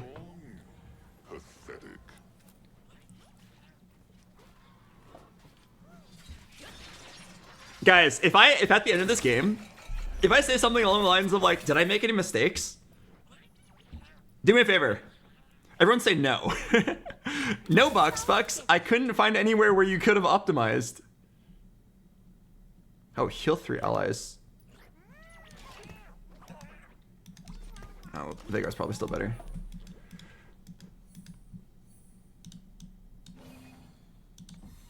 Okay, I do feel like I could lose here.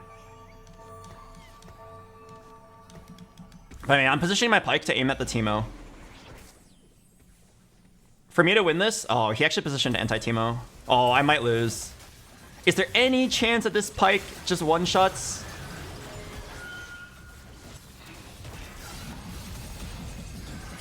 Oh, I think I do lose. Oh, wait. Hang on. Yeah, I think we lose. Oh, I mean, it's fine. Wait! Look at my... Oh! Very close! Maybe last was Pike would have killed him. Okay, it's fine, it's fine. I don't think we should expect it to win when I haven't spent money in so long. I think a different distribute... Like, I didn't know how to distribute this. But, like... If it... Maybe it was GS backline. Edge of Night, Last Whisper. No, but Malware Matrix QSS was like a really good combo. Okay, don't think about it too hard right now. Let's worry about what my build is. One guy is for sure contesting me. I think his econ is pretty good.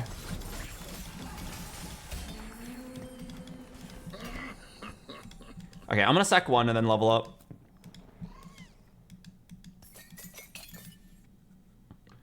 If he levels up now, I can't really contest that. Yeah, I'll just let him roll first. Like, I'd be level 830. It's not worth it. Think about the Gragas items. I need anti-heal, right? Alright, I'm down to just dupe now. Well, no, I'm gonna wait one turn, because I'll get the Gragas 3 guaranteed, and I can dupe for Maokai 2.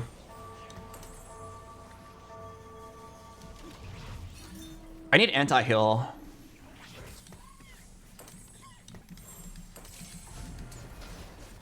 So maybe it has to be Kraken then. But I kind of want Gargoyle.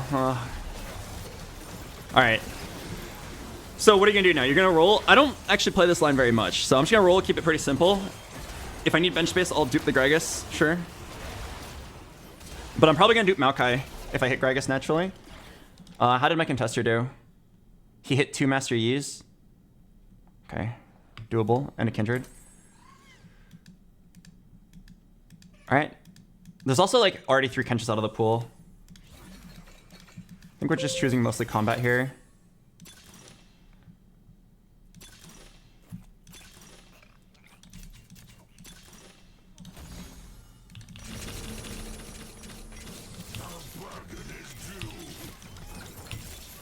All will know us in time. Into the dark!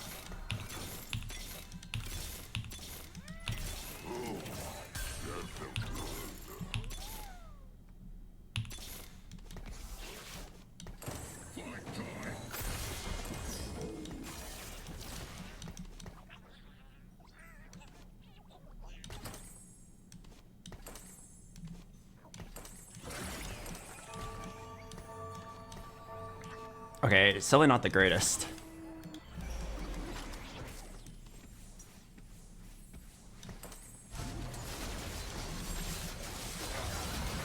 I had a lot of money. Only hitting 1 Master Yi is a little sad. I mean, at least I hit the Master Yi. I need to hit 1 Urgot.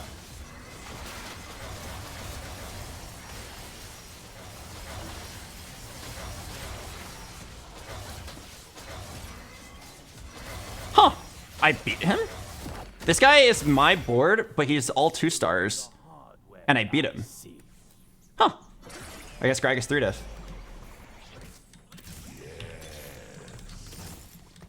Okay, I'm pretty sure Morgana doesn't actually matter here as much as getting a 4th brawler on the board. My god doesn't want peace. If I lose this, I think I'm down to dupe Maokai. Or like, yeah. Giggle should do the trick.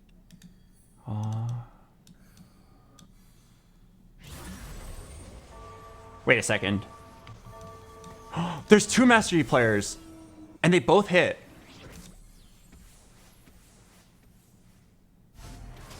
Oh no. Wait, okay, my bad. That's why I missed. I didn't realize it was 2. Oh, I thought there was 1. I thought there was 1, so I didn't roll urgently. But like, I should have rolled urgently. Swap to Fiora if you miss. Bro, you have to hit Fiora. Oh, that means there's 8 Master Yis out of the pool.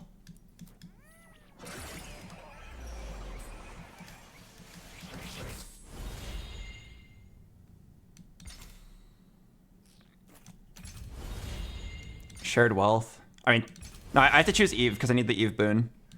I will guide thy. I mean, can I wait for any of them to die? No, they're not low. Fuck! I mean, that's my fault. I didn't realize there was two.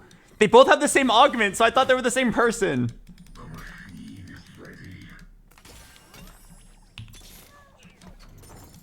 This was our world first.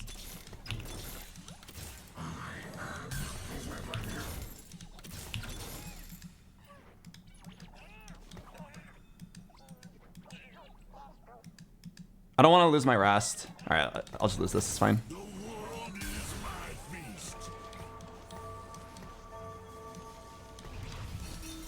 Okay, Thomas. Thomas.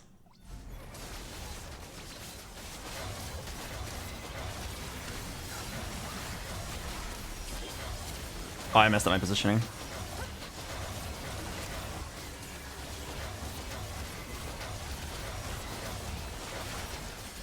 It's fine. I was probably losing this anyway.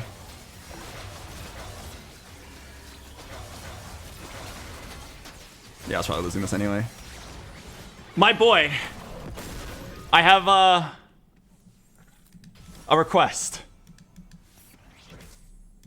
Please, please, please, please. Master Yi specifically. No.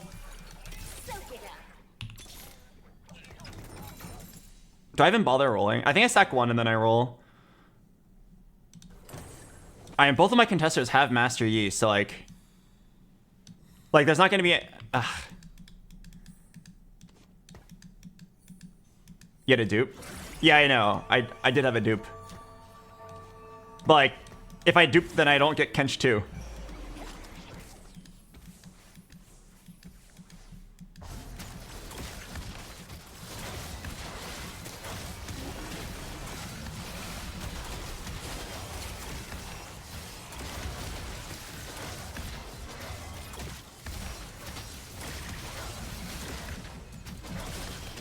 Is ever play Graves instead?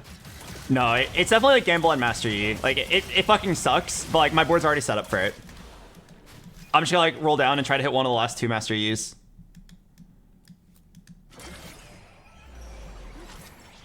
The gods are watching.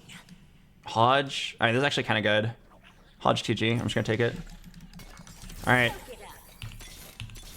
Oh my god, I actually did hit one of the last two Master Yis. Okay, I do think I'm just rolling for the last Kindred as well. How many out of the pool? I saw one, I saw two, three. I can hit. You cannot hide from me. I don't think I'm making it to 9. I'm just gonna tempo Timmy.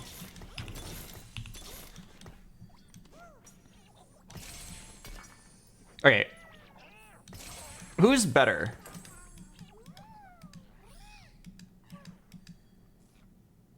Oh yeah, wait, I need an Akali.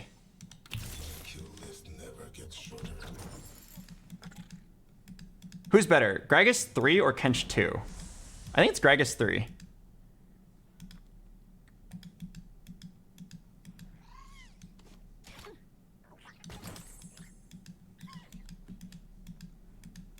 Oh yeah, wait. I'll move next turn. I'm gonna move back just in case I'm facing Master Yi. It's because I didn't mark Akali my team planner. That was my bad.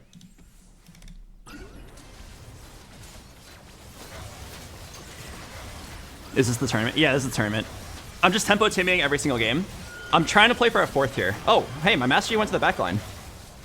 Wait, that's humongous.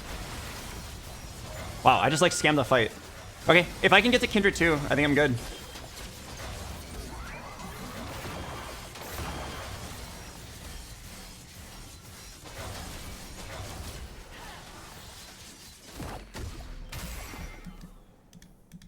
Roll for 1 Akali, 1 Maokai, 1 Kindred. Everybody's so low. Into the dark.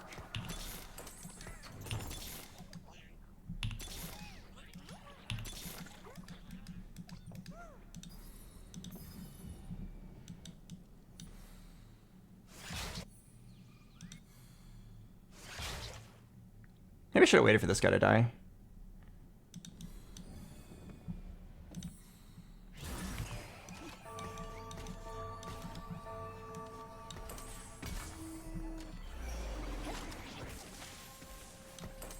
Hopefully my Master Yi goes upright. Yes, to the Fiora, please. I'm probably gonna lose this, but I can maybe kill some weaklings. Hey, I killed Fiora. It's actually kind of a big deal.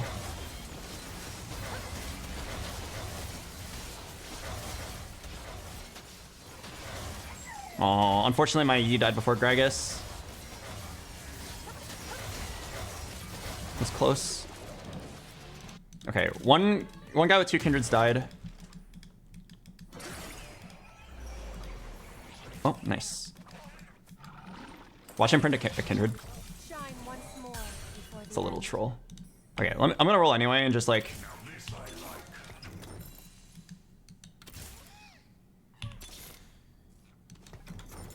I can't believe I skipped the Kales, dude. Ah, that's my bad. I just like forgot.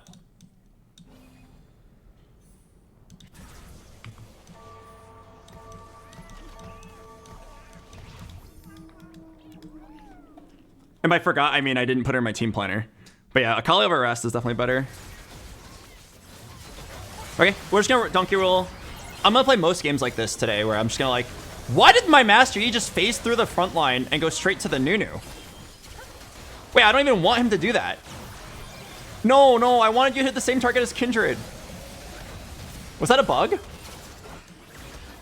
Wait, I think I just like lost because of that. Well, I might have lost anyway, but he like went through. Weird. Okay. Dark blessings. I have anti-heal. I have some. Okay.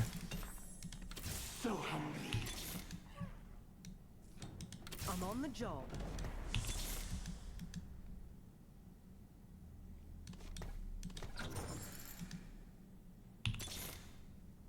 No, I sold the Akali. Now she's never gonna come back.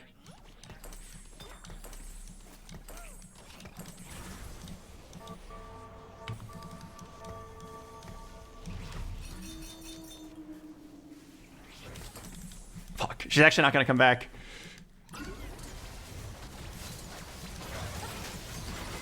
I can't believe I skipped it, man. I just like didn't have her marked, so I probably skipped hella.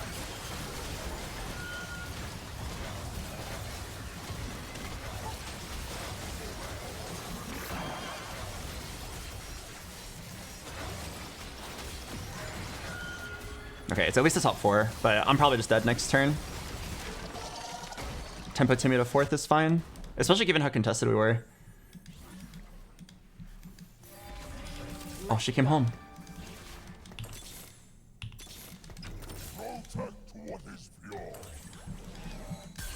Okay, I mean, this is all I can do now. Definitely my fault for skipping the thing. It's also my fault for not scouting. I just like, I'm shocked at how contested I was.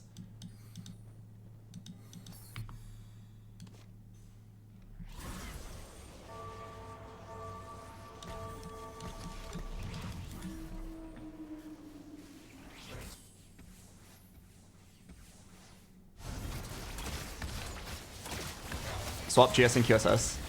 I'm not sure if that's correct. I think Malware Matrix and QSS want to be together.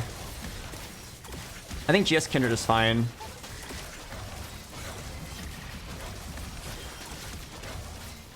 Also, I'm pretty sure it didn't matter this fight. This guy was strong as fuck.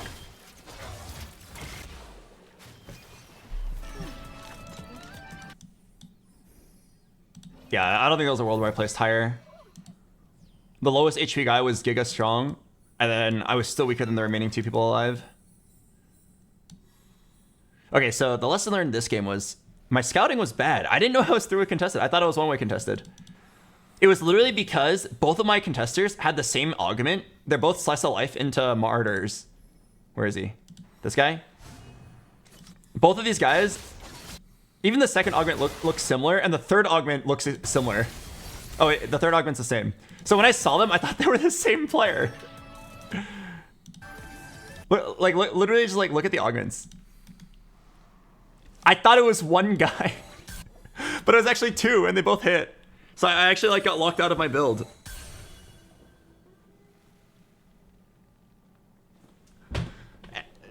I got very lucky to hit the last Master Yi to secure a top 4, or one of the last 2. I think the itemization was mostly fine. The Hodge was awkward, but like not much you can do about it. I like the Gragas 3 tempo play. We saved a bunch of HP in the early game, so even though I failed to scout, I was still able to get top 4. I could see a world where this is a third, though, if I was just better at the game.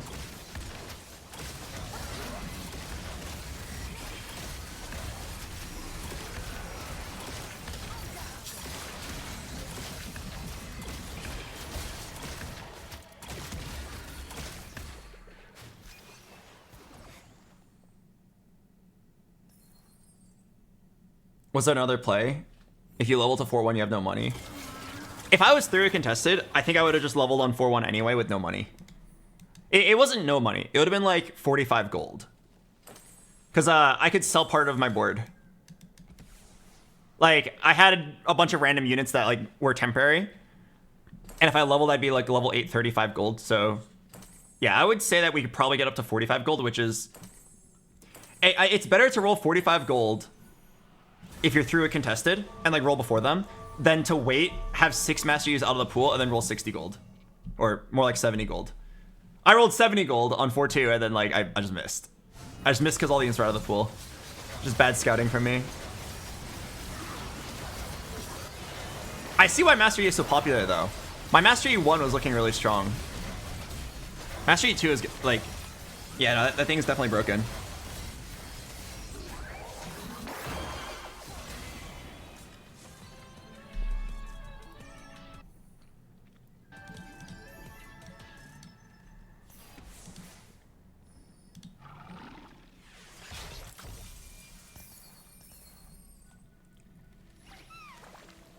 Are you in for tomorrow?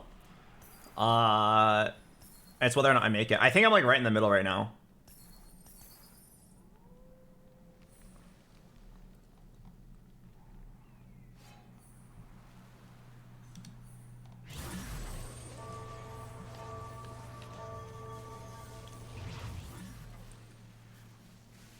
Why not Master E 1 to level 9? I don't think Master E 1 gets you to 9. That's like hella risky. Like I could easily go 6th place doing that.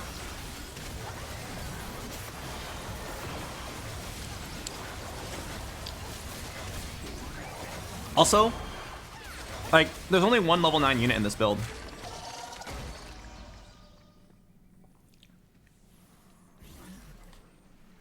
So I don't think you're supposed to go 9. I think you just have to try to hit your 2 stars on an 8.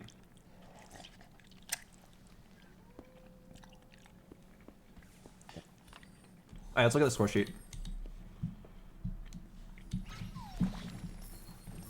I went 4, 7, 3, 4, which I'm pretty sure is like almost exactly in the middle.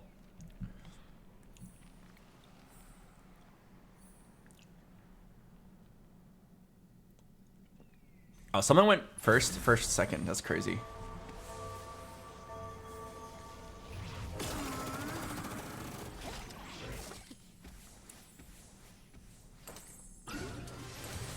Where am I? I don't think they didn't update this 4th place yet, right? Yeah, so now I'm gonna be at 18 points. Yeah, I'm like literally right in the middle.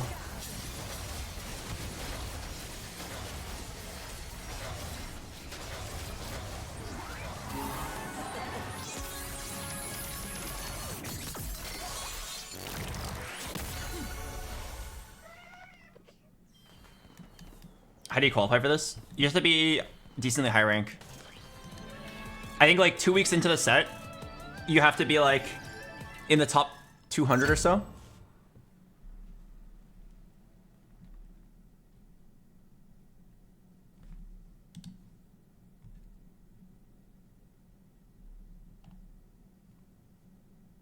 Who are you cheering for besides yourself?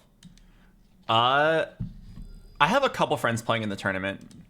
The main one that you guys know is Froden. Oh, he actually started off with an 8th, but brought it back. Nice job, Froden. He's ahead of me. Let's check his stream really quick.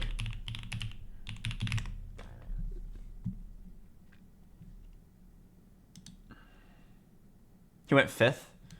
So a 5th is... He'll be at 20 points. He's still in a good spot. He's 2 points ahead of me. Another one of my friends that I was studying with, her name is Harmony. Oh, no.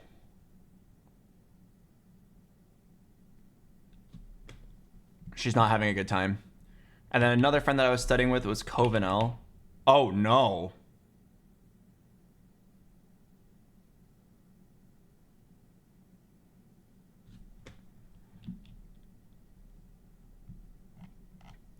Uh-oh. Everyone I studied with is dying. Maybe our like conclusions were wrong. We were like talking about what we thought was strong and like what our general game plan was. We like wrote like a game plan together. But maybe our game plan sucked. I did kind of abandon the game plan though. I'm just like tempoing every single game. Because I feel very confident in my skill.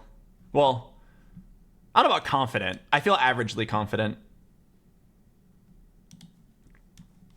I think that 7th place game, I like folded under pressure and played the wrong endgame choice. I'm pretty sure that 7th place could have been a 5th. But like aside from that, I'm pretty happy with how I played. What was the game plan?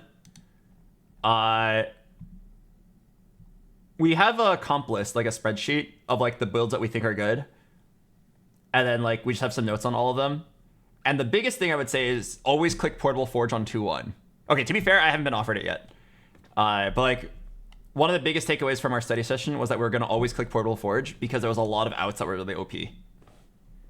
A lot of artifacts like instantly win you the game. We feel like there's enough to just like let it rip even if you don't have the units.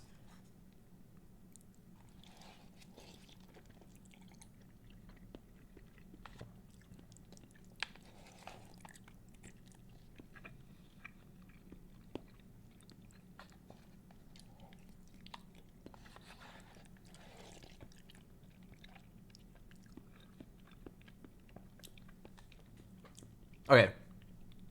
There's 2 more games. Whether or not I make it to the next day is going to come down to if I average a 4.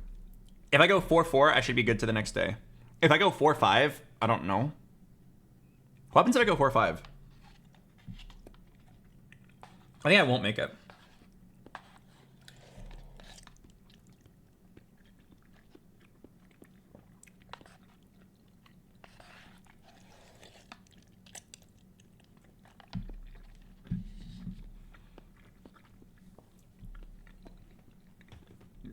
That's crazy that sound on the wire. I mean, I think like my games today, I've been playing like the most like average, like this is the most average you can get, right? 4-7, 3-4. Every single game I just played for a 4th. And in 3 of the games I got what I wanted, in 1 of the games I messed up.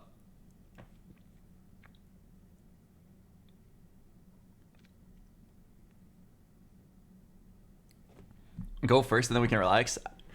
I don't think I'm ever gonna go first because the strategies that I'm playing don't really go first. I can maybe go first from like a very high roll. I don't know. In this game, if I were uncontested and hit my Master Yi like immediately and went 9, I could go first. If I hit my Master Yi 2 and Kindred 2 on the roll down, and then I went 9 and then hit Fiora 2, that could maybe go first or second. But like, given that I was contested and I failed to scout, kind of on me, and it was kind of like not winnable from the beginning unless I think the only timeline where I go top 2 there was where I level earlier because I recognized I'm contested, and then in that 30 gold I hit everything. I could see that working. Oh, I still can't believe I didn't realize those 2 contesters. The fact that they had the same augments actually threw me off because I always remember people by the augments they choose. I don't remember them by their names. Oh yeah, if we go Portable Forge into like a high roll, I could get first. Portable Forge into like Primordial reroll or something. Could be a win out. Well, along the way. Good luck, Albert. Oh, thank you. I feel pretty calm. I used to be very nervous about tournaments, but now I'm just like, it's actually a win-win for me. As long as I try my best and don't throw. If I lose, like, whatever. I'll just enjoy my weekend. I'll hang out with Annie. I'll play some video games. There's a few games I really want to just enjoy off stream right now that I'm looking forward to. So, like, if I lose, I have time to go do that. If I win, yay, we won. So, I'll just do my best and whatever happens, happens. What games? Some of my friends have started playing Ark Survival Evolved. I've never played it before, but it looks fun. They invited me. I'm playing, one of my favorite franchises is Phoenix Wright, or like Ace Attorney. So I'm currently playing through the Great Ace Attorney. Oh, it's the lawyer game where the guy is like, objection! Love that game. I'm also playing through Expedition 33. It's my second time playing it. They made a very... Oh, not they. Some fan of the game made a very good co-op mod. You know how, like, in Expedition 33... This isn't spoilers. In Expedition 33, you control 3 characters. And it's just like, if this guy's being attacked, then you can dodge as them. If this girl's being attacked, you can dodge as them. There's a co-op mod, and it's really well made. It makes it so that you plug in 3 controllers, and you can even do this online through remote play software. That's what we're doing. Where my controller only controls my character. My friend's controller only controls their character, and so on. So it's just a 3-player co-op game. And all 3 players can control the overworld. It's really fun. And I think the coolest part is that whenever there's a group attack, normally it's just like, it's a single-player game. The boss is doing a big sweeping attack, and the whole expedition has to parry it. Instead, it's 3 individual people trying to parry the move, and it'll like, you can have the in-between results. You can have like 1 person block it and 2 people not block it. And it honestly makes the triple full expedition parry like even cooler when all 3 people get it. What's the name? I'm pretty sure it's just Expedition 33 co-op mod. Isn't there a huge delay? Nope. Not substantial. Also, in the mod, there's like settings to adjust for delay because they expect people to play remote play. So you can adjust the timing window to compensate for someone who's laggy. It's very well done. If you guys haven't played Expedition 33 yet, I highly recommend you try it co-op with friends. It's been very fun. Who is your character? Oh, I'm playing as the hot one. Who do you think?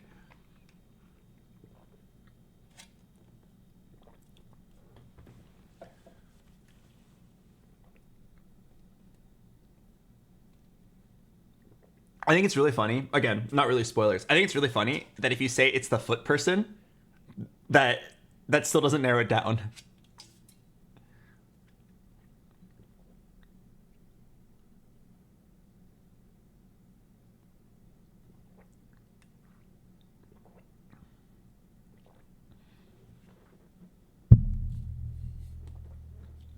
Okay, anyway, to everyone coming in, we're waiting for like the reshuffle, and then there's gonna be 2 games left. For me to move on to tomorrow, I have to average a 4. And then if I go 4 and 5, I think I'm eliminated.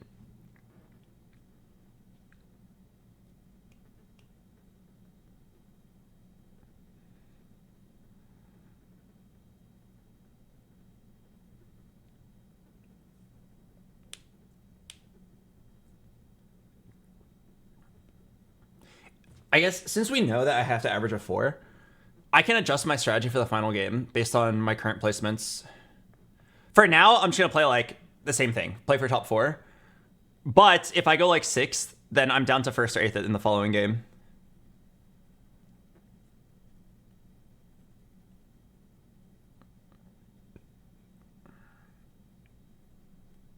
What is the next game?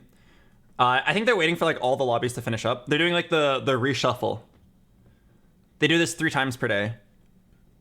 They're like tallying up the scores, and then you get seated based on your current score. If you're like really high up there on the leaderboard, you'll get matched up against players that are doing really poorly. So it's like an advantage to do well. You get easier lobbies.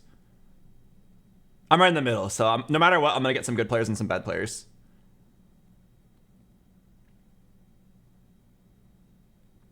Do you think someone could create a game designed from a co-op perspective, like Expedition 33?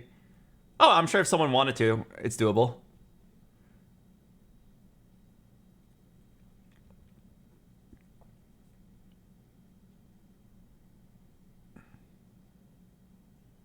Is Setsuko playing this tournament? No, the tournament structure is really confusing. TFT has tier 1 and tier 2. Tier 1, it's like a closed circuit. It's just like, I think it's like 24 or 32, I'm not sure. But it's like confirmed pros.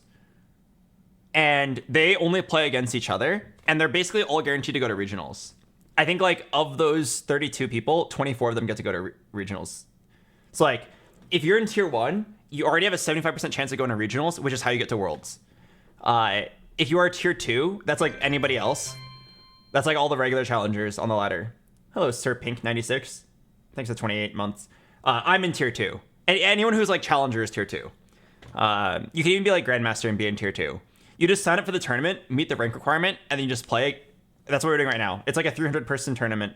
The average rank is probably like, if we're talking like mid-season LP, the average rank of these players is probably like 700 to like 800 LP. And then each day, it kind of, half the players get eliminated, so it kind of gets better and better. I would guess that the average LP is like 700 on day 1, and then like 900 to 1,000 on day 2. And then day 3 is probably like 1,300 or 1,400 LP. If you're talking like end of season or middle of season LP. Obviously, right now the LPs are kind of skewed because people haven't had time to play rank. Like, I think if you were Masters, like 50 LP, you qualified for this tournament because the snapshot was like very soon into the set, so people didn't have time to climb. What's the rank requirement? There's no rank requirement. It's just the top some hundred amount of people who sign up get invited. Like, there's literally like a leaderboard or whatever of people that signed up, and then if you're like above like whatever their number is, I don't know what it is. I think for NA it was like 150. And then they also invite like 60 from like Latin America. But as long as you're above that number, you are invited.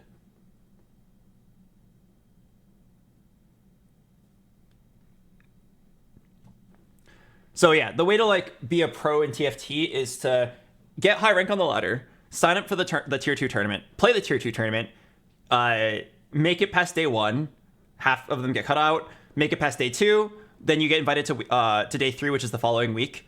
On day 3, the survivors from day 1 and 2 merge with the super high rank players.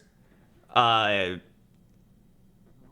basically like the people that are like top 20. You merge with them and you play another day. Half of them get eliminated. Then day 4 is the final day of the tournament if you're still there. The top 8 of those people get to go straight to regionals. And I think like the top 24 get like favorable points. You get like favorable points for the next tournament. So like, I think if you place top 24 in this tournament, you're pretty likely to go to regionals, but not guaranteed. And the top 8 is guaranteed. It's kind of complicated, but I think it's kind of cool. Something that I think a lot about in terms of TFT tournaments is something that can really suck is if you're eliminated or you're already in, you're not going to play the game the same way. If I went 8-8-8-8 and I knew that there was no way I could make it, I don't even care about my following games. I'm probably just going to give up. Everybody who's in my lobby is just going to get +1 placement. Or even worse, if I was malicious, I could grief somebody. I wouldn't, but like people in that spot could. If I was in a lobby with one of my friends, I could just like target grief someone else to like give my friend +1 placement because I'm already out. That happened at a pretty big tournament earlier. I'm pretty sure that happened at Worlds, where someone who was like already out, like win traded their teammate. Pretty sure that happened at some point a couple years ago. Anyway, I wouldn't do it. But what I'm saying is that if you create games and situations where people like don't care about the placement, then stuff like that can easily happen, and it's really hard to tell. Like, a win trade could be as innocent as I was item moving and I got confused and I slammed the wrong item. And it can be as malicious as like, oh, I'm going to intentionally slam the wrong item and say it was a mistake so I can give my friend a win. One time I was solo queuing and I was in a spot where I was like sacking in a fast 9 and I really needed like any win I could get. And I happened to like face my friend who made it to fast 9 and hit all her 2-star legendaries. And she like happened to be really dizzy. She like item moved like 3 units while doing her big pivot. And then she got confused on what items to slam. And she didn't slam her tank items until the fight was almost over. And because of that, I won. And because of that, I went second place. It probably looks like a win trade. I mean, I'll tell you right now, it was definitely not a win trade. My friend would absolutely not win trade. She would definitely just kick my ass if she had the opportunity to. But like to other people, it could totally look like a win trade. She just like was confused when doing like a 100 turn pivot or 100 action pivot and didn't slam her tank items in time. And I definitely like benefited from it. But like what I'm saying is it can look like a simple mistake could be a real mistake or it could be a legit win trade. I faced this duo earlier and I know they were a duo because I checked the match history afterwards and they had like the last 50 games together. One of them had a 3-star forecast and it was like just me versus the 2 other people. And I had a lot of HP. I was like, oh, I'm guaranteed second. But then every time the 2 guys were facing each other, The 3-star unit was on the bench. And then I was like, are you guys win trading? And then the guy was like, what? Win trading? No! No! I got confused. I was trying to move my Corky 3 to the other side and I accidentally benched him. It happens, man. Stop accusing us of win trading. And then he did it 3 more times and then I went 3rd. He would play the Corky 3 against me and then bench the Corky 3 against his teammate. I think it was really funny because as soon as the game was over, both of them name changed.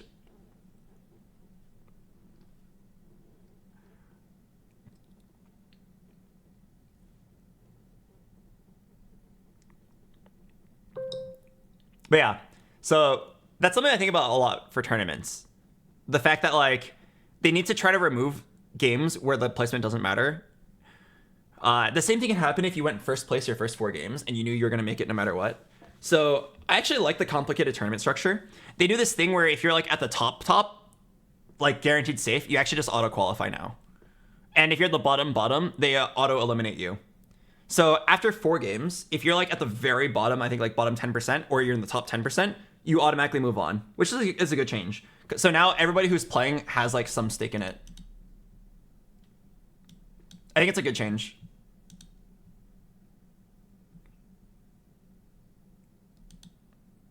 Hope they got banned. Unfortunately, I don't think they're going to get banned.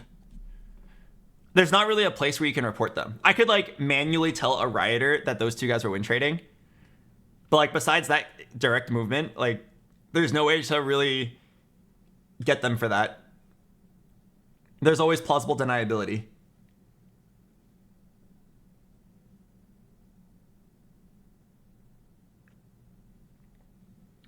There was an incident at Worlds, and do correct me if I'm wrong because I don't remember the details very well, but it was like, I think it was 2 Chinese players, and one of them was already eliminated, but he was like, he still had to play more games. So he was like, he wanted his Chinese like friend to like succeed. So they were both playing like the same-ish build. So this guy who was already eliminated like sells his board as the other guy is doing the roll down to like help him hit his units faster. It's like if I'm going for Alawi 3 and so is like my friend, but I'm already eliminated from the tournament. It's as if I sold my Alawis to help him hit Alawi 3, and then I'll just like die.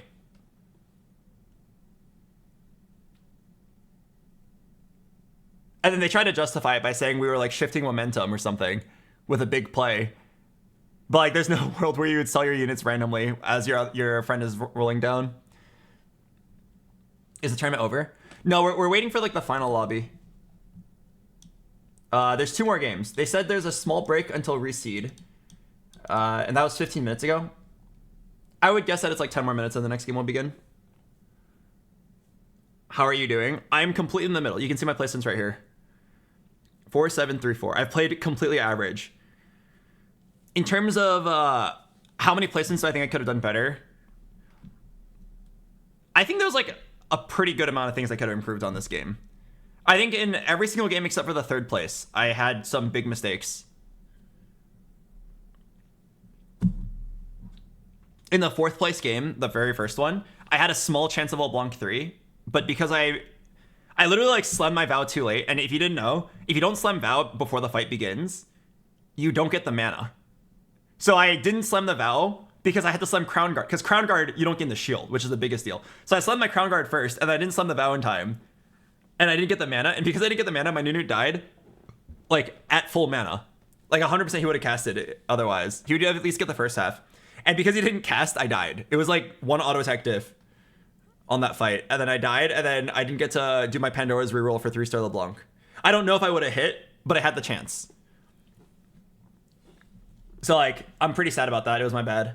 Just had to have a little bit faster APM. In the 7th place, it was worth the wait Lysandra. And I just tried to like fast 9, but I made a mistake. I played around Graves. I definitely should not have. I think I was supposed to just, instead of Treasure Dragoning a Deathblade, Treasure Dragon a Spark or a Void Staff, and then play Darkstar Nami. I'm pretty sure I could have gone 5th at least. And then like maybe even top 4 if I could secure a good tank. Because I did have Nunu pair and I didn't get to play it because, yeah, I had Nunu pair. I didn't get to play it because I spent the money on Graves instead. So I sold the Nunu pair. Pretty sure if I keep Nunu pair, sell Graves, just play around Nami too, I have a chance of at least 5th, maybe 4th. So like I'm pretty sure I could have gotten 3 placements better. 2 placements for sure, maybe 3. I'll say 2 for now. The 3rd place, I think we basically played as well as we could have. Good tempo game. Losing only to 2 high rollers. And then this 4th place just now, I failed to scout and see if I was contested. I scouted and knew I was one-way contested, and 2 players had the exact same augments and were both contesting me, and I thought they were the same player when I was scrolling through. Because I remember players by the augments that they choose. So I was like, Slice of Life guy is going to roll for Mastery E on 4-1. I'll just let him roll, and then I'll roll after. But then it was actually 2 Slice of Life Mastery E players, and they both hit on 4-1. So then when I rolled on 4-2, they were all out of the pool. So I just like donkey rolled like 70 gold on 8, and then donkey rolled further to barely hit a Mastery E2 like after maybe 120 gold, and then get a 4th. It was so sad. But my fault. Maybe I should try to remember people by their name now.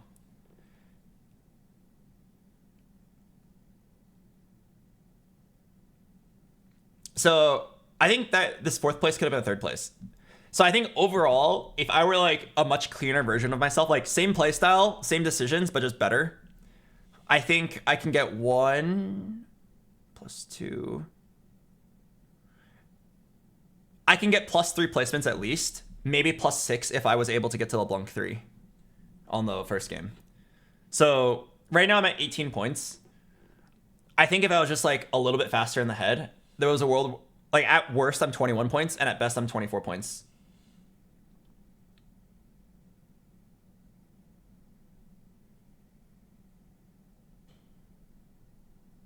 Can someone explain if BoxBox is doing well?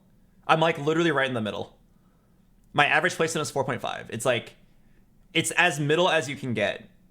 Although it might be very slightly worse than middle because of tiebreakers. I'm pretty sure if I tie for the cutoff, I will lose. Because the cutoff, or like the way they do tiebreakers, I'm pretty sure is based on first places, and I have 0 of those.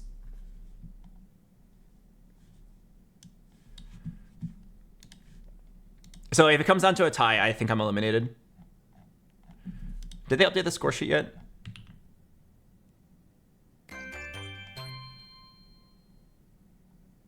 Not yet.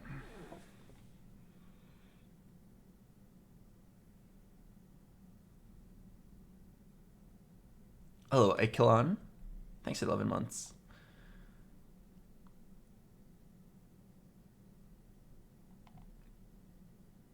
So, oh, the top 32 actually get to skip straight to... The top 32 get to skip straight to day 2. I mean, there's no way I made top 32. I'm probably... How many players are there? There's 256 players. I'm probably like literally rank 128 after this cutoff.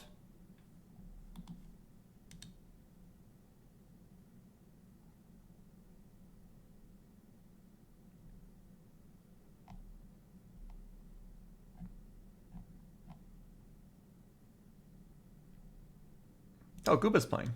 He's one of the bootcamp coaches. How many games per day? 6 today. If I make it to tomorrow, another 6.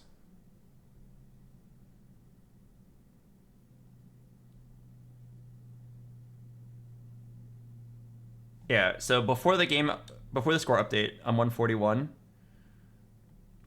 I'll probably be like literally 128. Wait. How many people move on? Is it 120 or 128?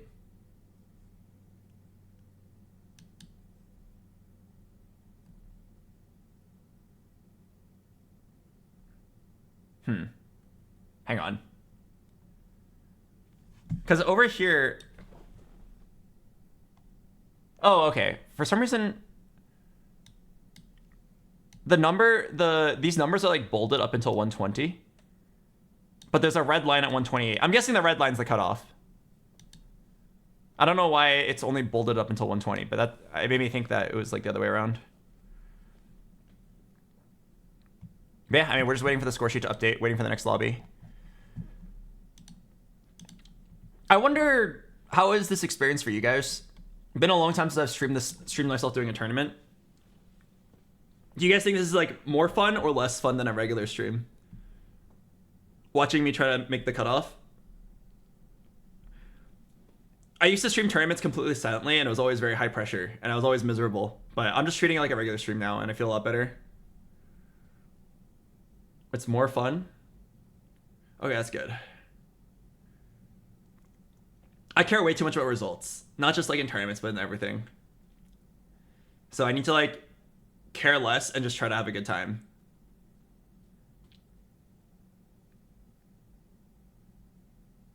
When I played tournaments in the past, whether or not my day was a good day or a bad day was just if I made the tournament cutoff or not.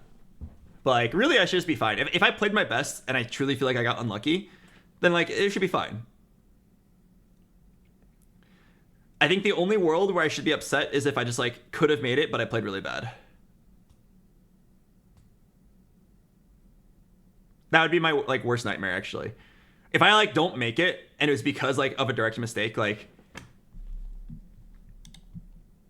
I know this 7th place could have been a 5th if I just like made the correct endgame choice. If I don't make it by 2 points, I will be a little sad. But if I just like go 8-8 here and I felt like both games were unplayable, then whatever. I'm ready to move on. Game 4 is out now. Oh, maybe mine's a little delayed. Let me run to the bathroom really quick before the next lobby begins. I'll play the ad break. I'll see you guys in just a sec.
So 24 points was the cutoff to be safe, guaranteed.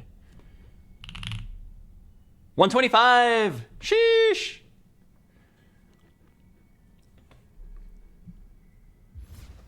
I wonder if that counts the tiebreakers. It probably doesn't.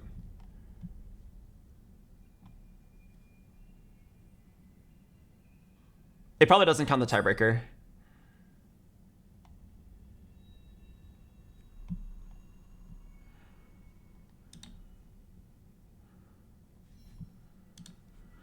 All right, last 2 games.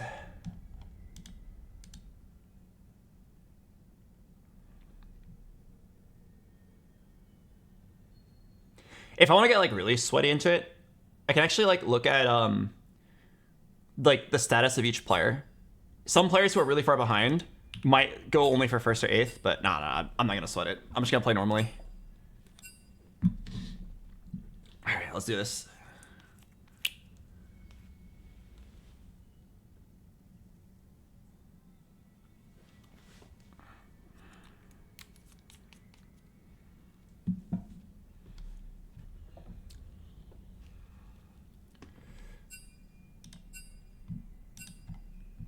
Oh, that's cute. He gave us a countdown.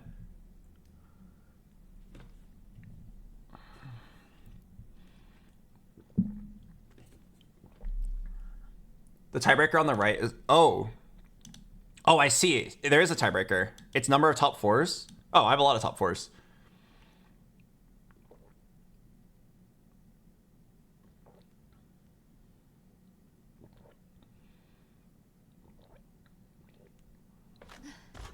According to Froden, 27 is the expected cutoff. That makes sense. That's 4.5 AVP. My main question is, if I score 27, will I make it in through tiebreaker?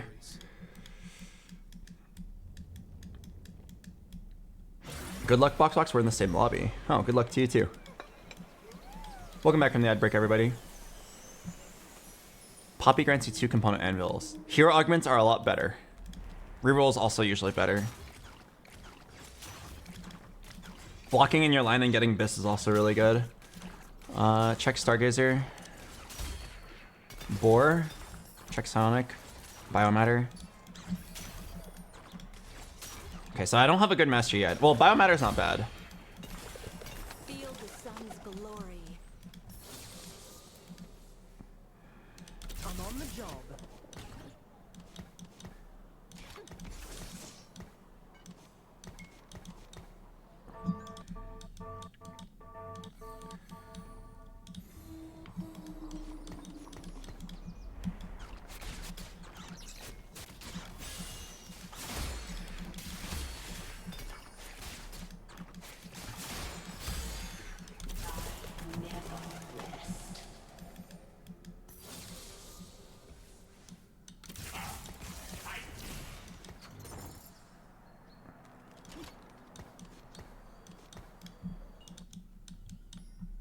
Okay, I'm definitely thinking about Xayah or Fate Weaver reroll from this spot. It doesn't look like anybody else is thinking about Fate Weavers. I'm gonna pencil it in for now.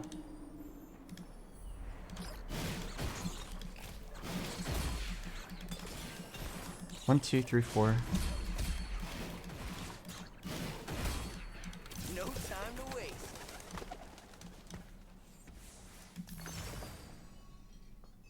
Jack's hero augment. Fuck. I'm pretty sure it's not good, even if you like... I'm pretty sure it's actually not good.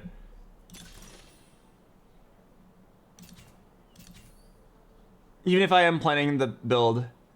Like, I played it before and I was like, this is miserable. I think I'd rather go hero grab bag for 2 Jaxes.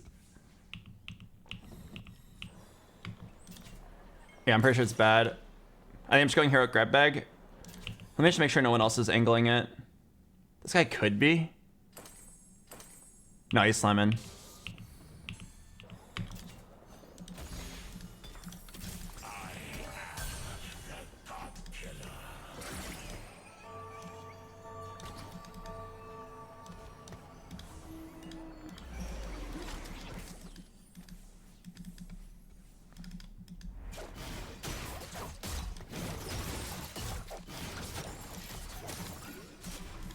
Okay. I'm down to lose here.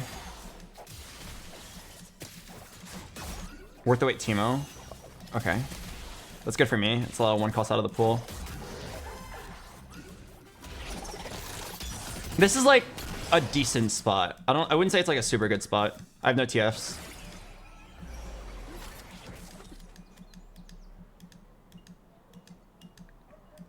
Yeah, it's like an okay spot. Oh no. Wait. Is he playing? Hang on. Oh no. Oh no, no, no, no. I mean, at least I'm scouting now. I haven't locked in any items yet, but like this guy's early learnings and I see him holding Fate Weavers. I think he realized that no one else was playing it as well. And he's trying to angle into it. This guy's slamming into Xayah, so that's my other out. This guy is calculated loss. Probably Primordians. Okay. Hang on. Think Albert. I could still just tempo. I could double dupe a 3 cost and then just like move on. Oh, yeah, I could play Lulu reroll. I've never played it before, but like... I could. I haven't locked in any items yet. Let's finish this quickly.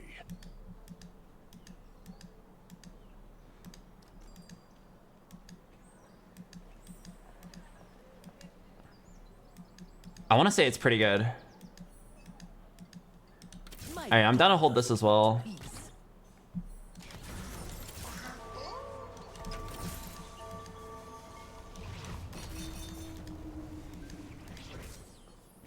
Okay, I'm pretty sure I'm not going to be able to get Fate Weaver uncontested. It's either Lulu or Tempo, I think, from this spot. But I mean, I do have 2 dupes. Why not Urgot? Urgot's not very good unless you have like Radiant items or artifacts. He's like really good if you can get 4 items on him. 4 items meaning like a Radiant item plus something else. It's not too late for me to just like, I could just like double dupe this allowing Tempo. It's doable. I think we're back to tempo Timmy. Go Master Yi. I could, honestly, if I found items that work. Random boon. Or glove. I think Echo's a lot more reliable here. What up, Belveth? There's a loose streaker who's playing into it.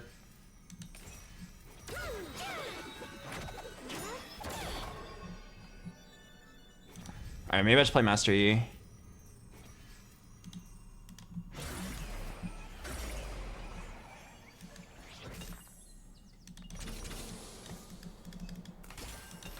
Let's end this. Echo for eons.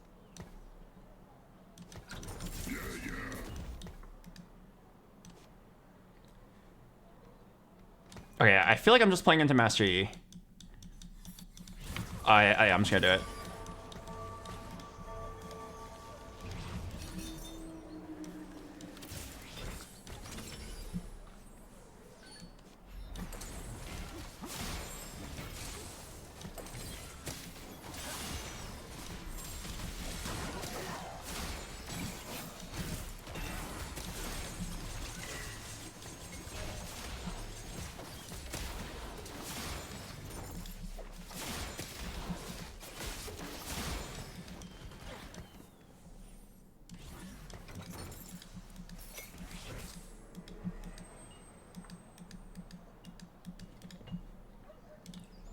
I'm sad because I see a Lulu right now. Don't think about it, Albert.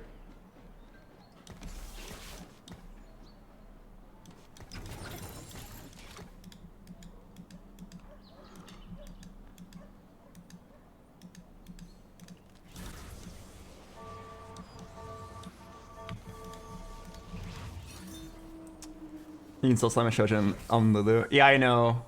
I mean, let me see how these items are on her. I would have to have a JG specifically. Solid giggle.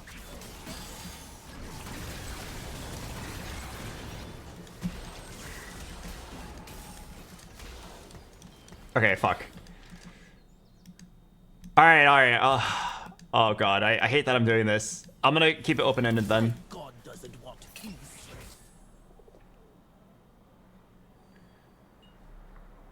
I'm gonna keep it open-ended. Jax, Pantheon, Maokai, Emilio. So hungry.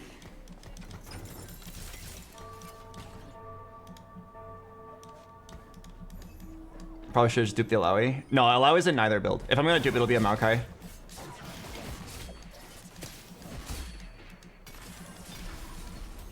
Down to see what items I get and then decide.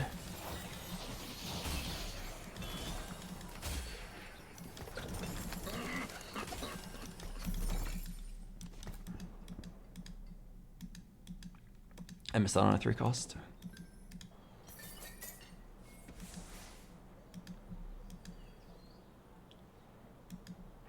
Okay.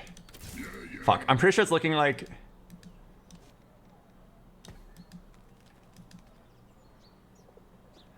I can't decide. I'm pretty sure it's looking like a Lulu reroll. I even have the Void Staff right now.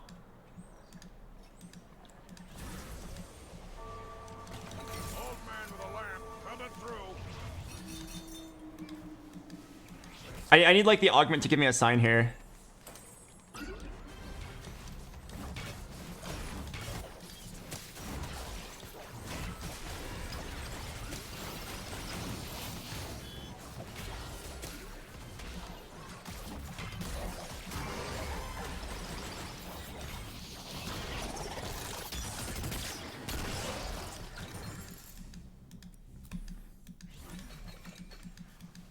Isn't board bad?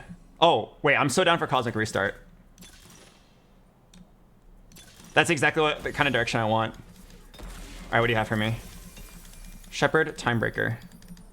Echo for eons. Okay. I could see a world where I make this work. I hit a Sona. A solid giggle should do the trick. One pin. No time to wait. May I jump in?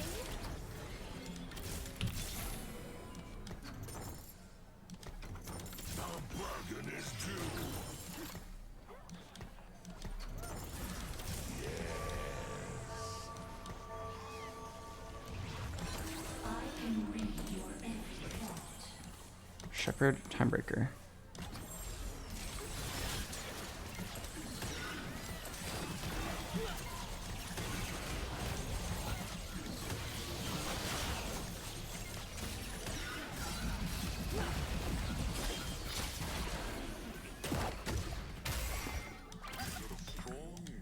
Okay. I'm gonna play like vertical shepherd. This is gonna be so weird. I'm actually just gonna bullshit this. It's actually gonna be like full bullshit. Let me make 10. I'm through replicator.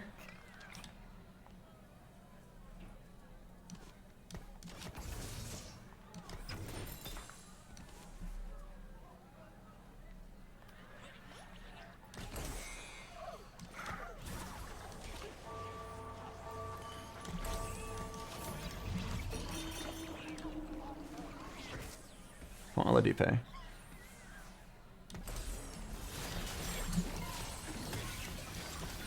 Okay, I don't want to go for replicator because I'm playing Sona. I don't think Sona 1's very good, but like, surely hitting a Sona is a high roll, right? If I'm playing shepherds.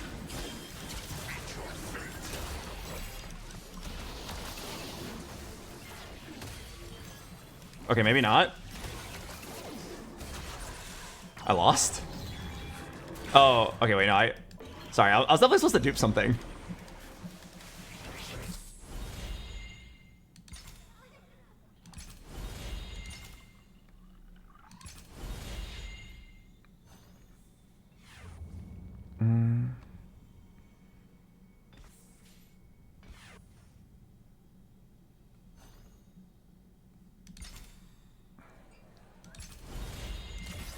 All in. I think they're both okay.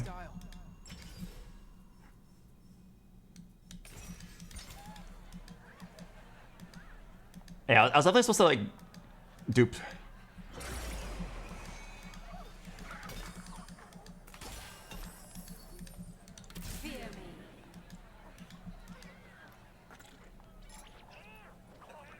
Drop 2 gold each time you kill an enemy.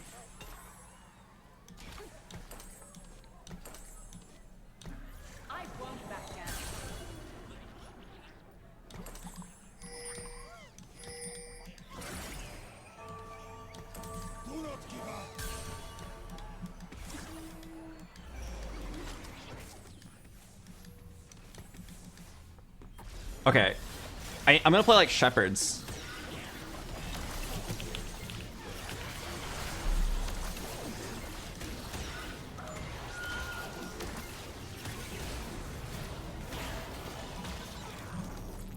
Wow, not only did I not kill anything.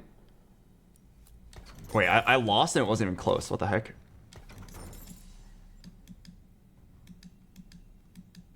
Gulp.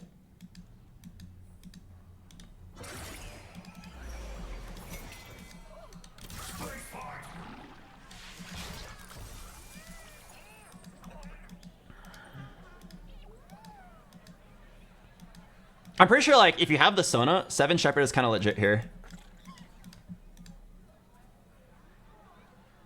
Play 5 Shepherd. I don't think I have 5 Shepherd. Cosmic Restart, I have to sell everything.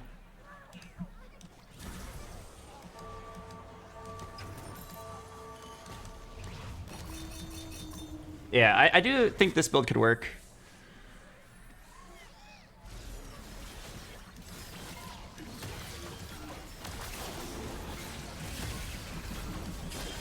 The Econ's kind of fucked. Yeah, I know. I went 7 because of Cosmic Restart. I mean, this Sona might get me some value back, though.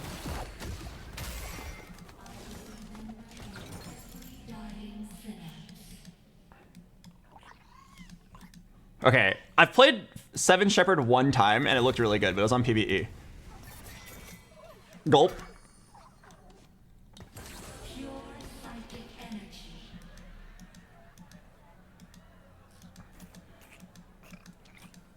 Hopefully I get a good Arbiter. I guess I'm gonna sack 1. I'm really nervous. I'm really nervous here.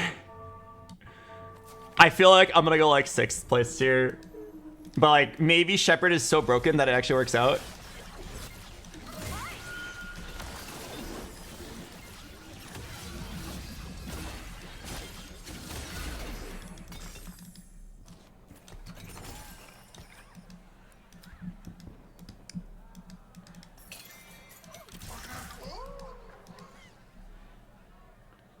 Okay. I see a JG. I already have a void stuff, so here's the Ginsus for LeBlanc.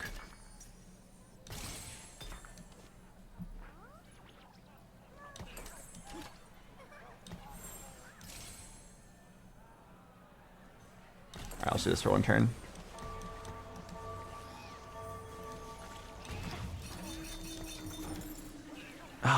Unfortunately, I think my Timebreaker emblem's gonna be a little useless.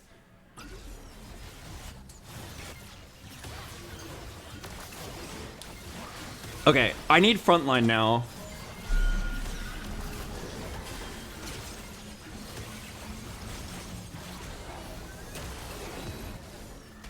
Yeah, we're just gonna sack Timebreaker. Oh wow, that was really close. Nice win. Hopefully I get a Reforger, but I really need tank items. We're just gonna try to get 7 Reforger on the board. Oh, tank items?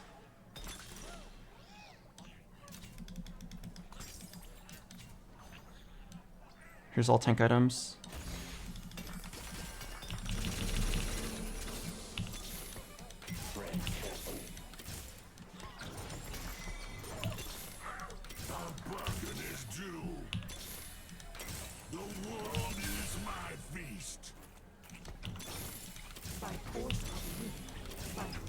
My god doesn't want peace.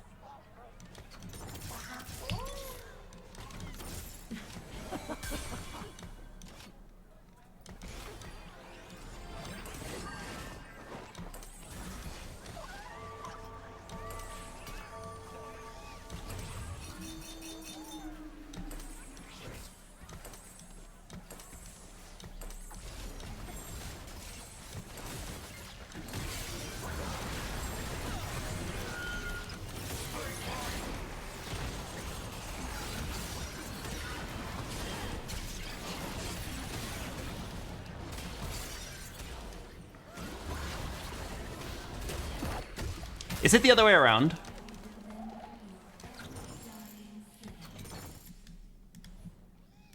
I think it's Guardbreaker, JG, Karma, and then GS LeBlanc. Cannot hide from me.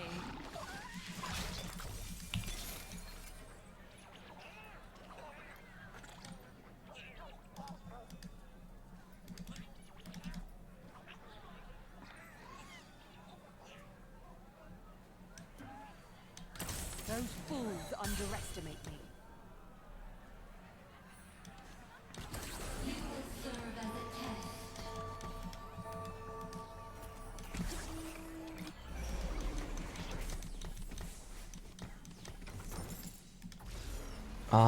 Okay. This might be just be my board. This is like not a bad board. Well, Meepsy over. But like, wasn't this a nice, like, the only 2-star 4-cost frontliner that I hit was Kench. I feel like this is kind of sweet. And then I go 9 and then I play 7. But I do have 7 right now.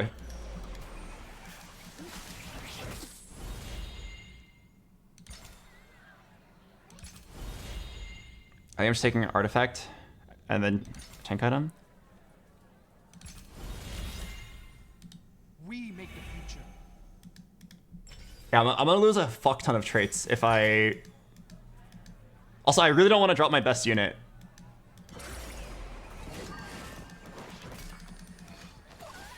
Okay, it's definitely this, though. I think it's go 9 and then play 7 Shepherd.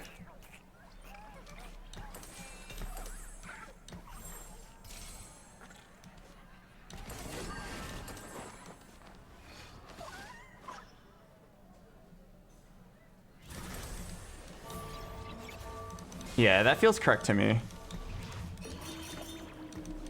So we go 9, drop Mighty Mech, and then play Teemo Alawi for all the Shepherds, and then that sounds really good. No Arbiter.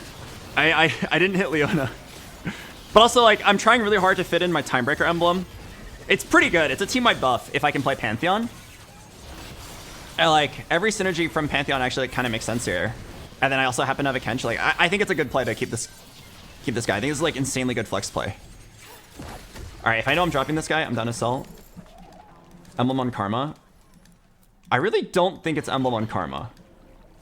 Like, I know why you're saying Emblem on Karma. You're saying Emblem on Karma because on cast, grant 8% mana to Bond of the Stars. But, like, okay, do I really want to give my Bia and Bayan, like, a little bit more mana? Or do I want to, you know, do damage?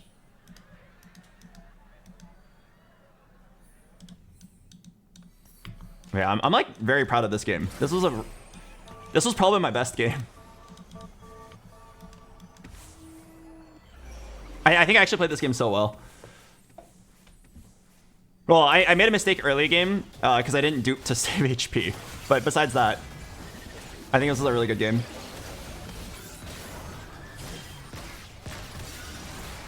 Okay, so I'm about to get the Echo thing. Yeah, we can Anomaly Sona. That actually sounds really good. Anomaly Sona for burn and damage. It's really efficient.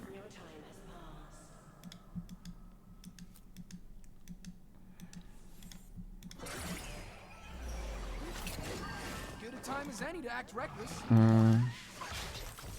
So I might just take this and then just go 9 right now.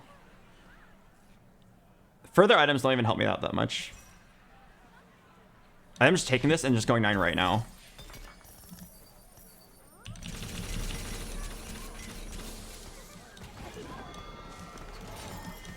Down a roll for 1 upgrade. And then the Anomaly. Yeah, I'm missing anti-heal, so you just put on Backliner.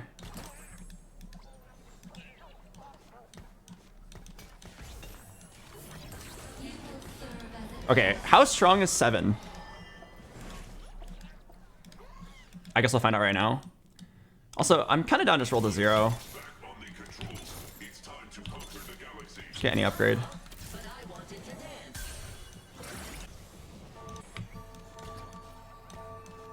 Fix your carry items.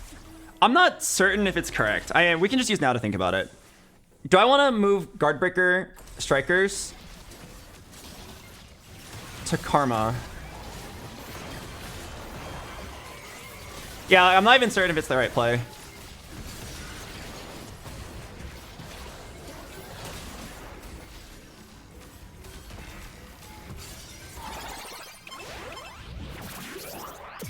Wait for artifact? Yeah, we could. It's coming in like 2 rounds.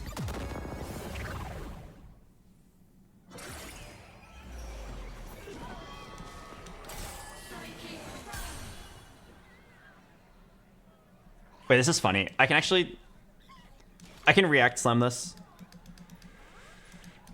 Let me read what 7 Shepherd does. It's been so long since I've played it. Their bond grows deeper. That doesn't help me. What? Yeah, sure, they're in love. Okay, I get it. But now what? The first cast each combat ushers a wave, knocks up, and restores max health. Okay. Alright, I'm gonna put this on whoever's in front of the carry.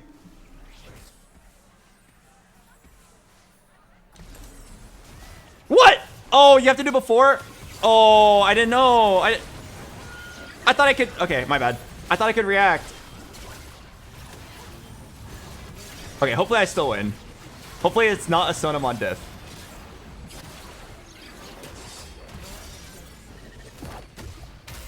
It was a Sonamon diff!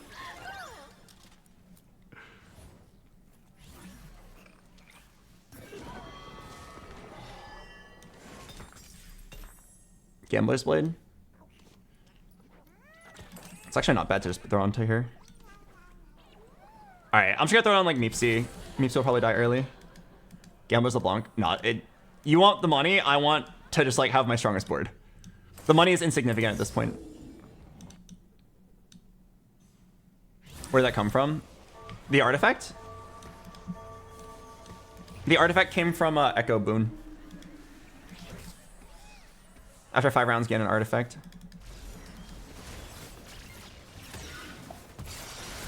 Wow. I can't believe I made this work.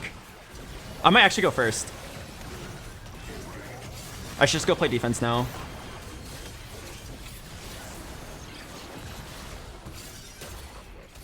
It's like not close.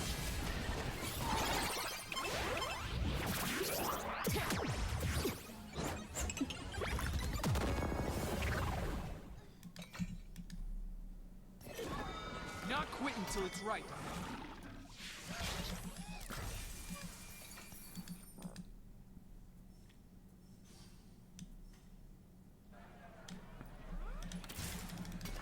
Oh, I just realized I should definitely check my Arbiter. AD, AD, AP, AP. I mean, Declaw sounds fine.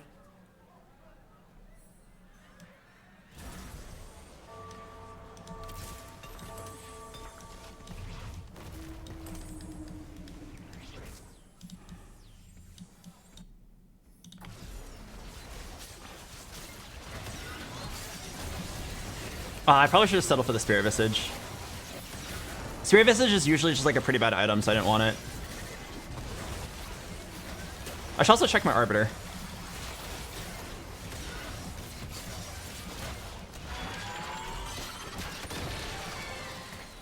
Oh, wait. Yeah, it could have been Morello and then move the Anomaly. That's also true.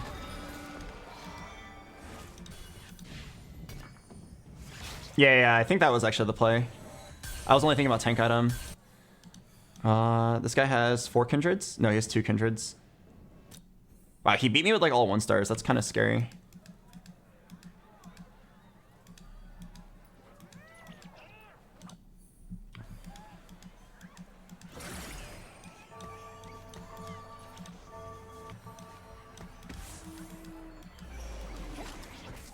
Okay, I go 10, and I'm pretty sure I'm playing Arbiter. I need 1 Leona. It's actually kind of crazy. Oh, I should have held Blitzcrank. I did pass one earlier.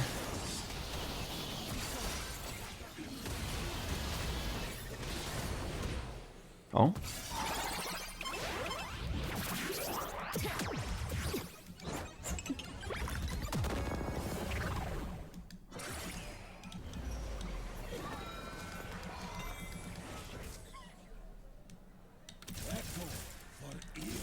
I think I'm gonna roll on 9 for a Leona. Okay. I mean, it might just be Blitzcrank. I'm wondering, like, oh, but LeBlanc's my main carry. What if the Arbiter's good? Like, surely Blitzcrank 2 is better, though, right? Could it be Rast? Rast might be better than Blitzcrank, yeah. Here's Arbiter.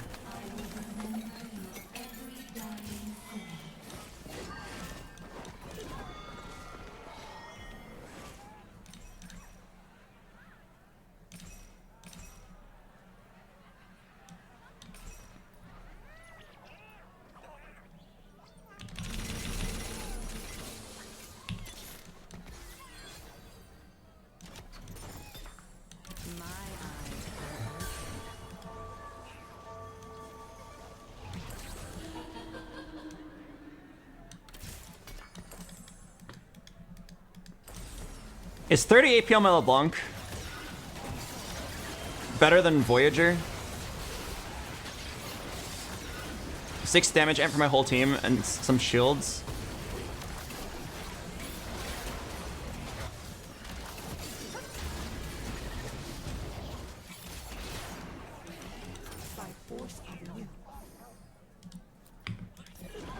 Reroll the Timebreaker. No, the Timebreaker is max attack speed. This guy's AD. I'm gonna reforge Gamblers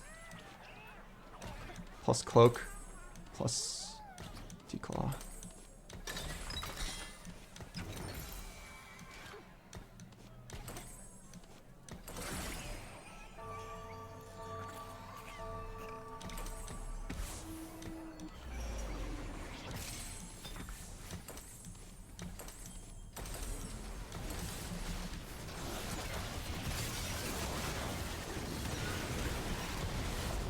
This looks solid to me. I think this last guy might just be too strong. It's like kind of close. Sona did the most damage. All right, I get one last try.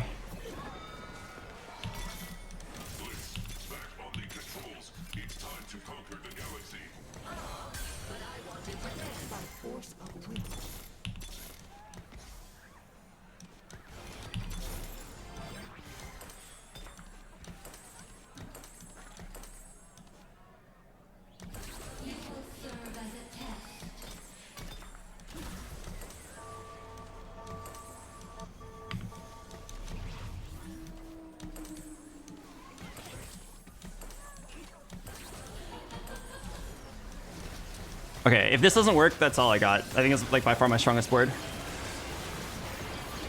I'm making sure my Tahm Kench dies fast so that Sona gets crazy. It's not close at all. It was like giga not close actually. Good second place though. Good tempo game. Oh, it was Briar 4, Kaisa 3, level 9. Wait. Oh, Briar 4, Kaisa 3, level 10. Okay. Well, good news is, because I got a second, great tempo game. I need a 7th to tie and a 6th to guarantee. Okay, someone said 1 minute. I'm gonna go to the bathroom then. Someone asked this earlier, like, BoxBox, why do you go to the bathroom every time? I'm not like doing cocaine in the bathroom, just so we're clear. I'm just a nervous guy. I just have to pee all the time when I have a tournament. I'll be right back.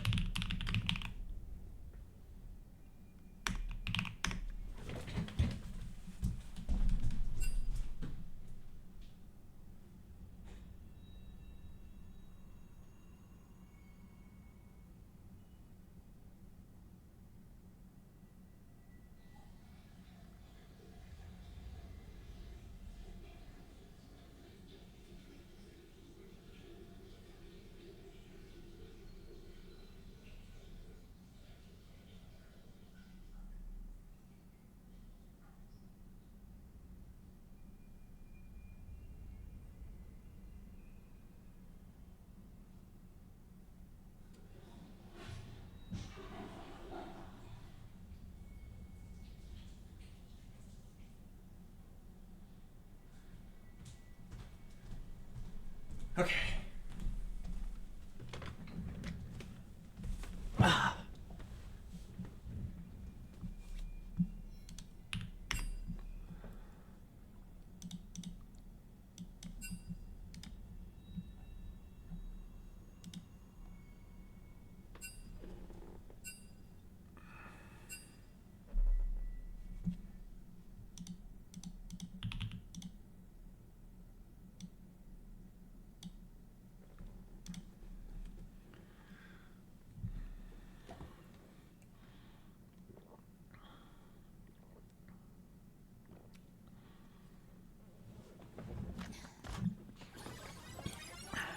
The righteous path begins with me. Tomorrow's the last of my worries.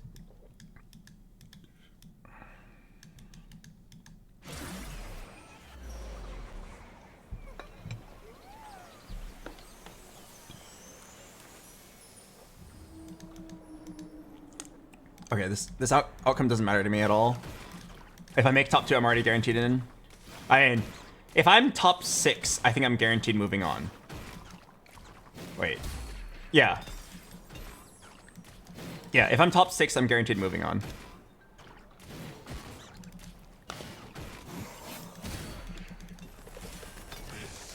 So, I'm probably gonna just play full tempo. I don't want to play a build where if I miss my unit, I'm dead. Also, it's probably worth noting, in this game, since this is the final game of the tournament, I didn't check the score sheet exactly, but there's probably like 3 players in this lobby. Or there's probably 2 players who like need to go first to win, and there's probably 2 players that like don't care anymore because they've already made it.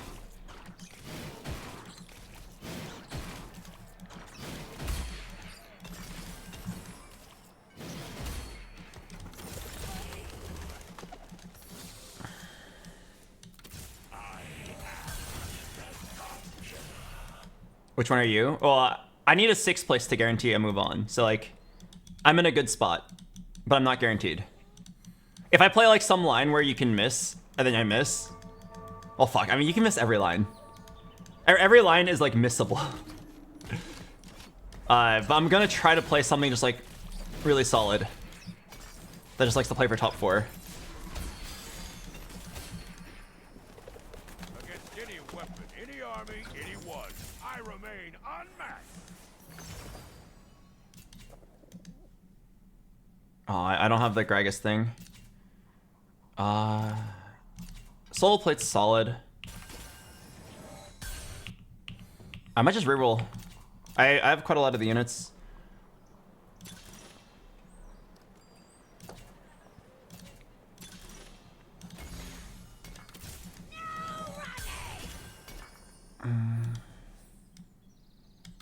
Let's end this.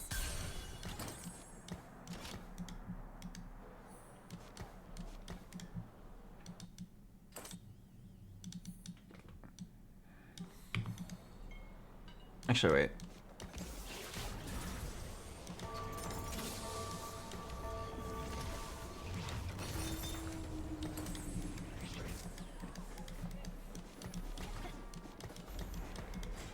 I think it's stronger.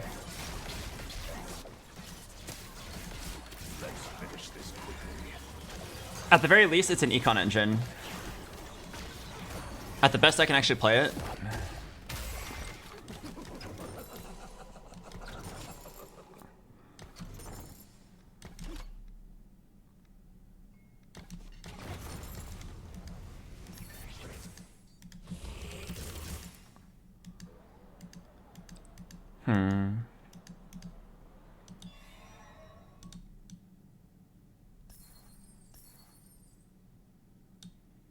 Is no one contesting Primordial? No, this guy is. This guy is.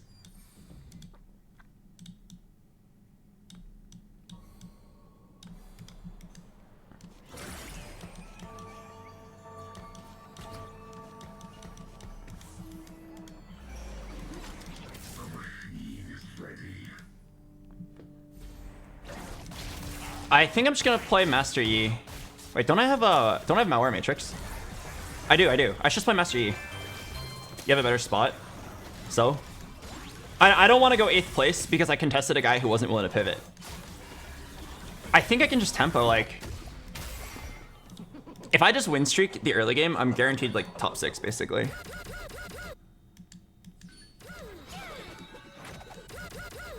I can just still get a Briar 3 from Primordial.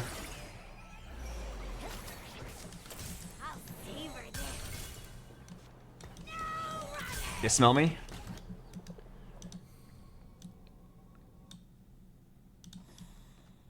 I'm pretty sure this guy's hard committing to it. So like, I'm down to just like grab a Briar 3 and get out.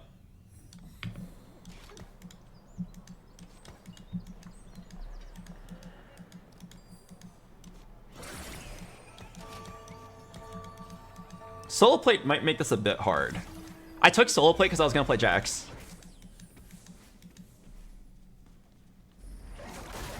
Why no mech? Mech is not good on win streak. Mech requires more than just hitting the board. Mech requires having artifact or radiant item, which I don't have here.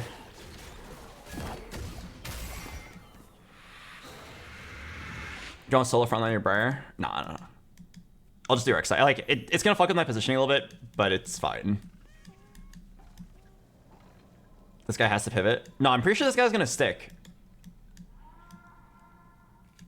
And if he sticks, it's fine, because I'm happy with playing Master Yi. If I wanted to play for my first place in a ranked game, I'd probably stick the Primordials, but I think I can definitely just hit the 3-star Briar. Whenever you get... Oh, nice. Whenever you get a component, gain a component Anvil. That sounds, like, awesome. I will bring justice to this world, no matter the cost. Briar? Wow, I'm high rolling. I'm down to get a Briar in my shop.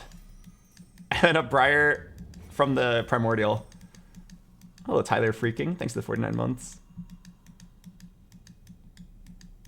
Claude and ChatGPT says rolling for Teemo is correct. All right. Yeah, look. Next tournament, let's just like only listen. What? Dude.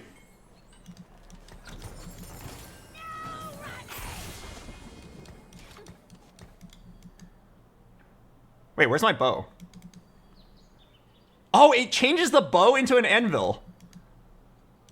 Oh.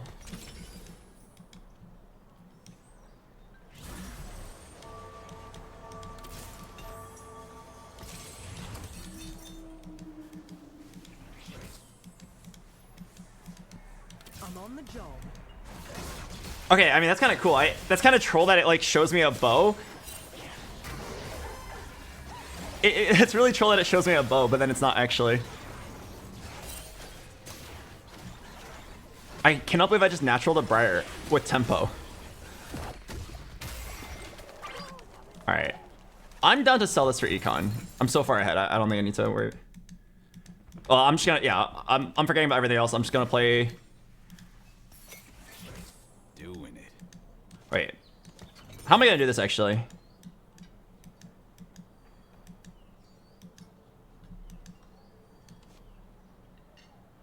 Am I solo frontline? I don't think I'm solo plating her yet. I don't have Rogue. I'm gonna watch this guy. If he pivots off, I'm down to just pivot in.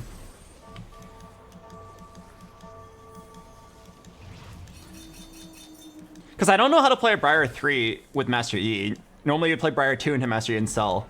Don't really want to sell. If he pivots, I'll probably just stick the line. If he doesn't pivot, I will somehow figure out how to play this into Master E. I mean, in the worst case scenario, you just sell it. It feels bad though, because Briar 3 is really good.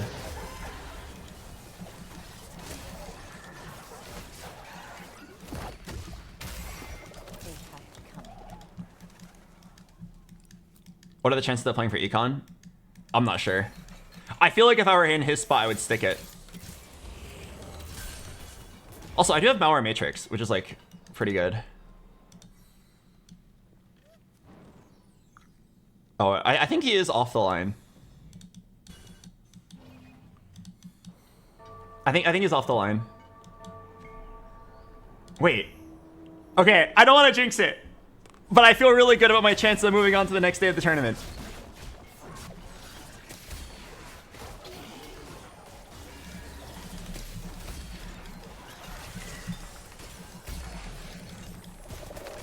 Yeah, I don't want to jinx anything.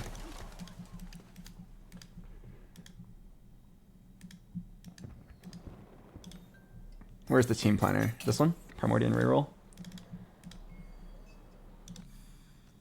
Oh, he's off! He's off! We scared him off by naturaling a Briar 3. I mean, honestly, kind of a Chad move, Albert. Natural a Briar 3. Alright, you want BT or Sterex? Or Titans? Let's go Bow and try for Titans. Nice. Okay, so this QSS will move to... Let's go. The QSS will move eventually. It'll move to QSS holder. Sorry, I can't even call her by her name. What's her name? It's the Primordian in the back. I just call her QSS holder.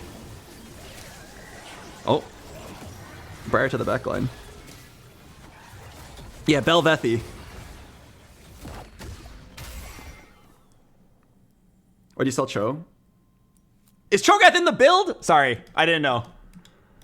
You can tell how out of date I am on the meta. I see him on the team planner now. I didn't realize it was in the build.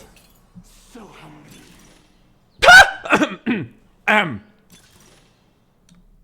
Huh. Okay, rolling for days is actually very high value here.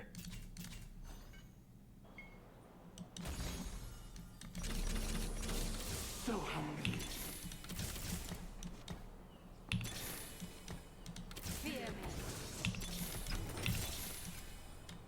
Can't play that yet. What a shop! This is a level 6 shop. I mean, it's unfortunately not useful to me because the rest of the units make better synergies. Alright, I'm just gonna stick. I'm just gonna stick. I didn't even like intend on getting this. I just naturaled it and bullied him off. That's insane. Okay, so what needs to happen now?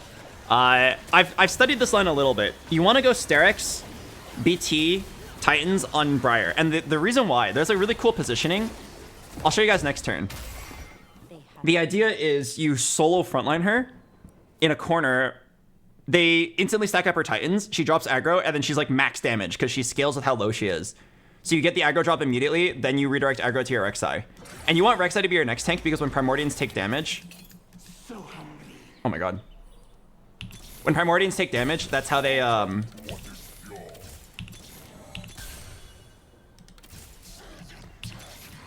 I don't want to... But yeah, so it would look like this. The position looks something along those lines. I'm not ready to do it yet because I don't have a BT. So I'm not confident that she's going to be able to heal back up.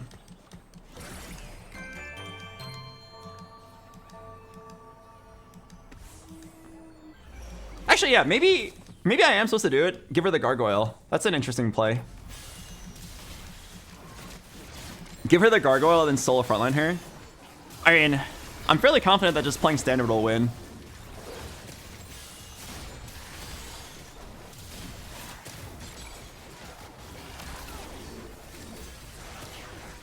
No one should be able to beat this. QSS Titan's a bit redundant because they both provide CC immunity.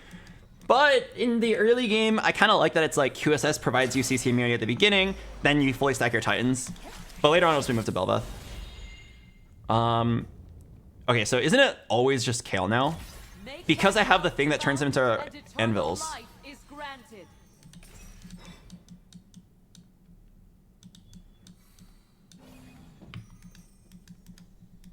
Rest who would save you at bench space? Yeah, and like, I'll eventually play it. Nah, it's not correct.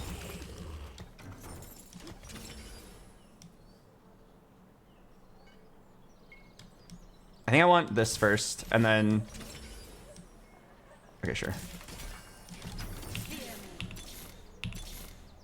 Skipping a collie by accident.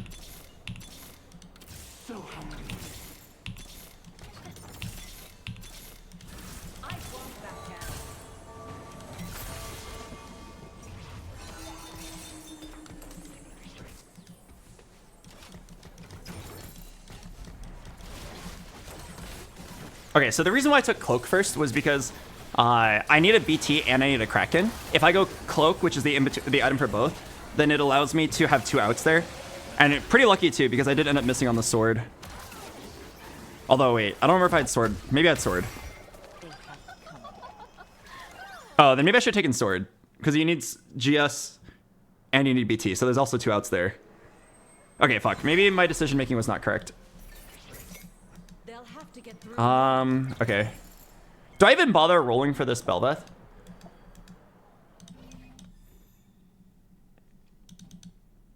I'm pretty sure I am not supposed to roll for the Bel'Veth, and I do the Chad move. Bel'Veth, you come to me. Yeah. Bel'Veth, you come to me.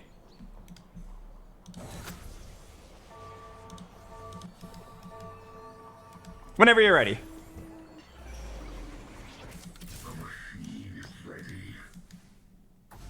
This guy rolled to 0. 1 roll wouldn't hurt. I mean, I have no items for her right now, so like, it's actually not even that good to hit her. If I had items for her right now... What?! This is a Bel'Veth 3 diff. Oh no. Oh, what? Kaisa? Darkstar? What? Okay. Bailed out. Oh, and the swarm. Oh, there she is! What a game!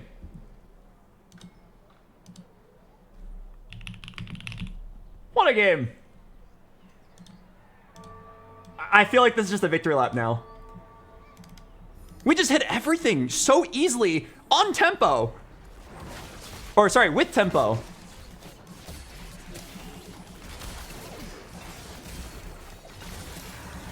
Please, 4 anvils. 4 anvils. Oh, yeah. Oh, yeah.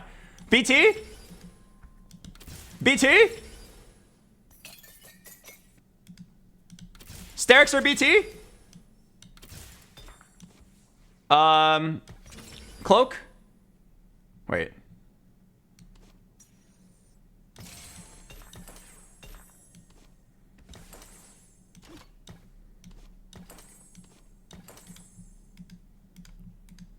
Last Whisper then?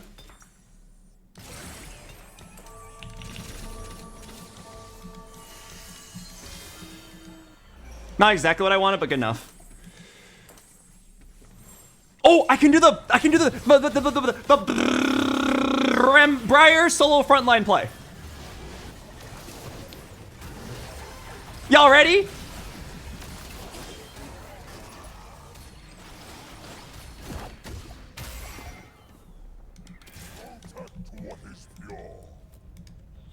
All right, any good combat? Oh my god. Radiant item for Briar? For Briar? Also need anti-heal.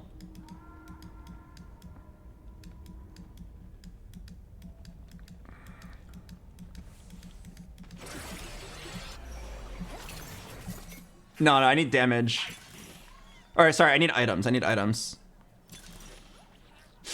Mace's Will is one component. Is that ever just malicious monetization play for a win streak? Alright.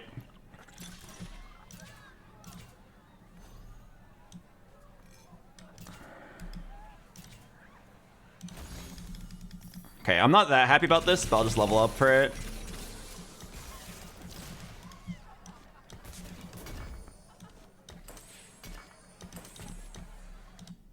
Okay, so the positioning will look like this.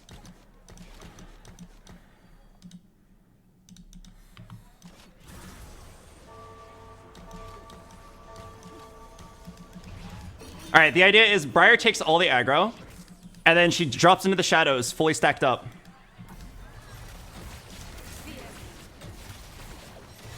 All right, now she drops into the shadows. She heals back up because she's fully stacked. She does like gazillion damage.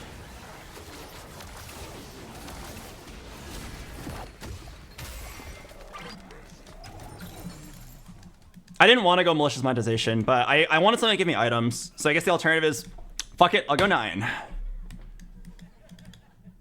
was close. I still had the Primordial damage, so like even though my units were dead. I can't believe it just...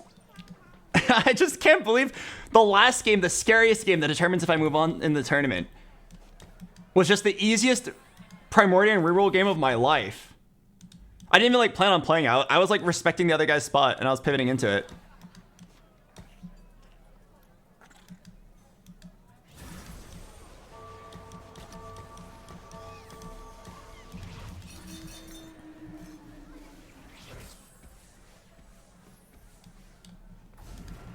All right. Briar get hit, pass aggro, heal it all back up.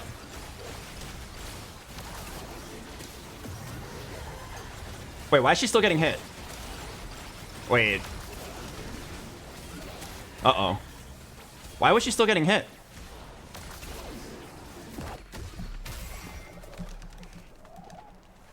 My eyes are open. Oh, it's the poison. Wait, doesn't the rogue shed the effects? 2 components, please, Kale. This is so funny. This Kale thing cannot be okay for the game. Like, I don't even care what 2 components it is. Because of the Kale transformation, it's just gonna be 2 anvils.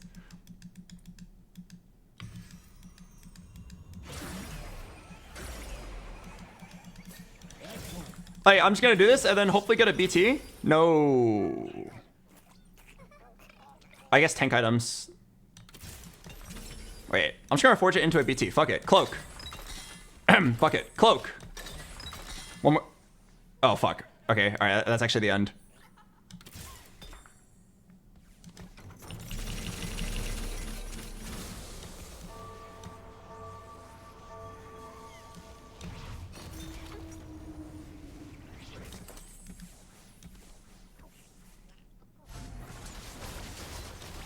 Alright, I should have made Sunfire.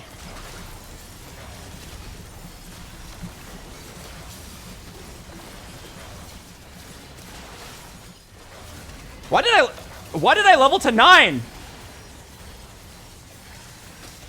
Oh my god, why am I level 9?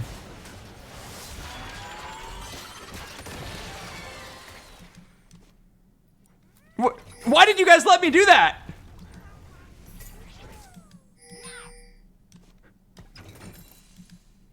Okay, I'm playing normally.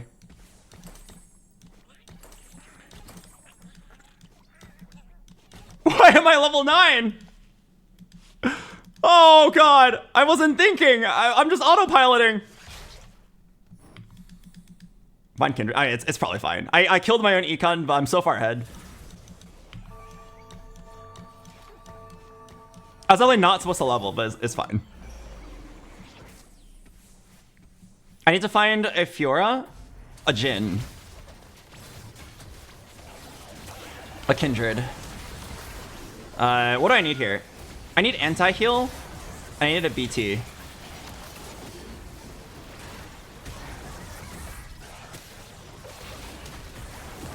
Okay, honestly, if I knew that I only had to go top 6 to move on in the tournament, I think going 9 is actually a good play.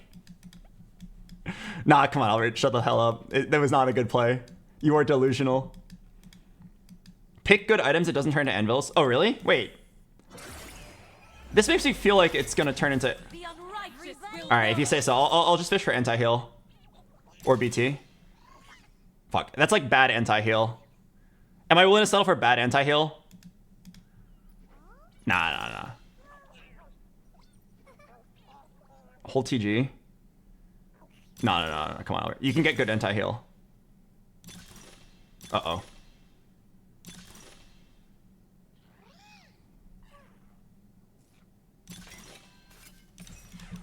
I'll take the BT then.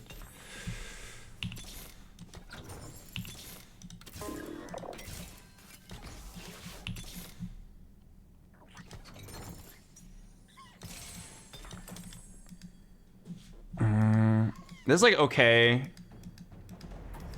What's my like end game board? Kindred should come in somewhere. Kindred should come in over Maokai. Slam the armor. Yeah, might as well. I've got removers.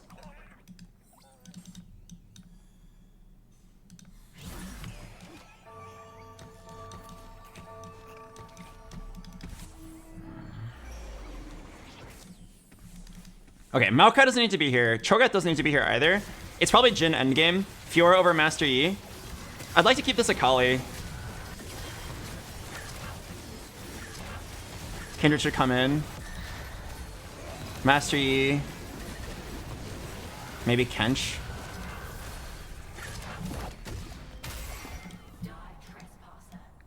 Cho is Darkstar for Kaisa. I mean, so is Jhin.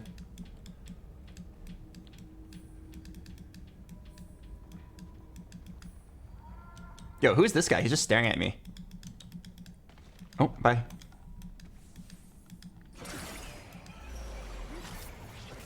I'm on the job.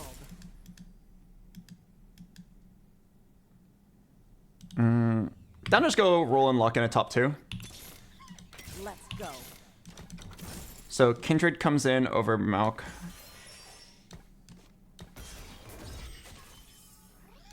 Let us begin. It's a Master Yi. I don't feel like it's correct. Like, Master Yi, no items. I don't think it's correct. I don't have Gragas in either.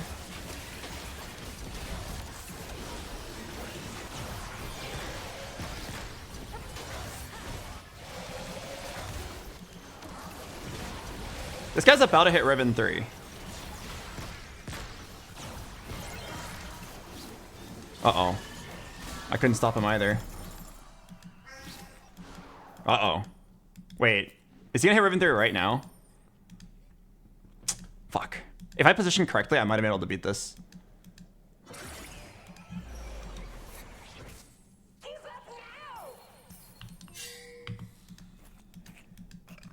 A bargain is due.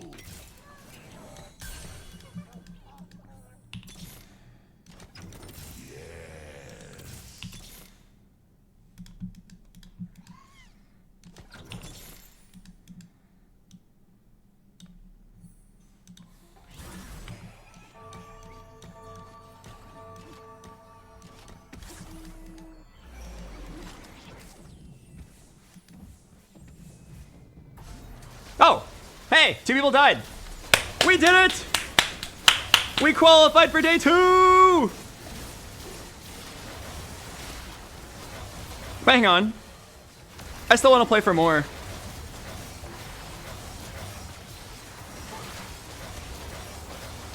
I definitely made some very questionable decisions. I made some stupid decisions that would just like guarantee the top 6. But I definitely could have played for like first place this game if I played a little bit better here. All right, Riven 3 guy died. I need anti-heal. Yeah, I need anti-heal no matter what. Okay. Sunfire.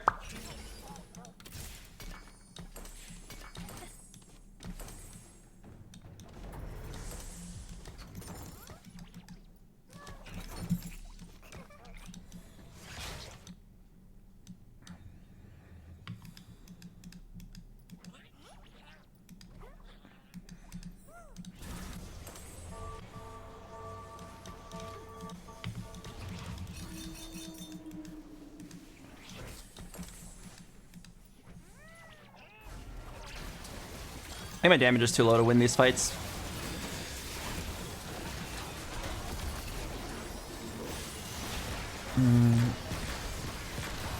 Okay, so how do I cap up my board?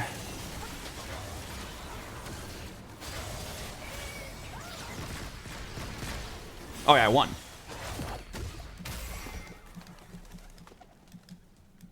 How do I cap up my board?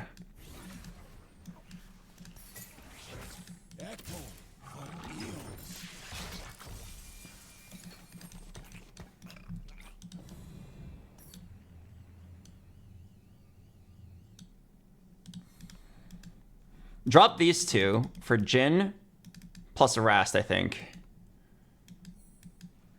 And then maybe more like Morgana.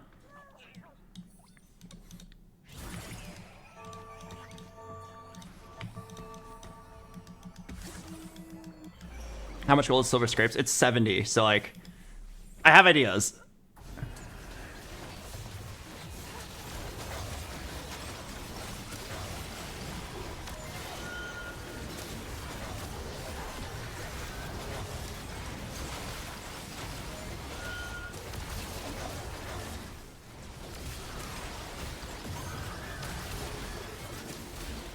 It was like kind of close, actually.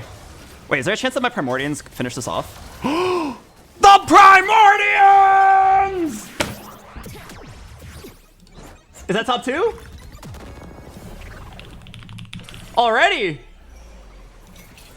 We're both gonna get 70 gold right now. What are you gonna do with your money?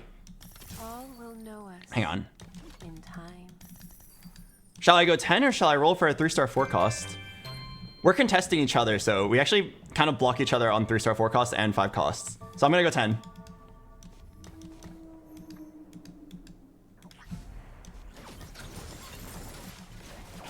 I'll try to get Jhin Fiora. Bard, could you give me a dragon for my birthday? They have to come. No, I didn't.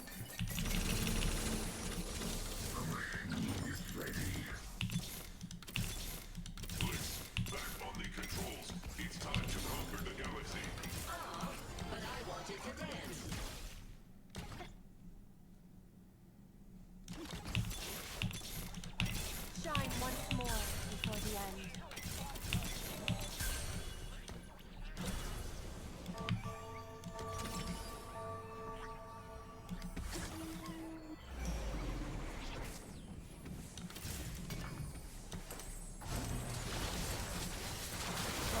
I can't hit Kindred 3. Oh, it's probably damage item on Jhin or something.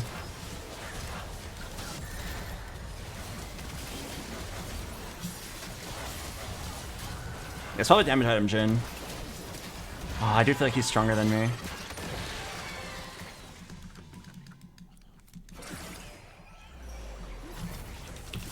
Try to find a Fiora too. Can't justify that.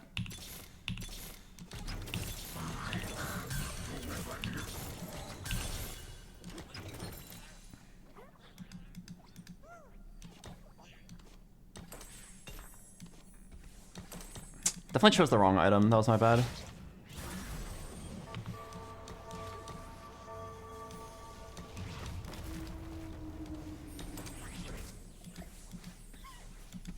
Oh, he's holding Jhin. Okay, so I can't go for Jhin 3 then.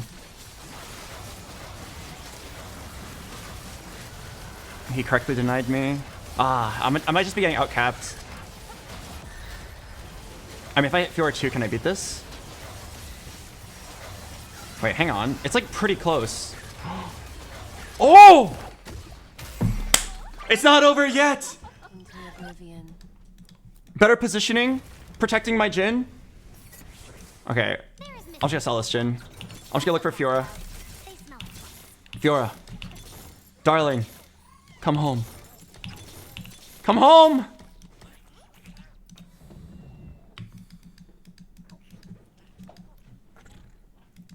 Last Whisper Jhin. It would be good if I had an item to put onto my Bel'Veth.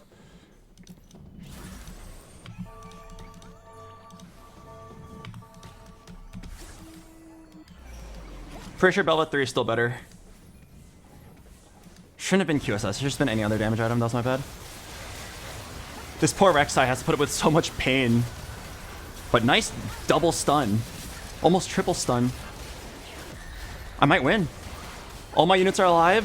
My Jin's alive. It's not even close! We get to end it up with a first! What a great way to end our tournament run. Amazing. We needed to go 4 and 5 to move on, and we go 2 and 1.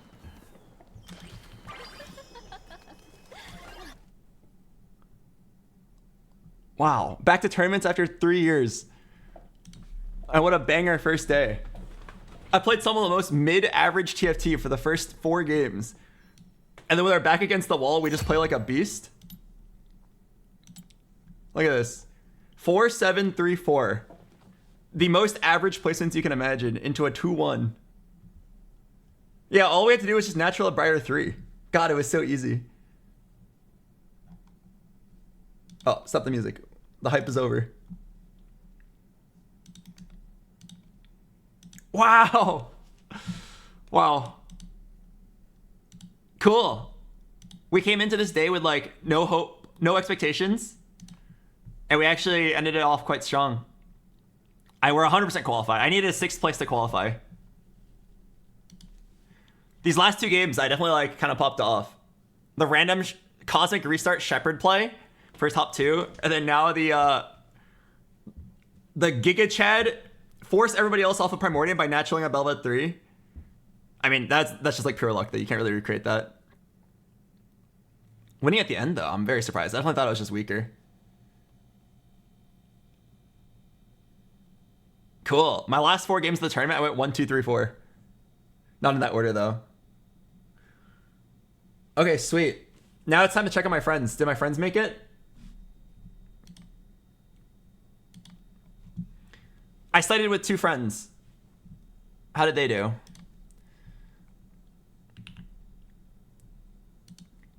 Not updated yet, but one of my friends, Harmony, how is she doing?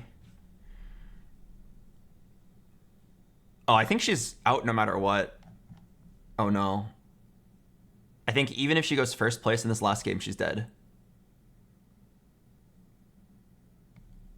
Okay, what about my other friend, Covanel?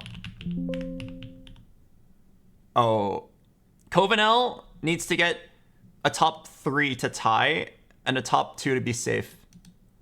Wait, Froden also is right there. I see him. Froden needs also a top 2. Let's go to his stream.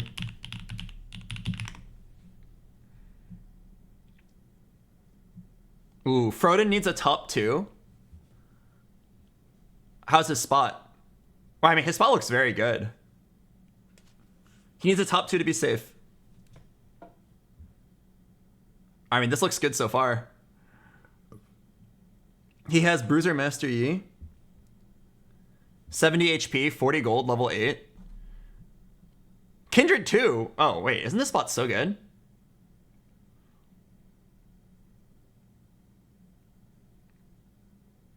And because he doesn't need a first, he just needs top 2. He's allowed to just like make aggressive plays and then just get a top 2 off of HP.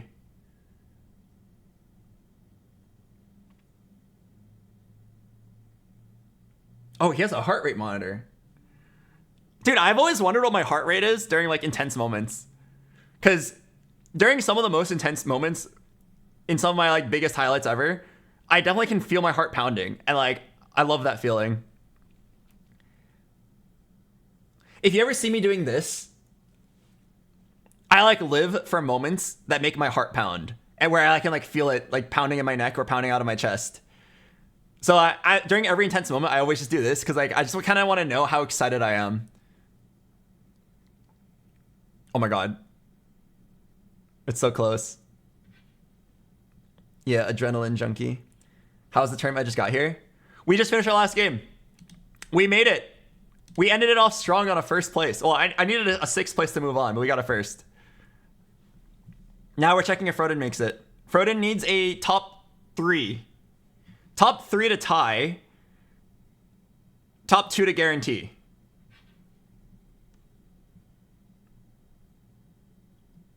I want to see our heart rate from the Callista 3. Oh, dude. You know, I still randomly just go back and watch that video. Randomly, if I'm ever like feeling like bad, I just go back and watch that video. If I ever feel like a chud, I just go watch it back and I'm like, ah. Sometimes we're pretty cool. DPay invited you to study if you didn't see. Oh, really? Oh, wait, really? Do you want to study with Greg and me? Oh, sure. Do you mean right now or do you mean like before tomorrow? Show us the Callista 3. You want to see it again? Oh, dude, I'm down. If you type in BoxBox Callista 3. This is probably the, oh, what the hell? There's an old Callista 3. Oh, that's a different Callista. This is probably my single best, like, or like coolest play for TFT. I've had a lot of cool League of Legends plays. Oh, if you guys want to see my coolest League of Legends play, there's one play I can think of that I think was my best League of Legends play ever. I can actually show you guys if you want after this. But yeah, this is my coolest TFT play. Sorry, it's already there in the video because I probably rewatched it like 2 days ago. All right, right here. Here, for the best experience, let me mute my mic. Let me mute my camera and just take a look. Thank you, T-Dog, for the sub. Doesn't work. If you just have like, if you someone on neutral.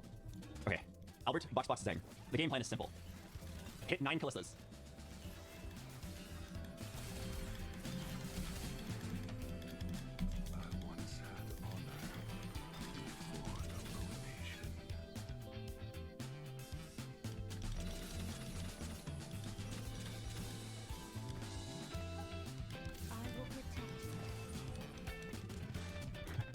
Holy shit.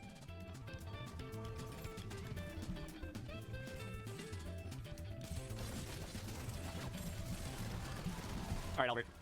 You're gonna make history. You're gonna make history! Either world's fastest 8 or world's greatest comeback.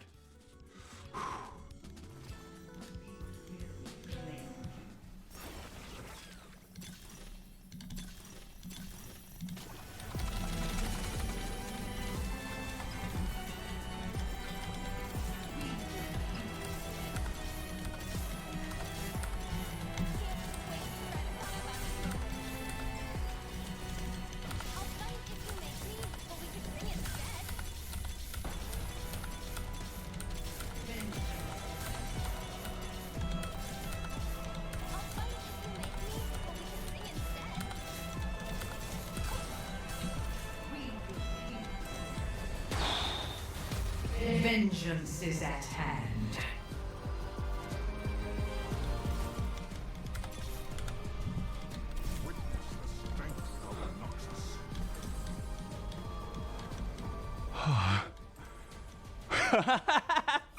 Holy shit!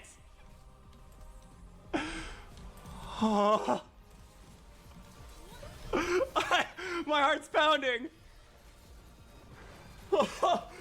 Oh my god!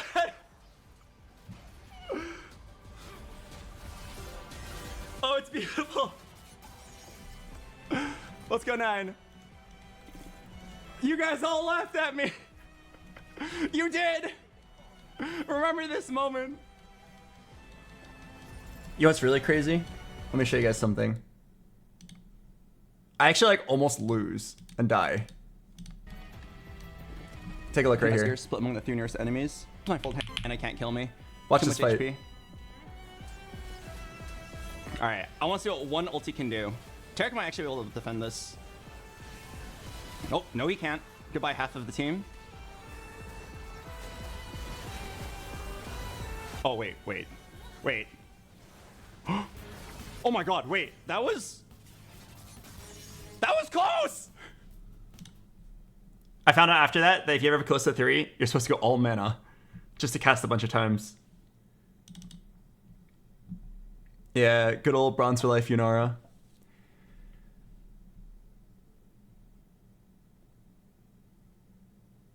How much faster would that have been with the TFT Academy overlay? I was dialed in as fuck. It probably would have been 0% faster. I don't think I've ever been like more like pupils dilated, eyes wide open, full focused.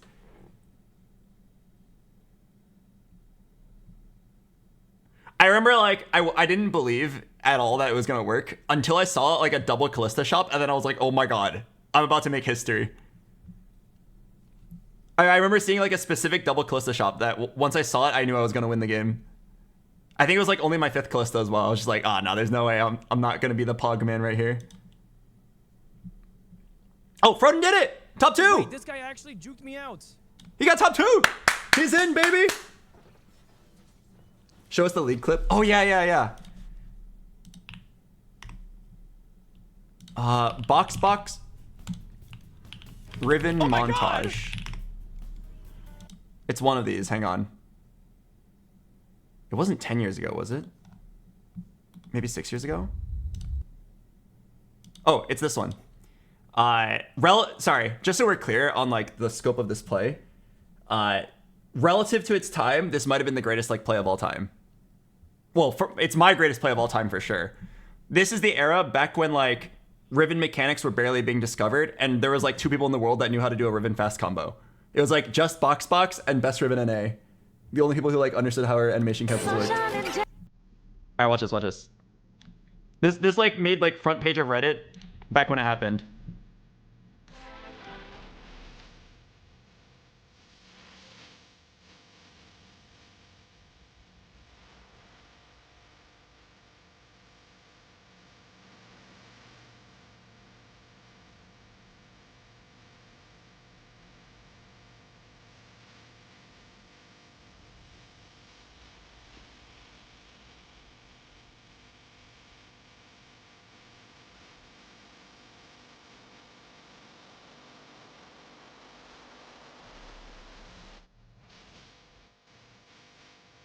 Okay, so really quick, I'm just gonna pause it here. Go ahead and like guess what you think is gonna happen. And I'm pretty sure even if you guess correctly, you're still gonna be really surprised. Alright. You placed your bets? Alright, take a look.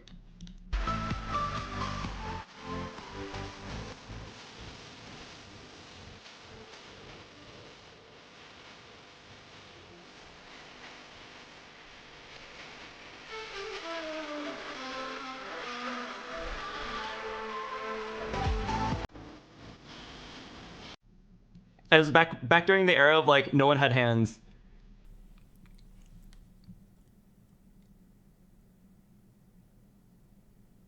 Yeah, honestly, like I've probably VOD reviewed that play like 400 times, and I actually saw a path where you can get a pentakill there, so I was like sad that I didn't do it. But yeah, look again. It was very specifically like this first half that was insane. Right here.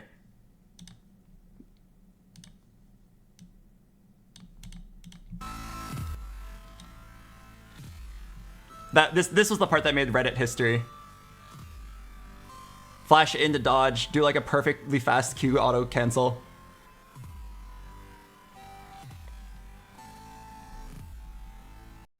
And then just like barely omnivamp to stay alive for the rest of it. And then here it is again at full speed. Relative to its time, this is like my best play of all time. In terms of my actual like best, I don't know. Probably somewhere around like 7 years ago.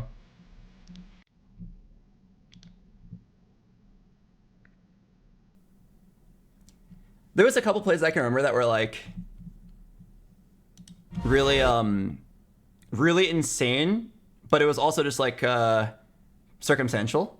Like one time I just like randomly hopped over a Baron wall and I stole Baron and killed 4 people. But like, is that skill? Wait, I wonder if I can find it. Was it here?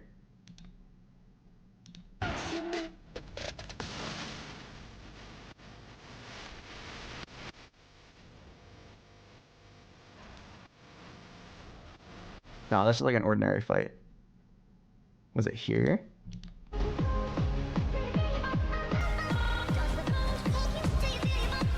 Oh, I think it's here.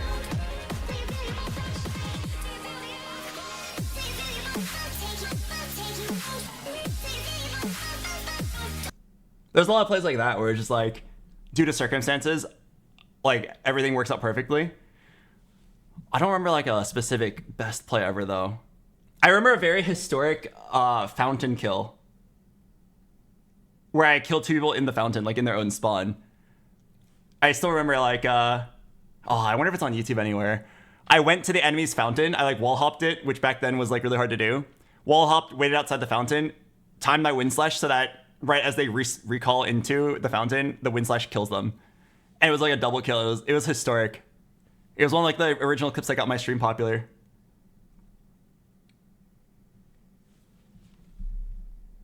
Oh, you found it? It was called the Fast Insta Delete combo. 9 years ago. Wow, what a thumbnail, Albert. Is this the double kill? Yeah, fuck it. BoxBox watch party. Let's see if old BoxBox was cool. I generally think that the old BoxBox, well, sorry, the young BoxBox.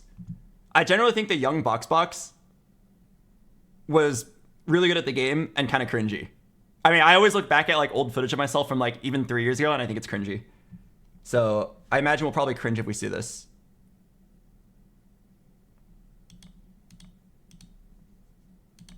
You play League, you're challenger? That's sick. No, there were no girls. It was all dudes. All right, where's the play? It's so blurry. Did I upload this blurry? Or did the quality like go down over time?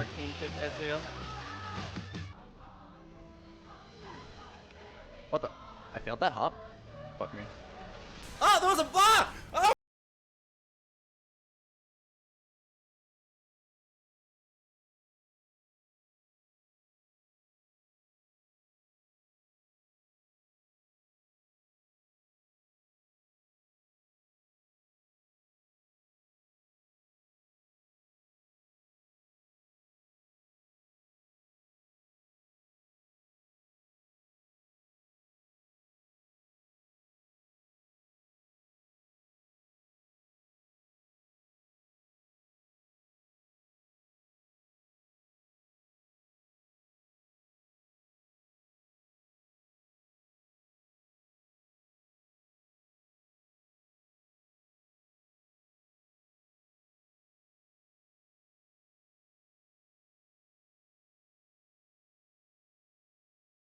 I think I already have a crush on your mom. Where's the play? Somebody linked this video saying that the double kill in the fountain was here. It's not here.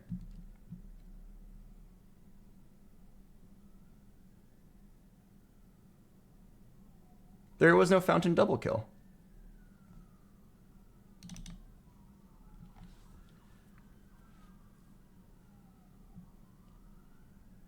I don't think I've ever posted the fountain double kill. It was like before I even had a YouTube channel.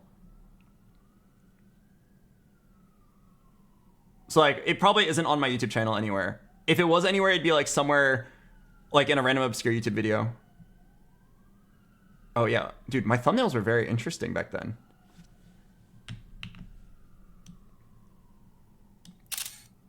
Was it a ward into kill on recall? Yeah, it was like a double kill in a fountain. Like in the enemy fountain. Yeah, what a thumbnail that we uploaded. This is the old BoxBox YouTube era. We uploaded one video every 3 months, but they were always banger videos. They were also like 4 minutes long.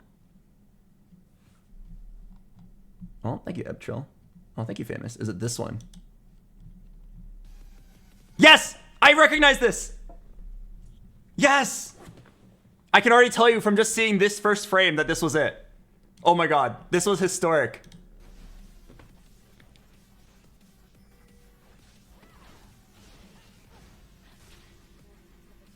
I don't want to have to ult for this. Good job, Albert. You have the foresight to not ult so you can save the ult for the double kill in the fountain.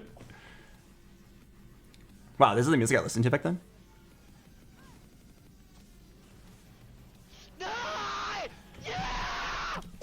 Sorry.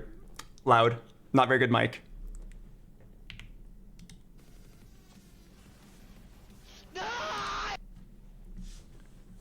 I think I was 16 years old. You can really see the enthusiasm on my face from back then. 16 years old. I'm 29 now. That might have been like the only time ever that kind of fountain kill has happened in high elo. And now there's like home guard, so it's even harder to do it now. Yeah, this was back when I streamed under my my other identity. If you get real BoxBox viewers know that my old username, my stream name was never BoxBox at the beginning. It was actually FLOSD. It was a random button mash, and we used to joke about like, what if people call you BoxBox because your name is 2 boxes? I remember being like, I would rather die than have to go with a name as lame as BoxBox. If you're wondering, why did I end up going with the name BoxBox? It's because, unfortunately, it was the only name that stuck. Nobody would call me anything else. Yeah, my username is a bug and it looks like 2 boxes. But like, the name itself is kind of bad. Oh, well, okay. Combined with the storyline, it's kind of good. But like, otherwise, it's kind of bad. I only like it because of the storyline.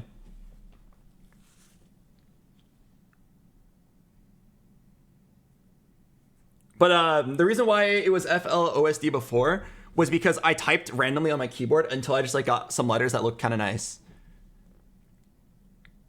Did the score sheet update?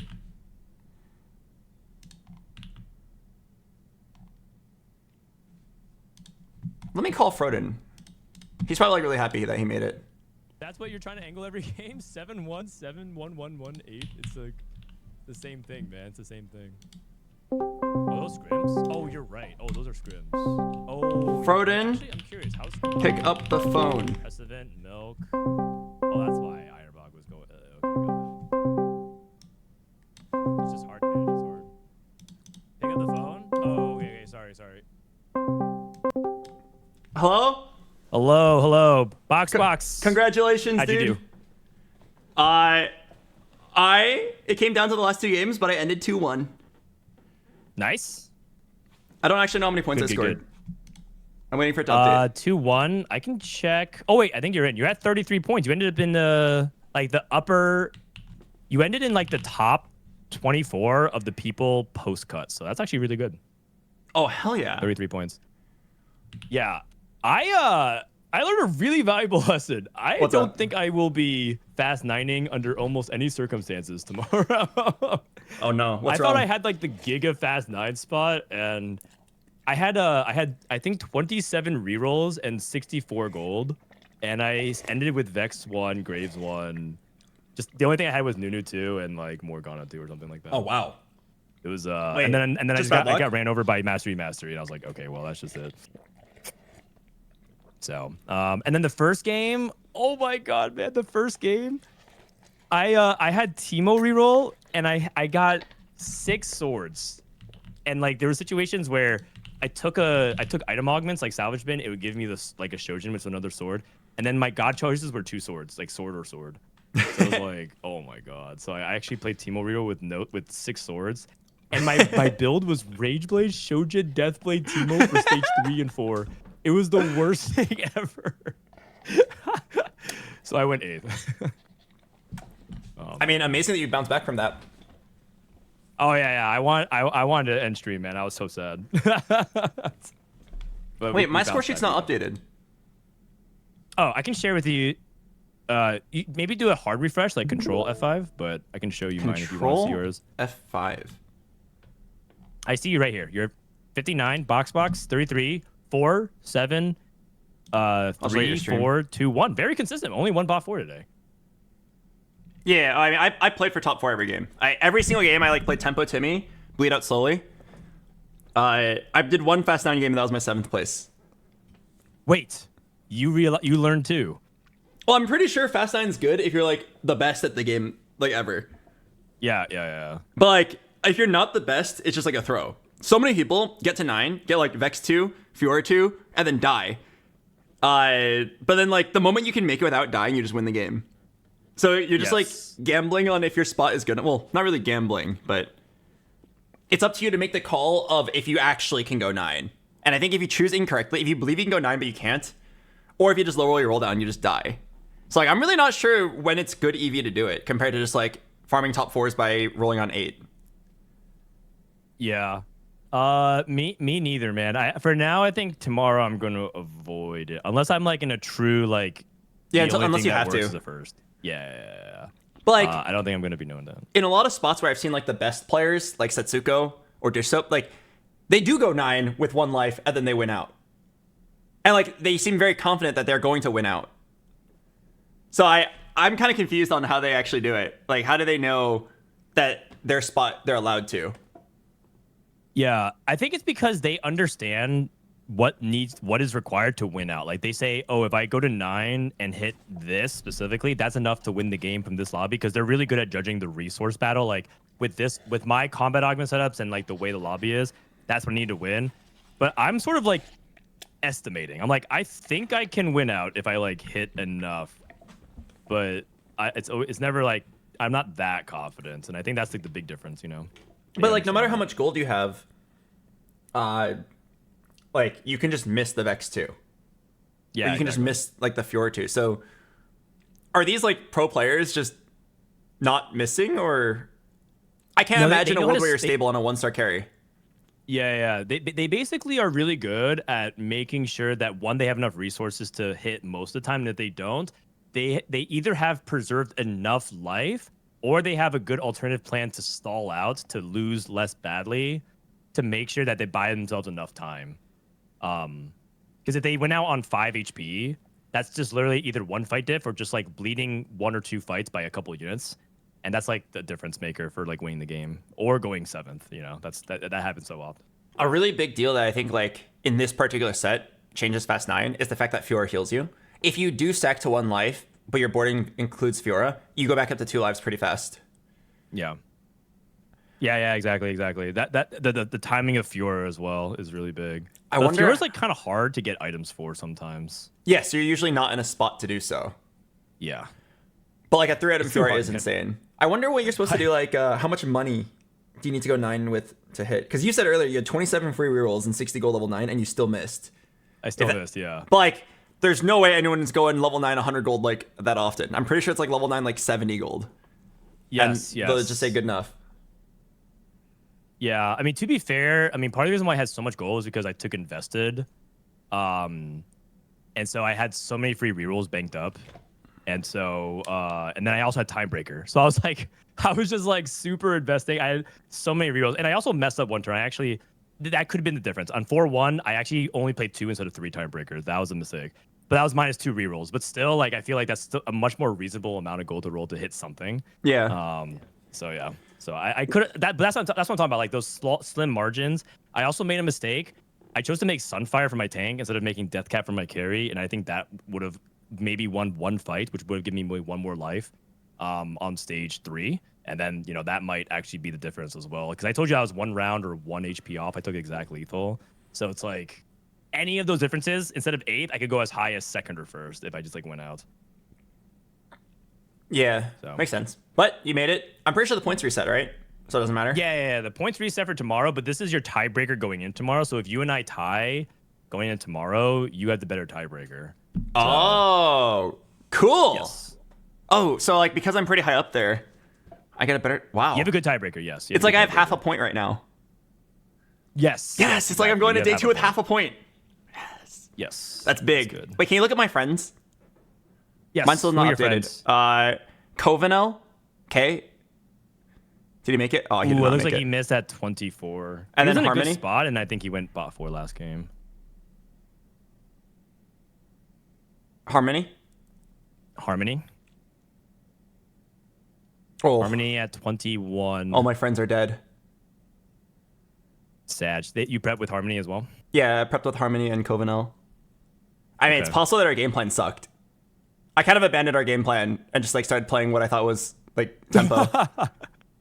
That's okay. If you want, you can prep with me. We can just type in chat together if you'd like to talk about stuff. Oh. It's up to you though. Don't feel like you have to. Okay. I am studying later tonight off stream, so if you're interested, let me know. Yeah, I'll hit you up. I'm also gonna log off as well because I'm gonna go have dinner with my family and then I'll be back.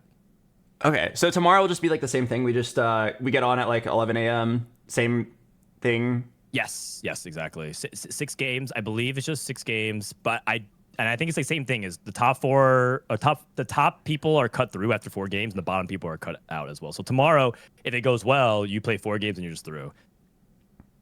Okay, cool. Kind of hype. Yeah, it's the first time I've streamed a tournament in so long, and I'm just doing it like I'm streaming. I feel a lot more relaxed. Yeah, that's good. That's good. I started doing this weird shtick, kind of a gimmick, but I put my heart rate when I'm playing competitively. And during my level 9 roll down, my viewers are telling me my heart rate spiked from like 80 to like 125 or 130 when I was doing my fast 9 roll down. As it should. That's an intense moment that will determine a lot of the game. Yeah. So it's like fun. So I have a little bit too much cortisol going through my body. I probably need to relax. Okay. Okay, I'll let you get back to your stream. Thanks for catching up with me. GG's later. Hey, see you, Froden. I still don't know what cortisol is. I've heard that word so many times, and at this point I'm like too afraid to ask. But I don't know what cortisol is. I've probably heard that word 100 times now. Oh, it's a stress hormone. Okay, thank you guys. I keep on hearing stuff like, oh, that's low cortisol, or that's high cortisol, and I had no idea. I had no idea how to use that in context. I wonder why my score sheet like isn't updated. Oh, now it is. Cool. We placed 59th out of 256. So we placed in the top like 20 percentile. Not bad. You only have to place in the top 50 percentile to move on. So like, yeah, I'm pretty happy. It was a good first day. Good first return to tournaments. I'm also glad I got to play out the remaining games because I think I have like a low amount of practice under tournament situations. It almost might have been a bad thing if I like just high rolled my first few games and then didn't play the rest. I think it'd be like too low practice.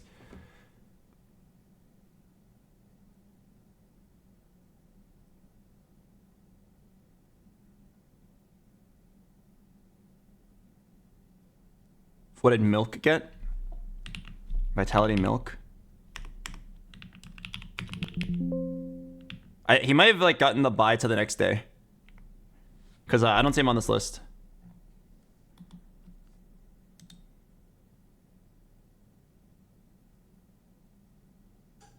Oh, wow. There was a player. There was 2 players. I don't even think you're allowed to do this. Do you see these zeros? There are 2 players that just like went 8th and then just like left.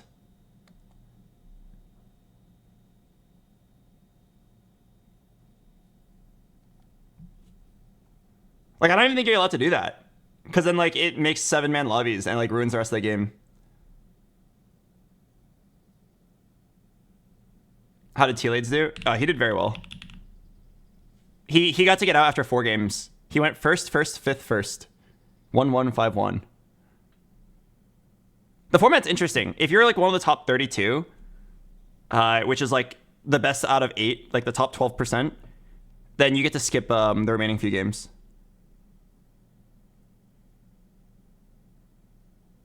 How do you do? We made it. It came down to the last game. I needed a 6 in the last game and we went first. So we were actually like above par by quite a lot.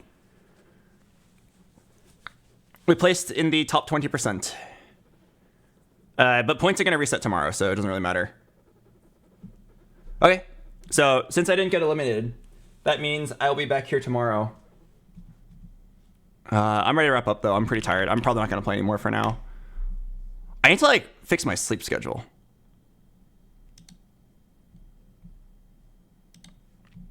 Because I definitely like played badly at the beginning because I was just not awake. I woke up like right before the tournament. I went 8th place twice in solo queue and I got really mad. And then I started playing and like then I actually felt like I was playing the game. So I'm pretty sure one of the best things I can do for my tournament results is to just wake up a little bit earlier, like an hour. I definitely did not feel awake. Okay, so let me go wrap it up and send you guys over to somebody. Maybe Pobelter.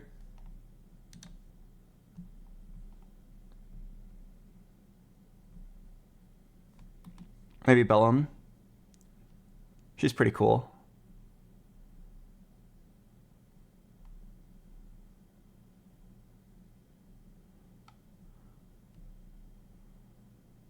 Oh, Lily Butt won the boot camp.